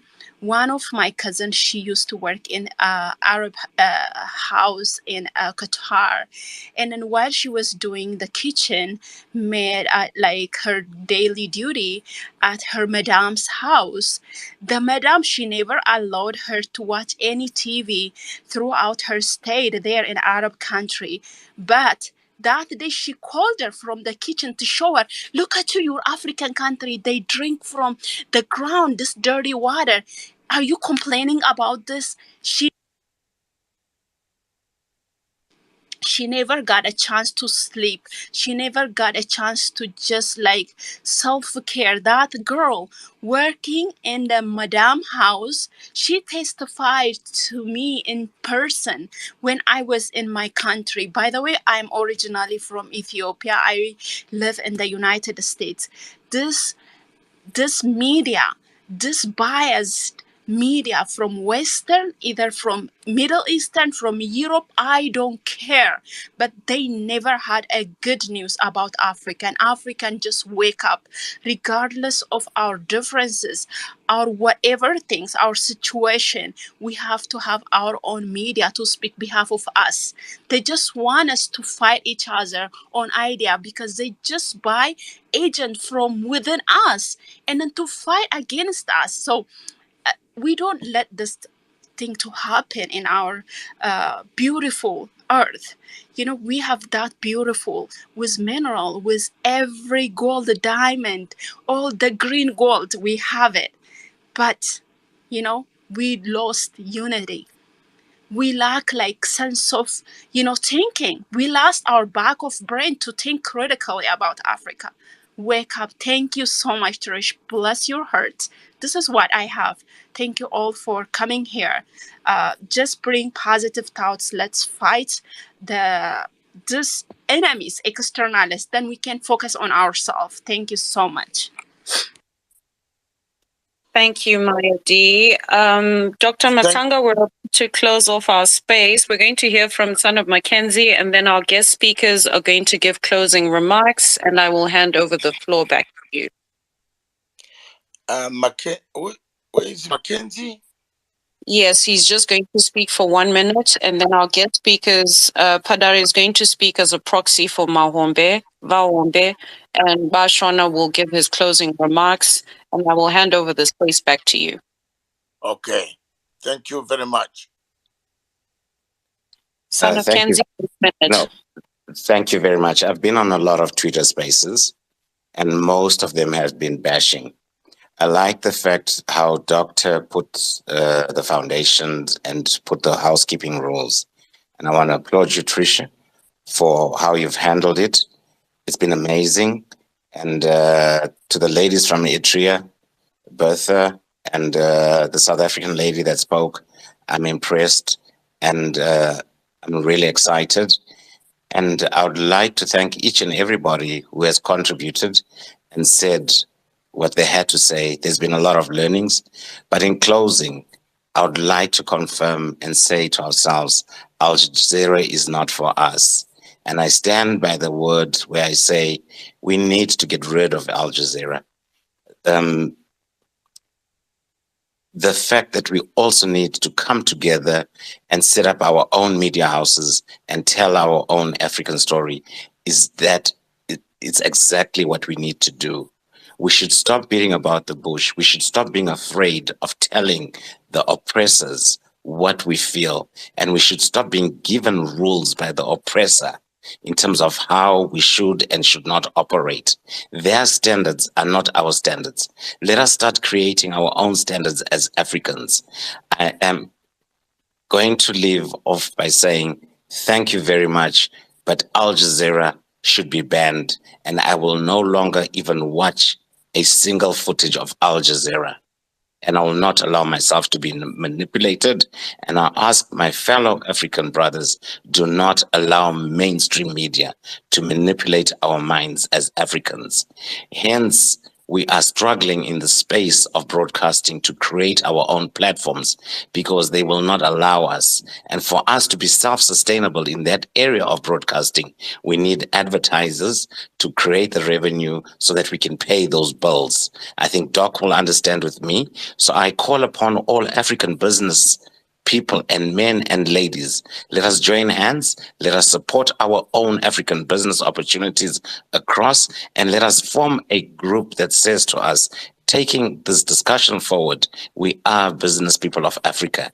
And I look forward to meeting each and every one of you in person where we can discuss this. Doc, Trish, please facilitate that, whether it not in the UK, obviously. Let it be in Eritrea or even in Zimbabwe itself. Let us meet, let us gather, let us get to know each other. I know some people have been raising emotions. To the gentleman who was using the words like bullshit, bull that, bull that. Pretty, you're very emotional. And the emotions overrun the logic behind the reasoning. And then, you know what they say? Logic without reasoning, in terms of the marketing sense, is like winking to a beautiful girl in the dark. Thank you. Okay. I take now this opportunity, Trisha, to invite Charles Mutama as our last speaker. And then I will, not our last speaker, I will invite Charles as our last speaker, then give Trisha a chance to say one or two words. Then I close. Then I allow my Tanzanian music to play. And then we close. We have learned a lot. We have said at least somebody must have heard. Charles Mutama is the president of Patriotic Party of Zimbabwe, of Patriotic Zimbabwe Party. And he's here, he lives in the United States of America. It's very, very objective. I've been with him on several platforms. He thinks not like any other opposition parties, but he thinks like a real Pan-African party. Charles Mutama, let's listen to your views on this subject. Thank you. Thank you, Dr. Matsanga. Thank you, Radio Punchline. Thank you, Trisha, for co-hosting. And greetings to all Zimbabweans here, all Pan-Africanists who are here present. The Al-Jazeera documentary has caused a lot of sensationalism, has aroused a lot of emotions in Zimbabwe and indeed on the continent. And I would like to comment that there are two things that are brought to bear by the Al Jazeera documentary.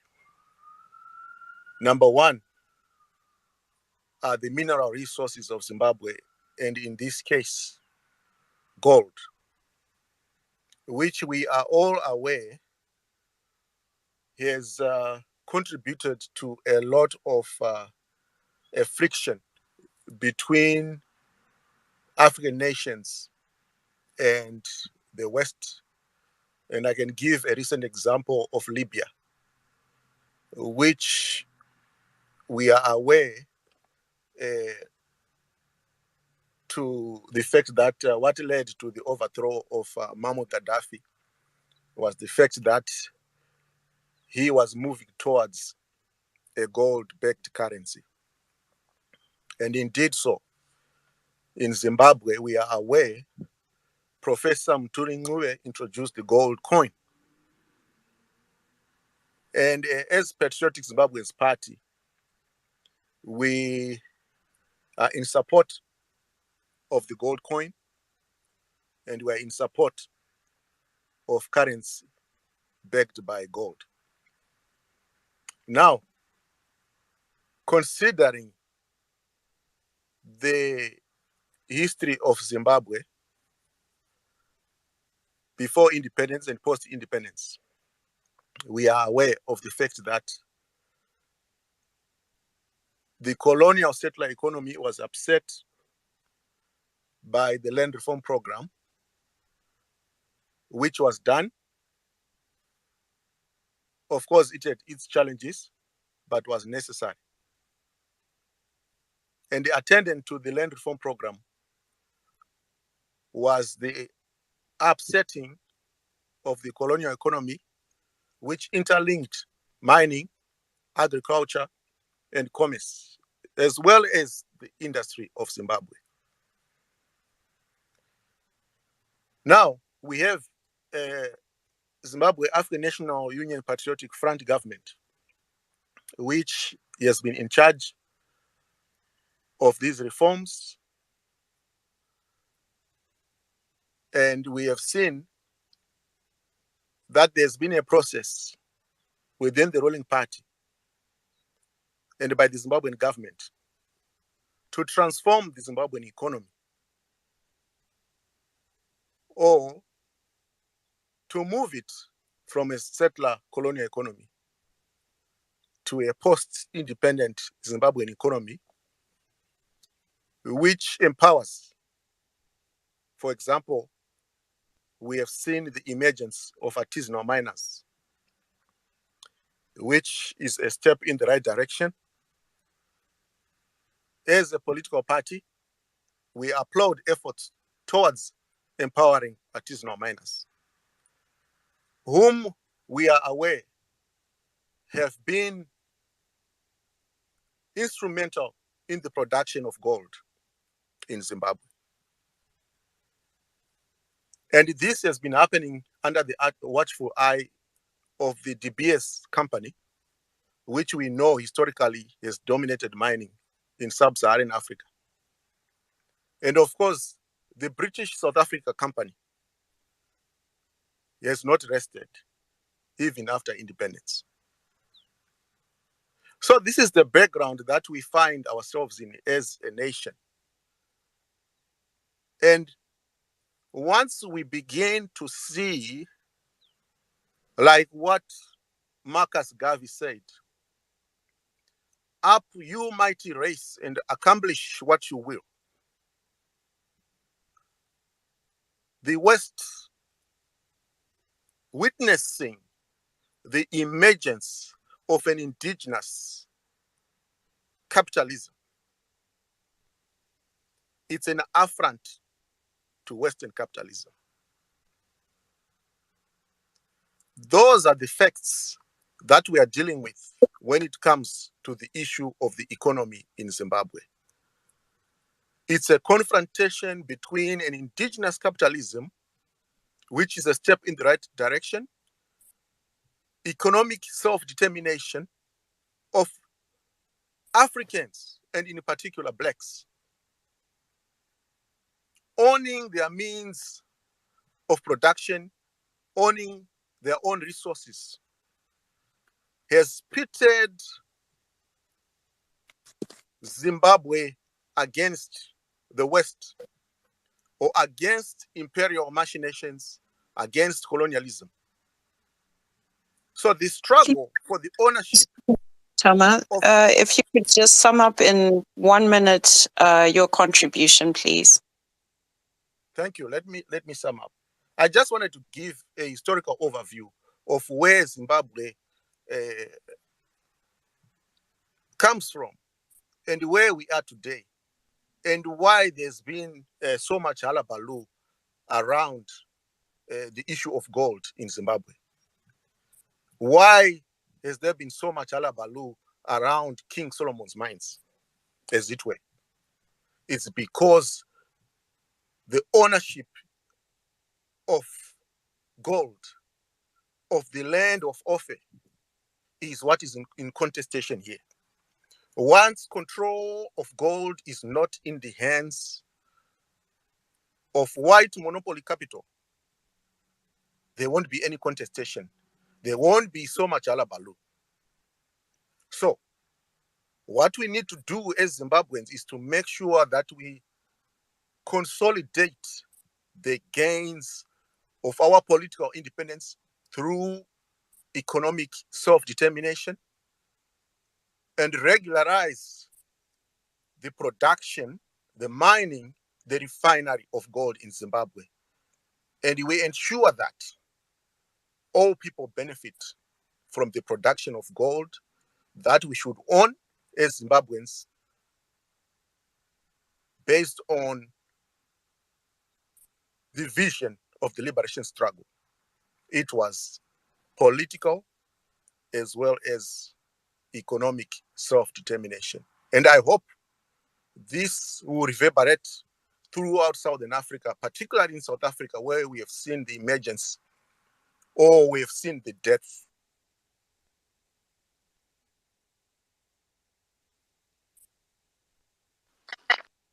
Thank you, Mr. Mutama. Dr. Matsanga, if you allow the guest speakers just 30 seconds each, just to give us a main, and then I'll give my closing remarks and hand over the floor to you. Padari, if you could go first, please, and just give us, in 30 seconds, just a summation of our discussion today on Qatar and the gold mafia in Zimbabwe. Thank you very much, Trisha. Thank you very much, Charles Mutama, Patriotic Party of Zimbabwe, Zimbabwe Patriotic Zimbabwe Party Chairman. Thank you very much for the type of contribution. Above all, Trisha, I want to give you a chance to say something as we close. What is on your mind when you saw the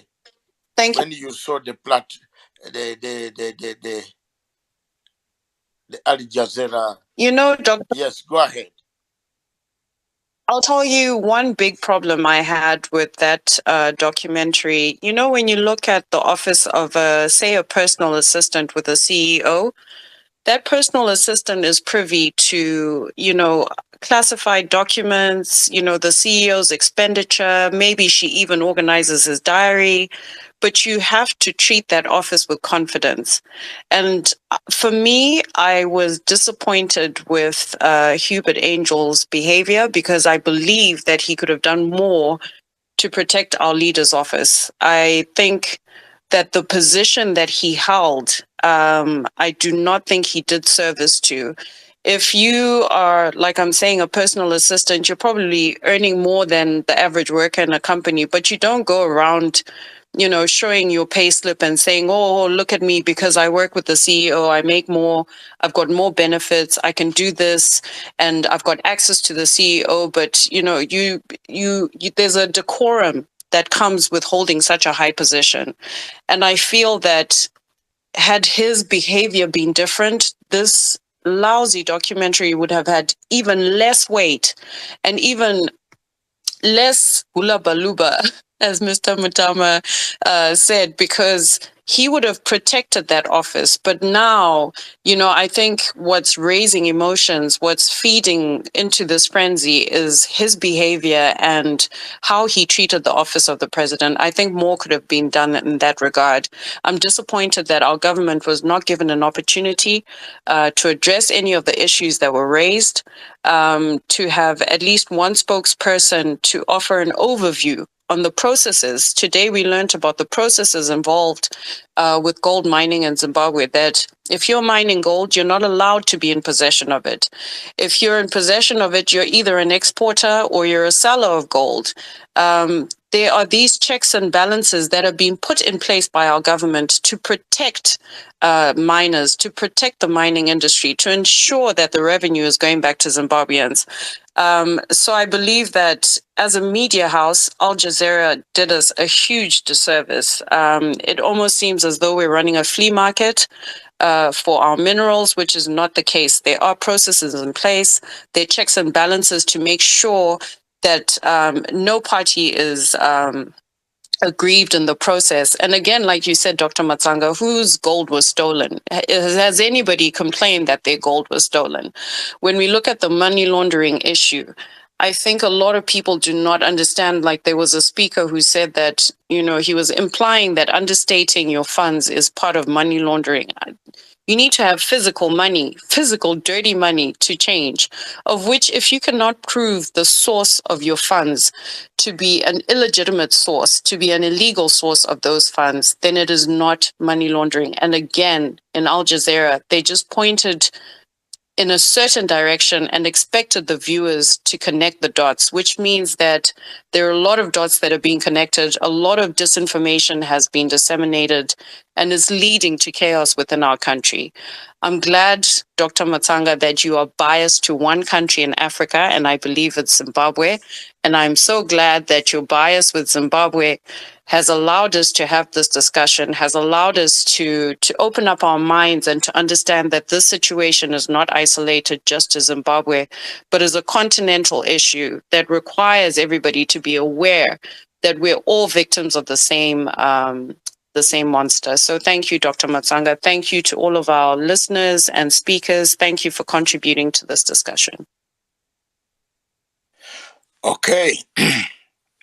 Ladies and gentlemen, Shakespeare, in the play of Macbeth, said, there comes a time when you come, you play, and you go. The world is a stage. We have been here from 9:15, and it is now, that is 9:15 East African time, which was 6:15 London time, where I am, and which was 8:15 Zimbabwe time. Ladies and gentlemen, I have never feared, neither regretted my stand on the defense of this country called Zimbabwe since 1998, when it was isolated, demonized, prostituted, besmirched by Britain, followed by European Union and United States of America. I have been, and I have made personal sacrifices through hardship from the year 2002 onwards, when elections took place in Zimbabwe. I was there. I witnessed elections between Robert Mugabe, the late, and the late Mogani Changarai, where ZANU-PF won, and the Commonwealth observers wrote a report from United Kingdom in London, presented it that ZANU-PF did not win the elections. I disagreed with those elections of these results of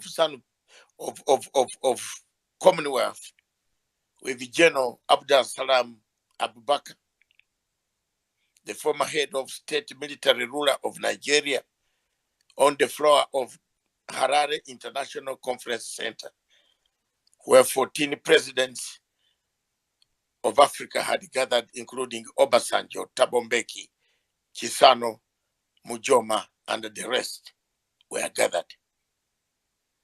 I put up my hand and disagreed with the reports of the Commonwealth and other biased international agencies that wanted to victimize ZANU-PF at that time, because I also produced a report which was published by the Herald, a newspaper, which you can refer to and see how my report changed a lot of other people's thinking in 2002.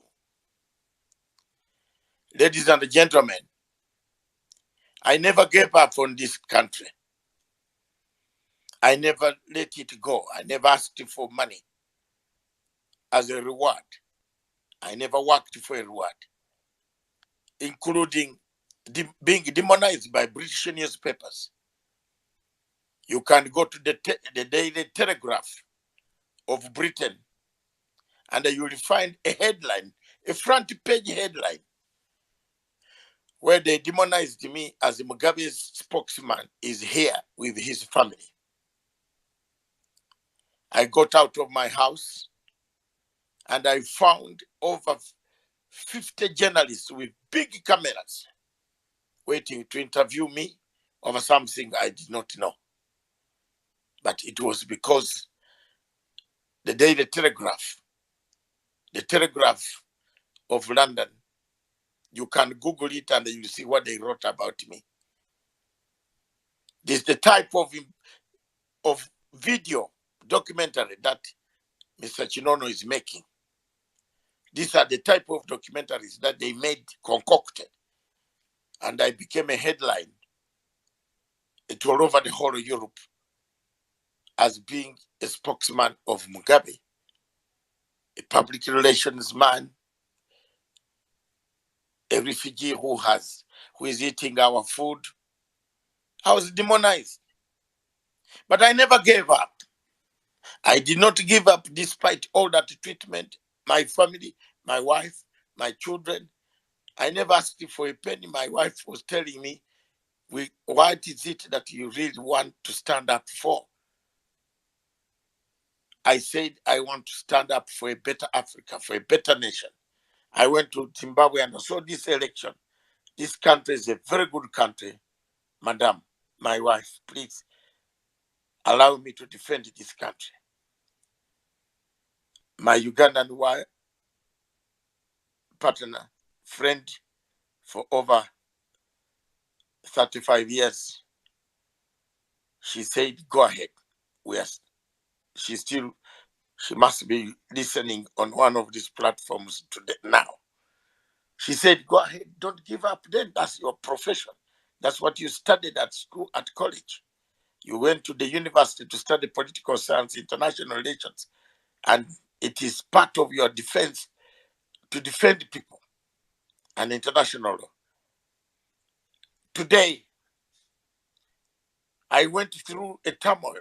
To cut the long story short, I had disagreements with Jonathan Moyo. I was almost killed by Nicholas Goche and the group and Jonathan Moyo at the airport because I stood firm again. And I told President Mugabe that don't ban journalists. Allow them to come. They will report zero.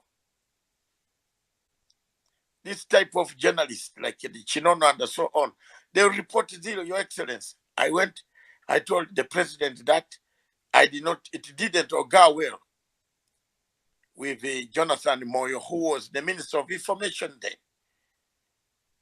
Because the president and the Shamarira, Nathan Shamarira, and the current president, Emerson Mnangagwa, who was my friend who introduced me to President Mugabe, never wanted a pragmatic society. The journalists can come and report and go. Moyo didn't want that. And then we had a clash. I took the team of Sky News. They mistreated me, but we managed as Sky News to take the first interview on planet Earth with His Excellency President Mugabe. But I had been already mismanaged and belittled by Jonathan Moyo, professor, who is also now in the same exile like myself. So this world is like that. Despite all those differences, I never turned my back against Zimbabwe. And I have never gained materially a farm, one plot, one house, billion of dollars, nothing. I stood firm as a Pan-African.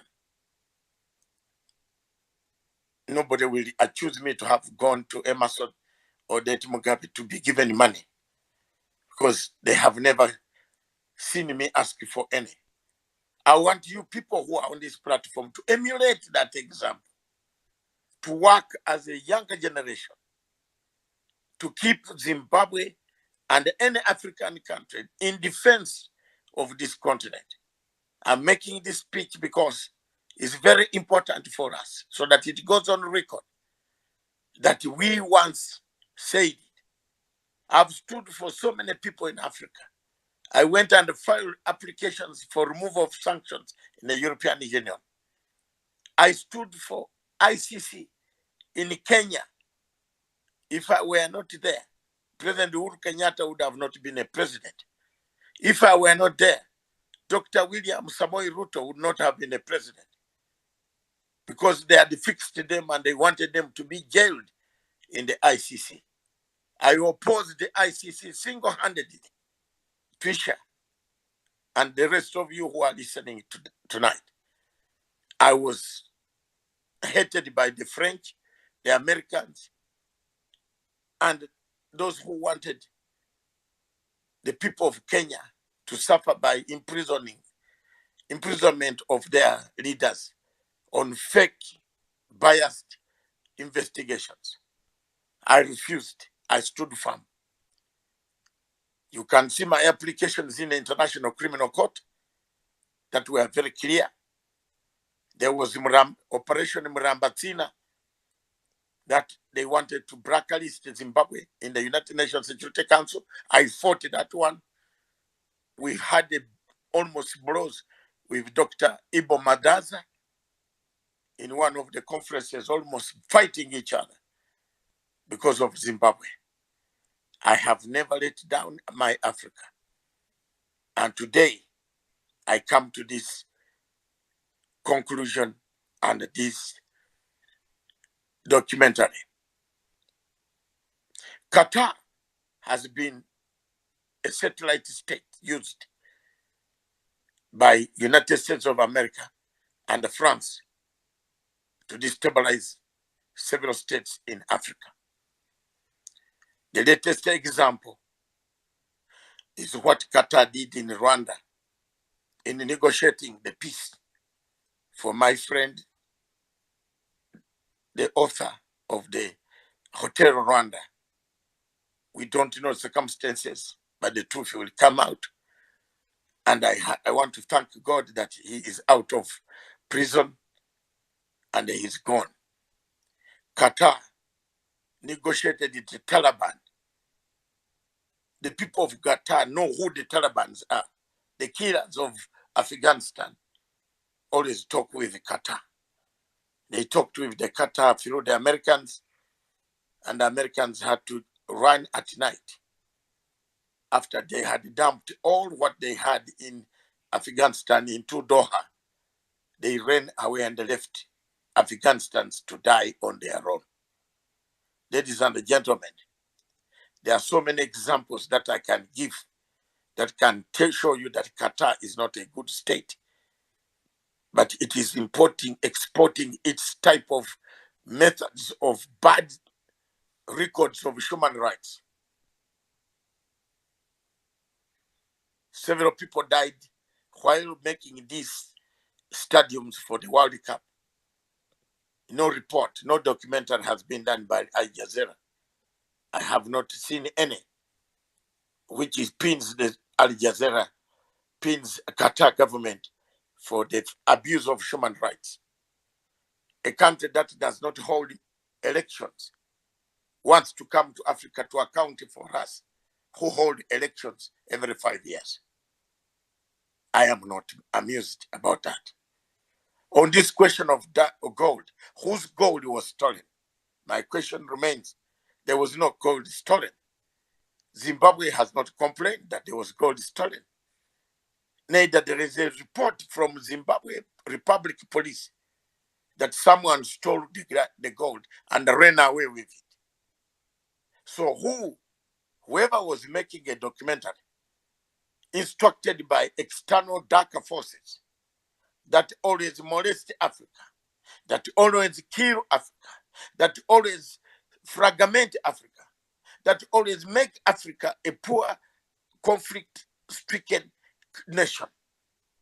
We see this documentary here today.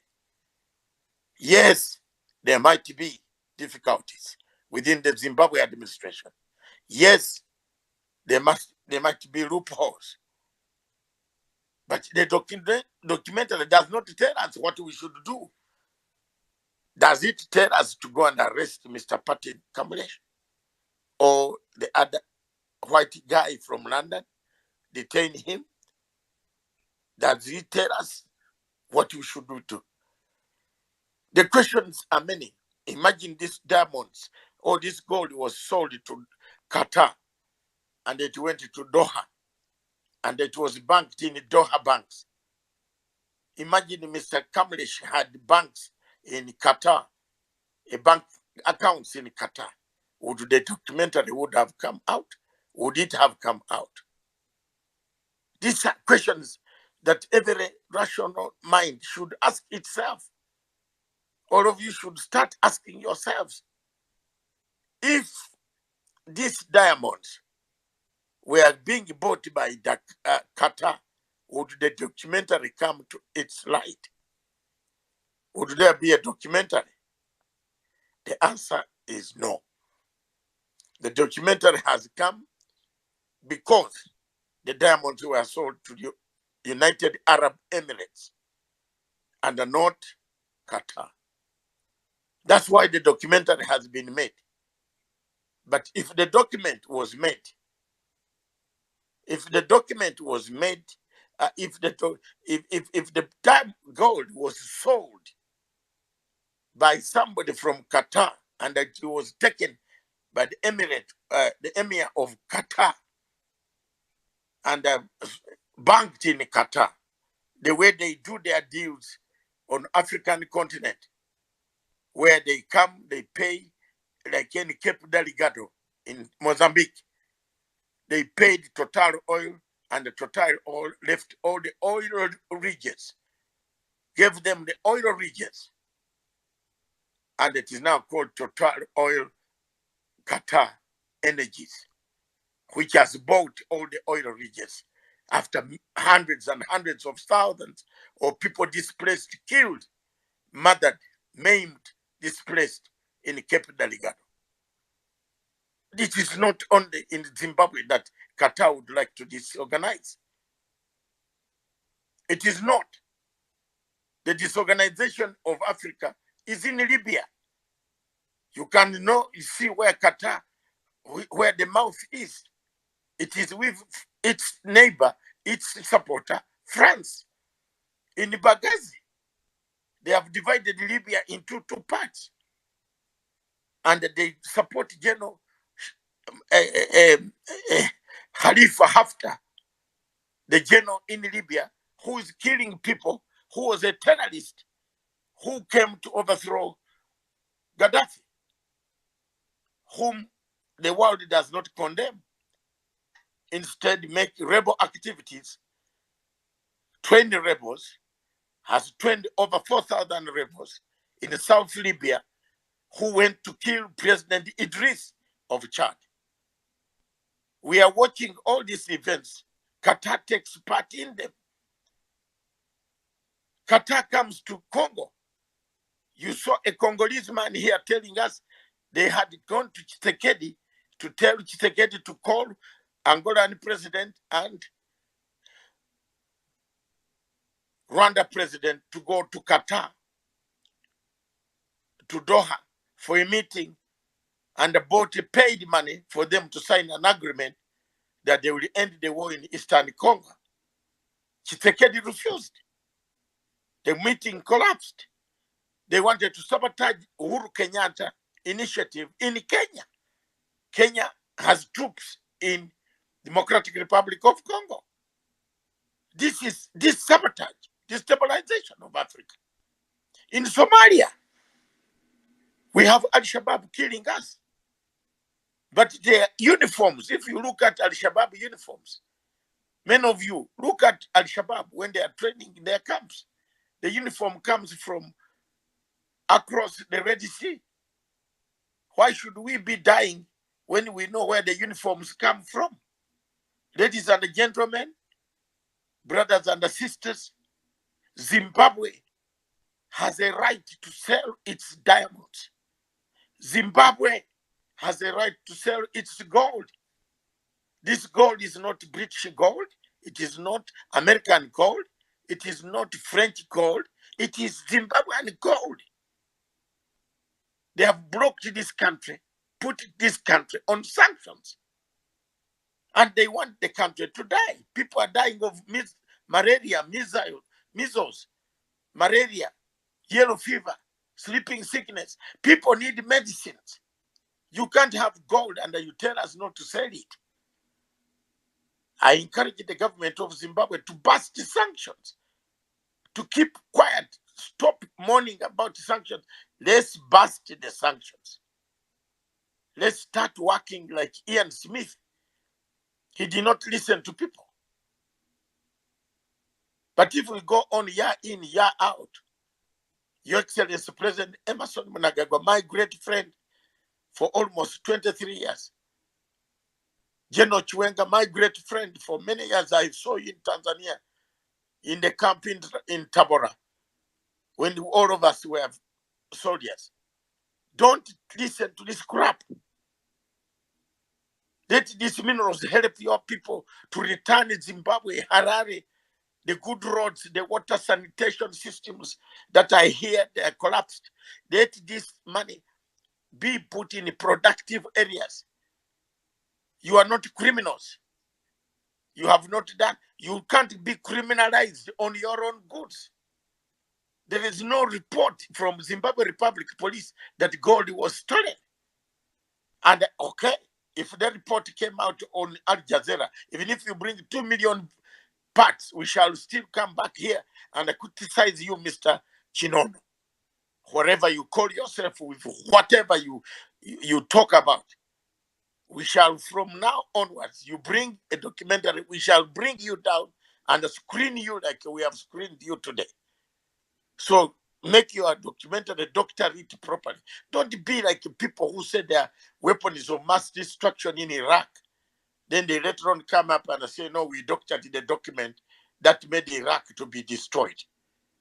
Don't say like Sarkozy, a thief, a small thief from France, a stupid rat from France called Sarkozy, who stole Gaddafi's money and took the money to use for campaign. And the court in Paris found him guilty when he had killed Gaddafi. You think we don't know? We are Africans, we are stupid. It's because we have a weak African Union.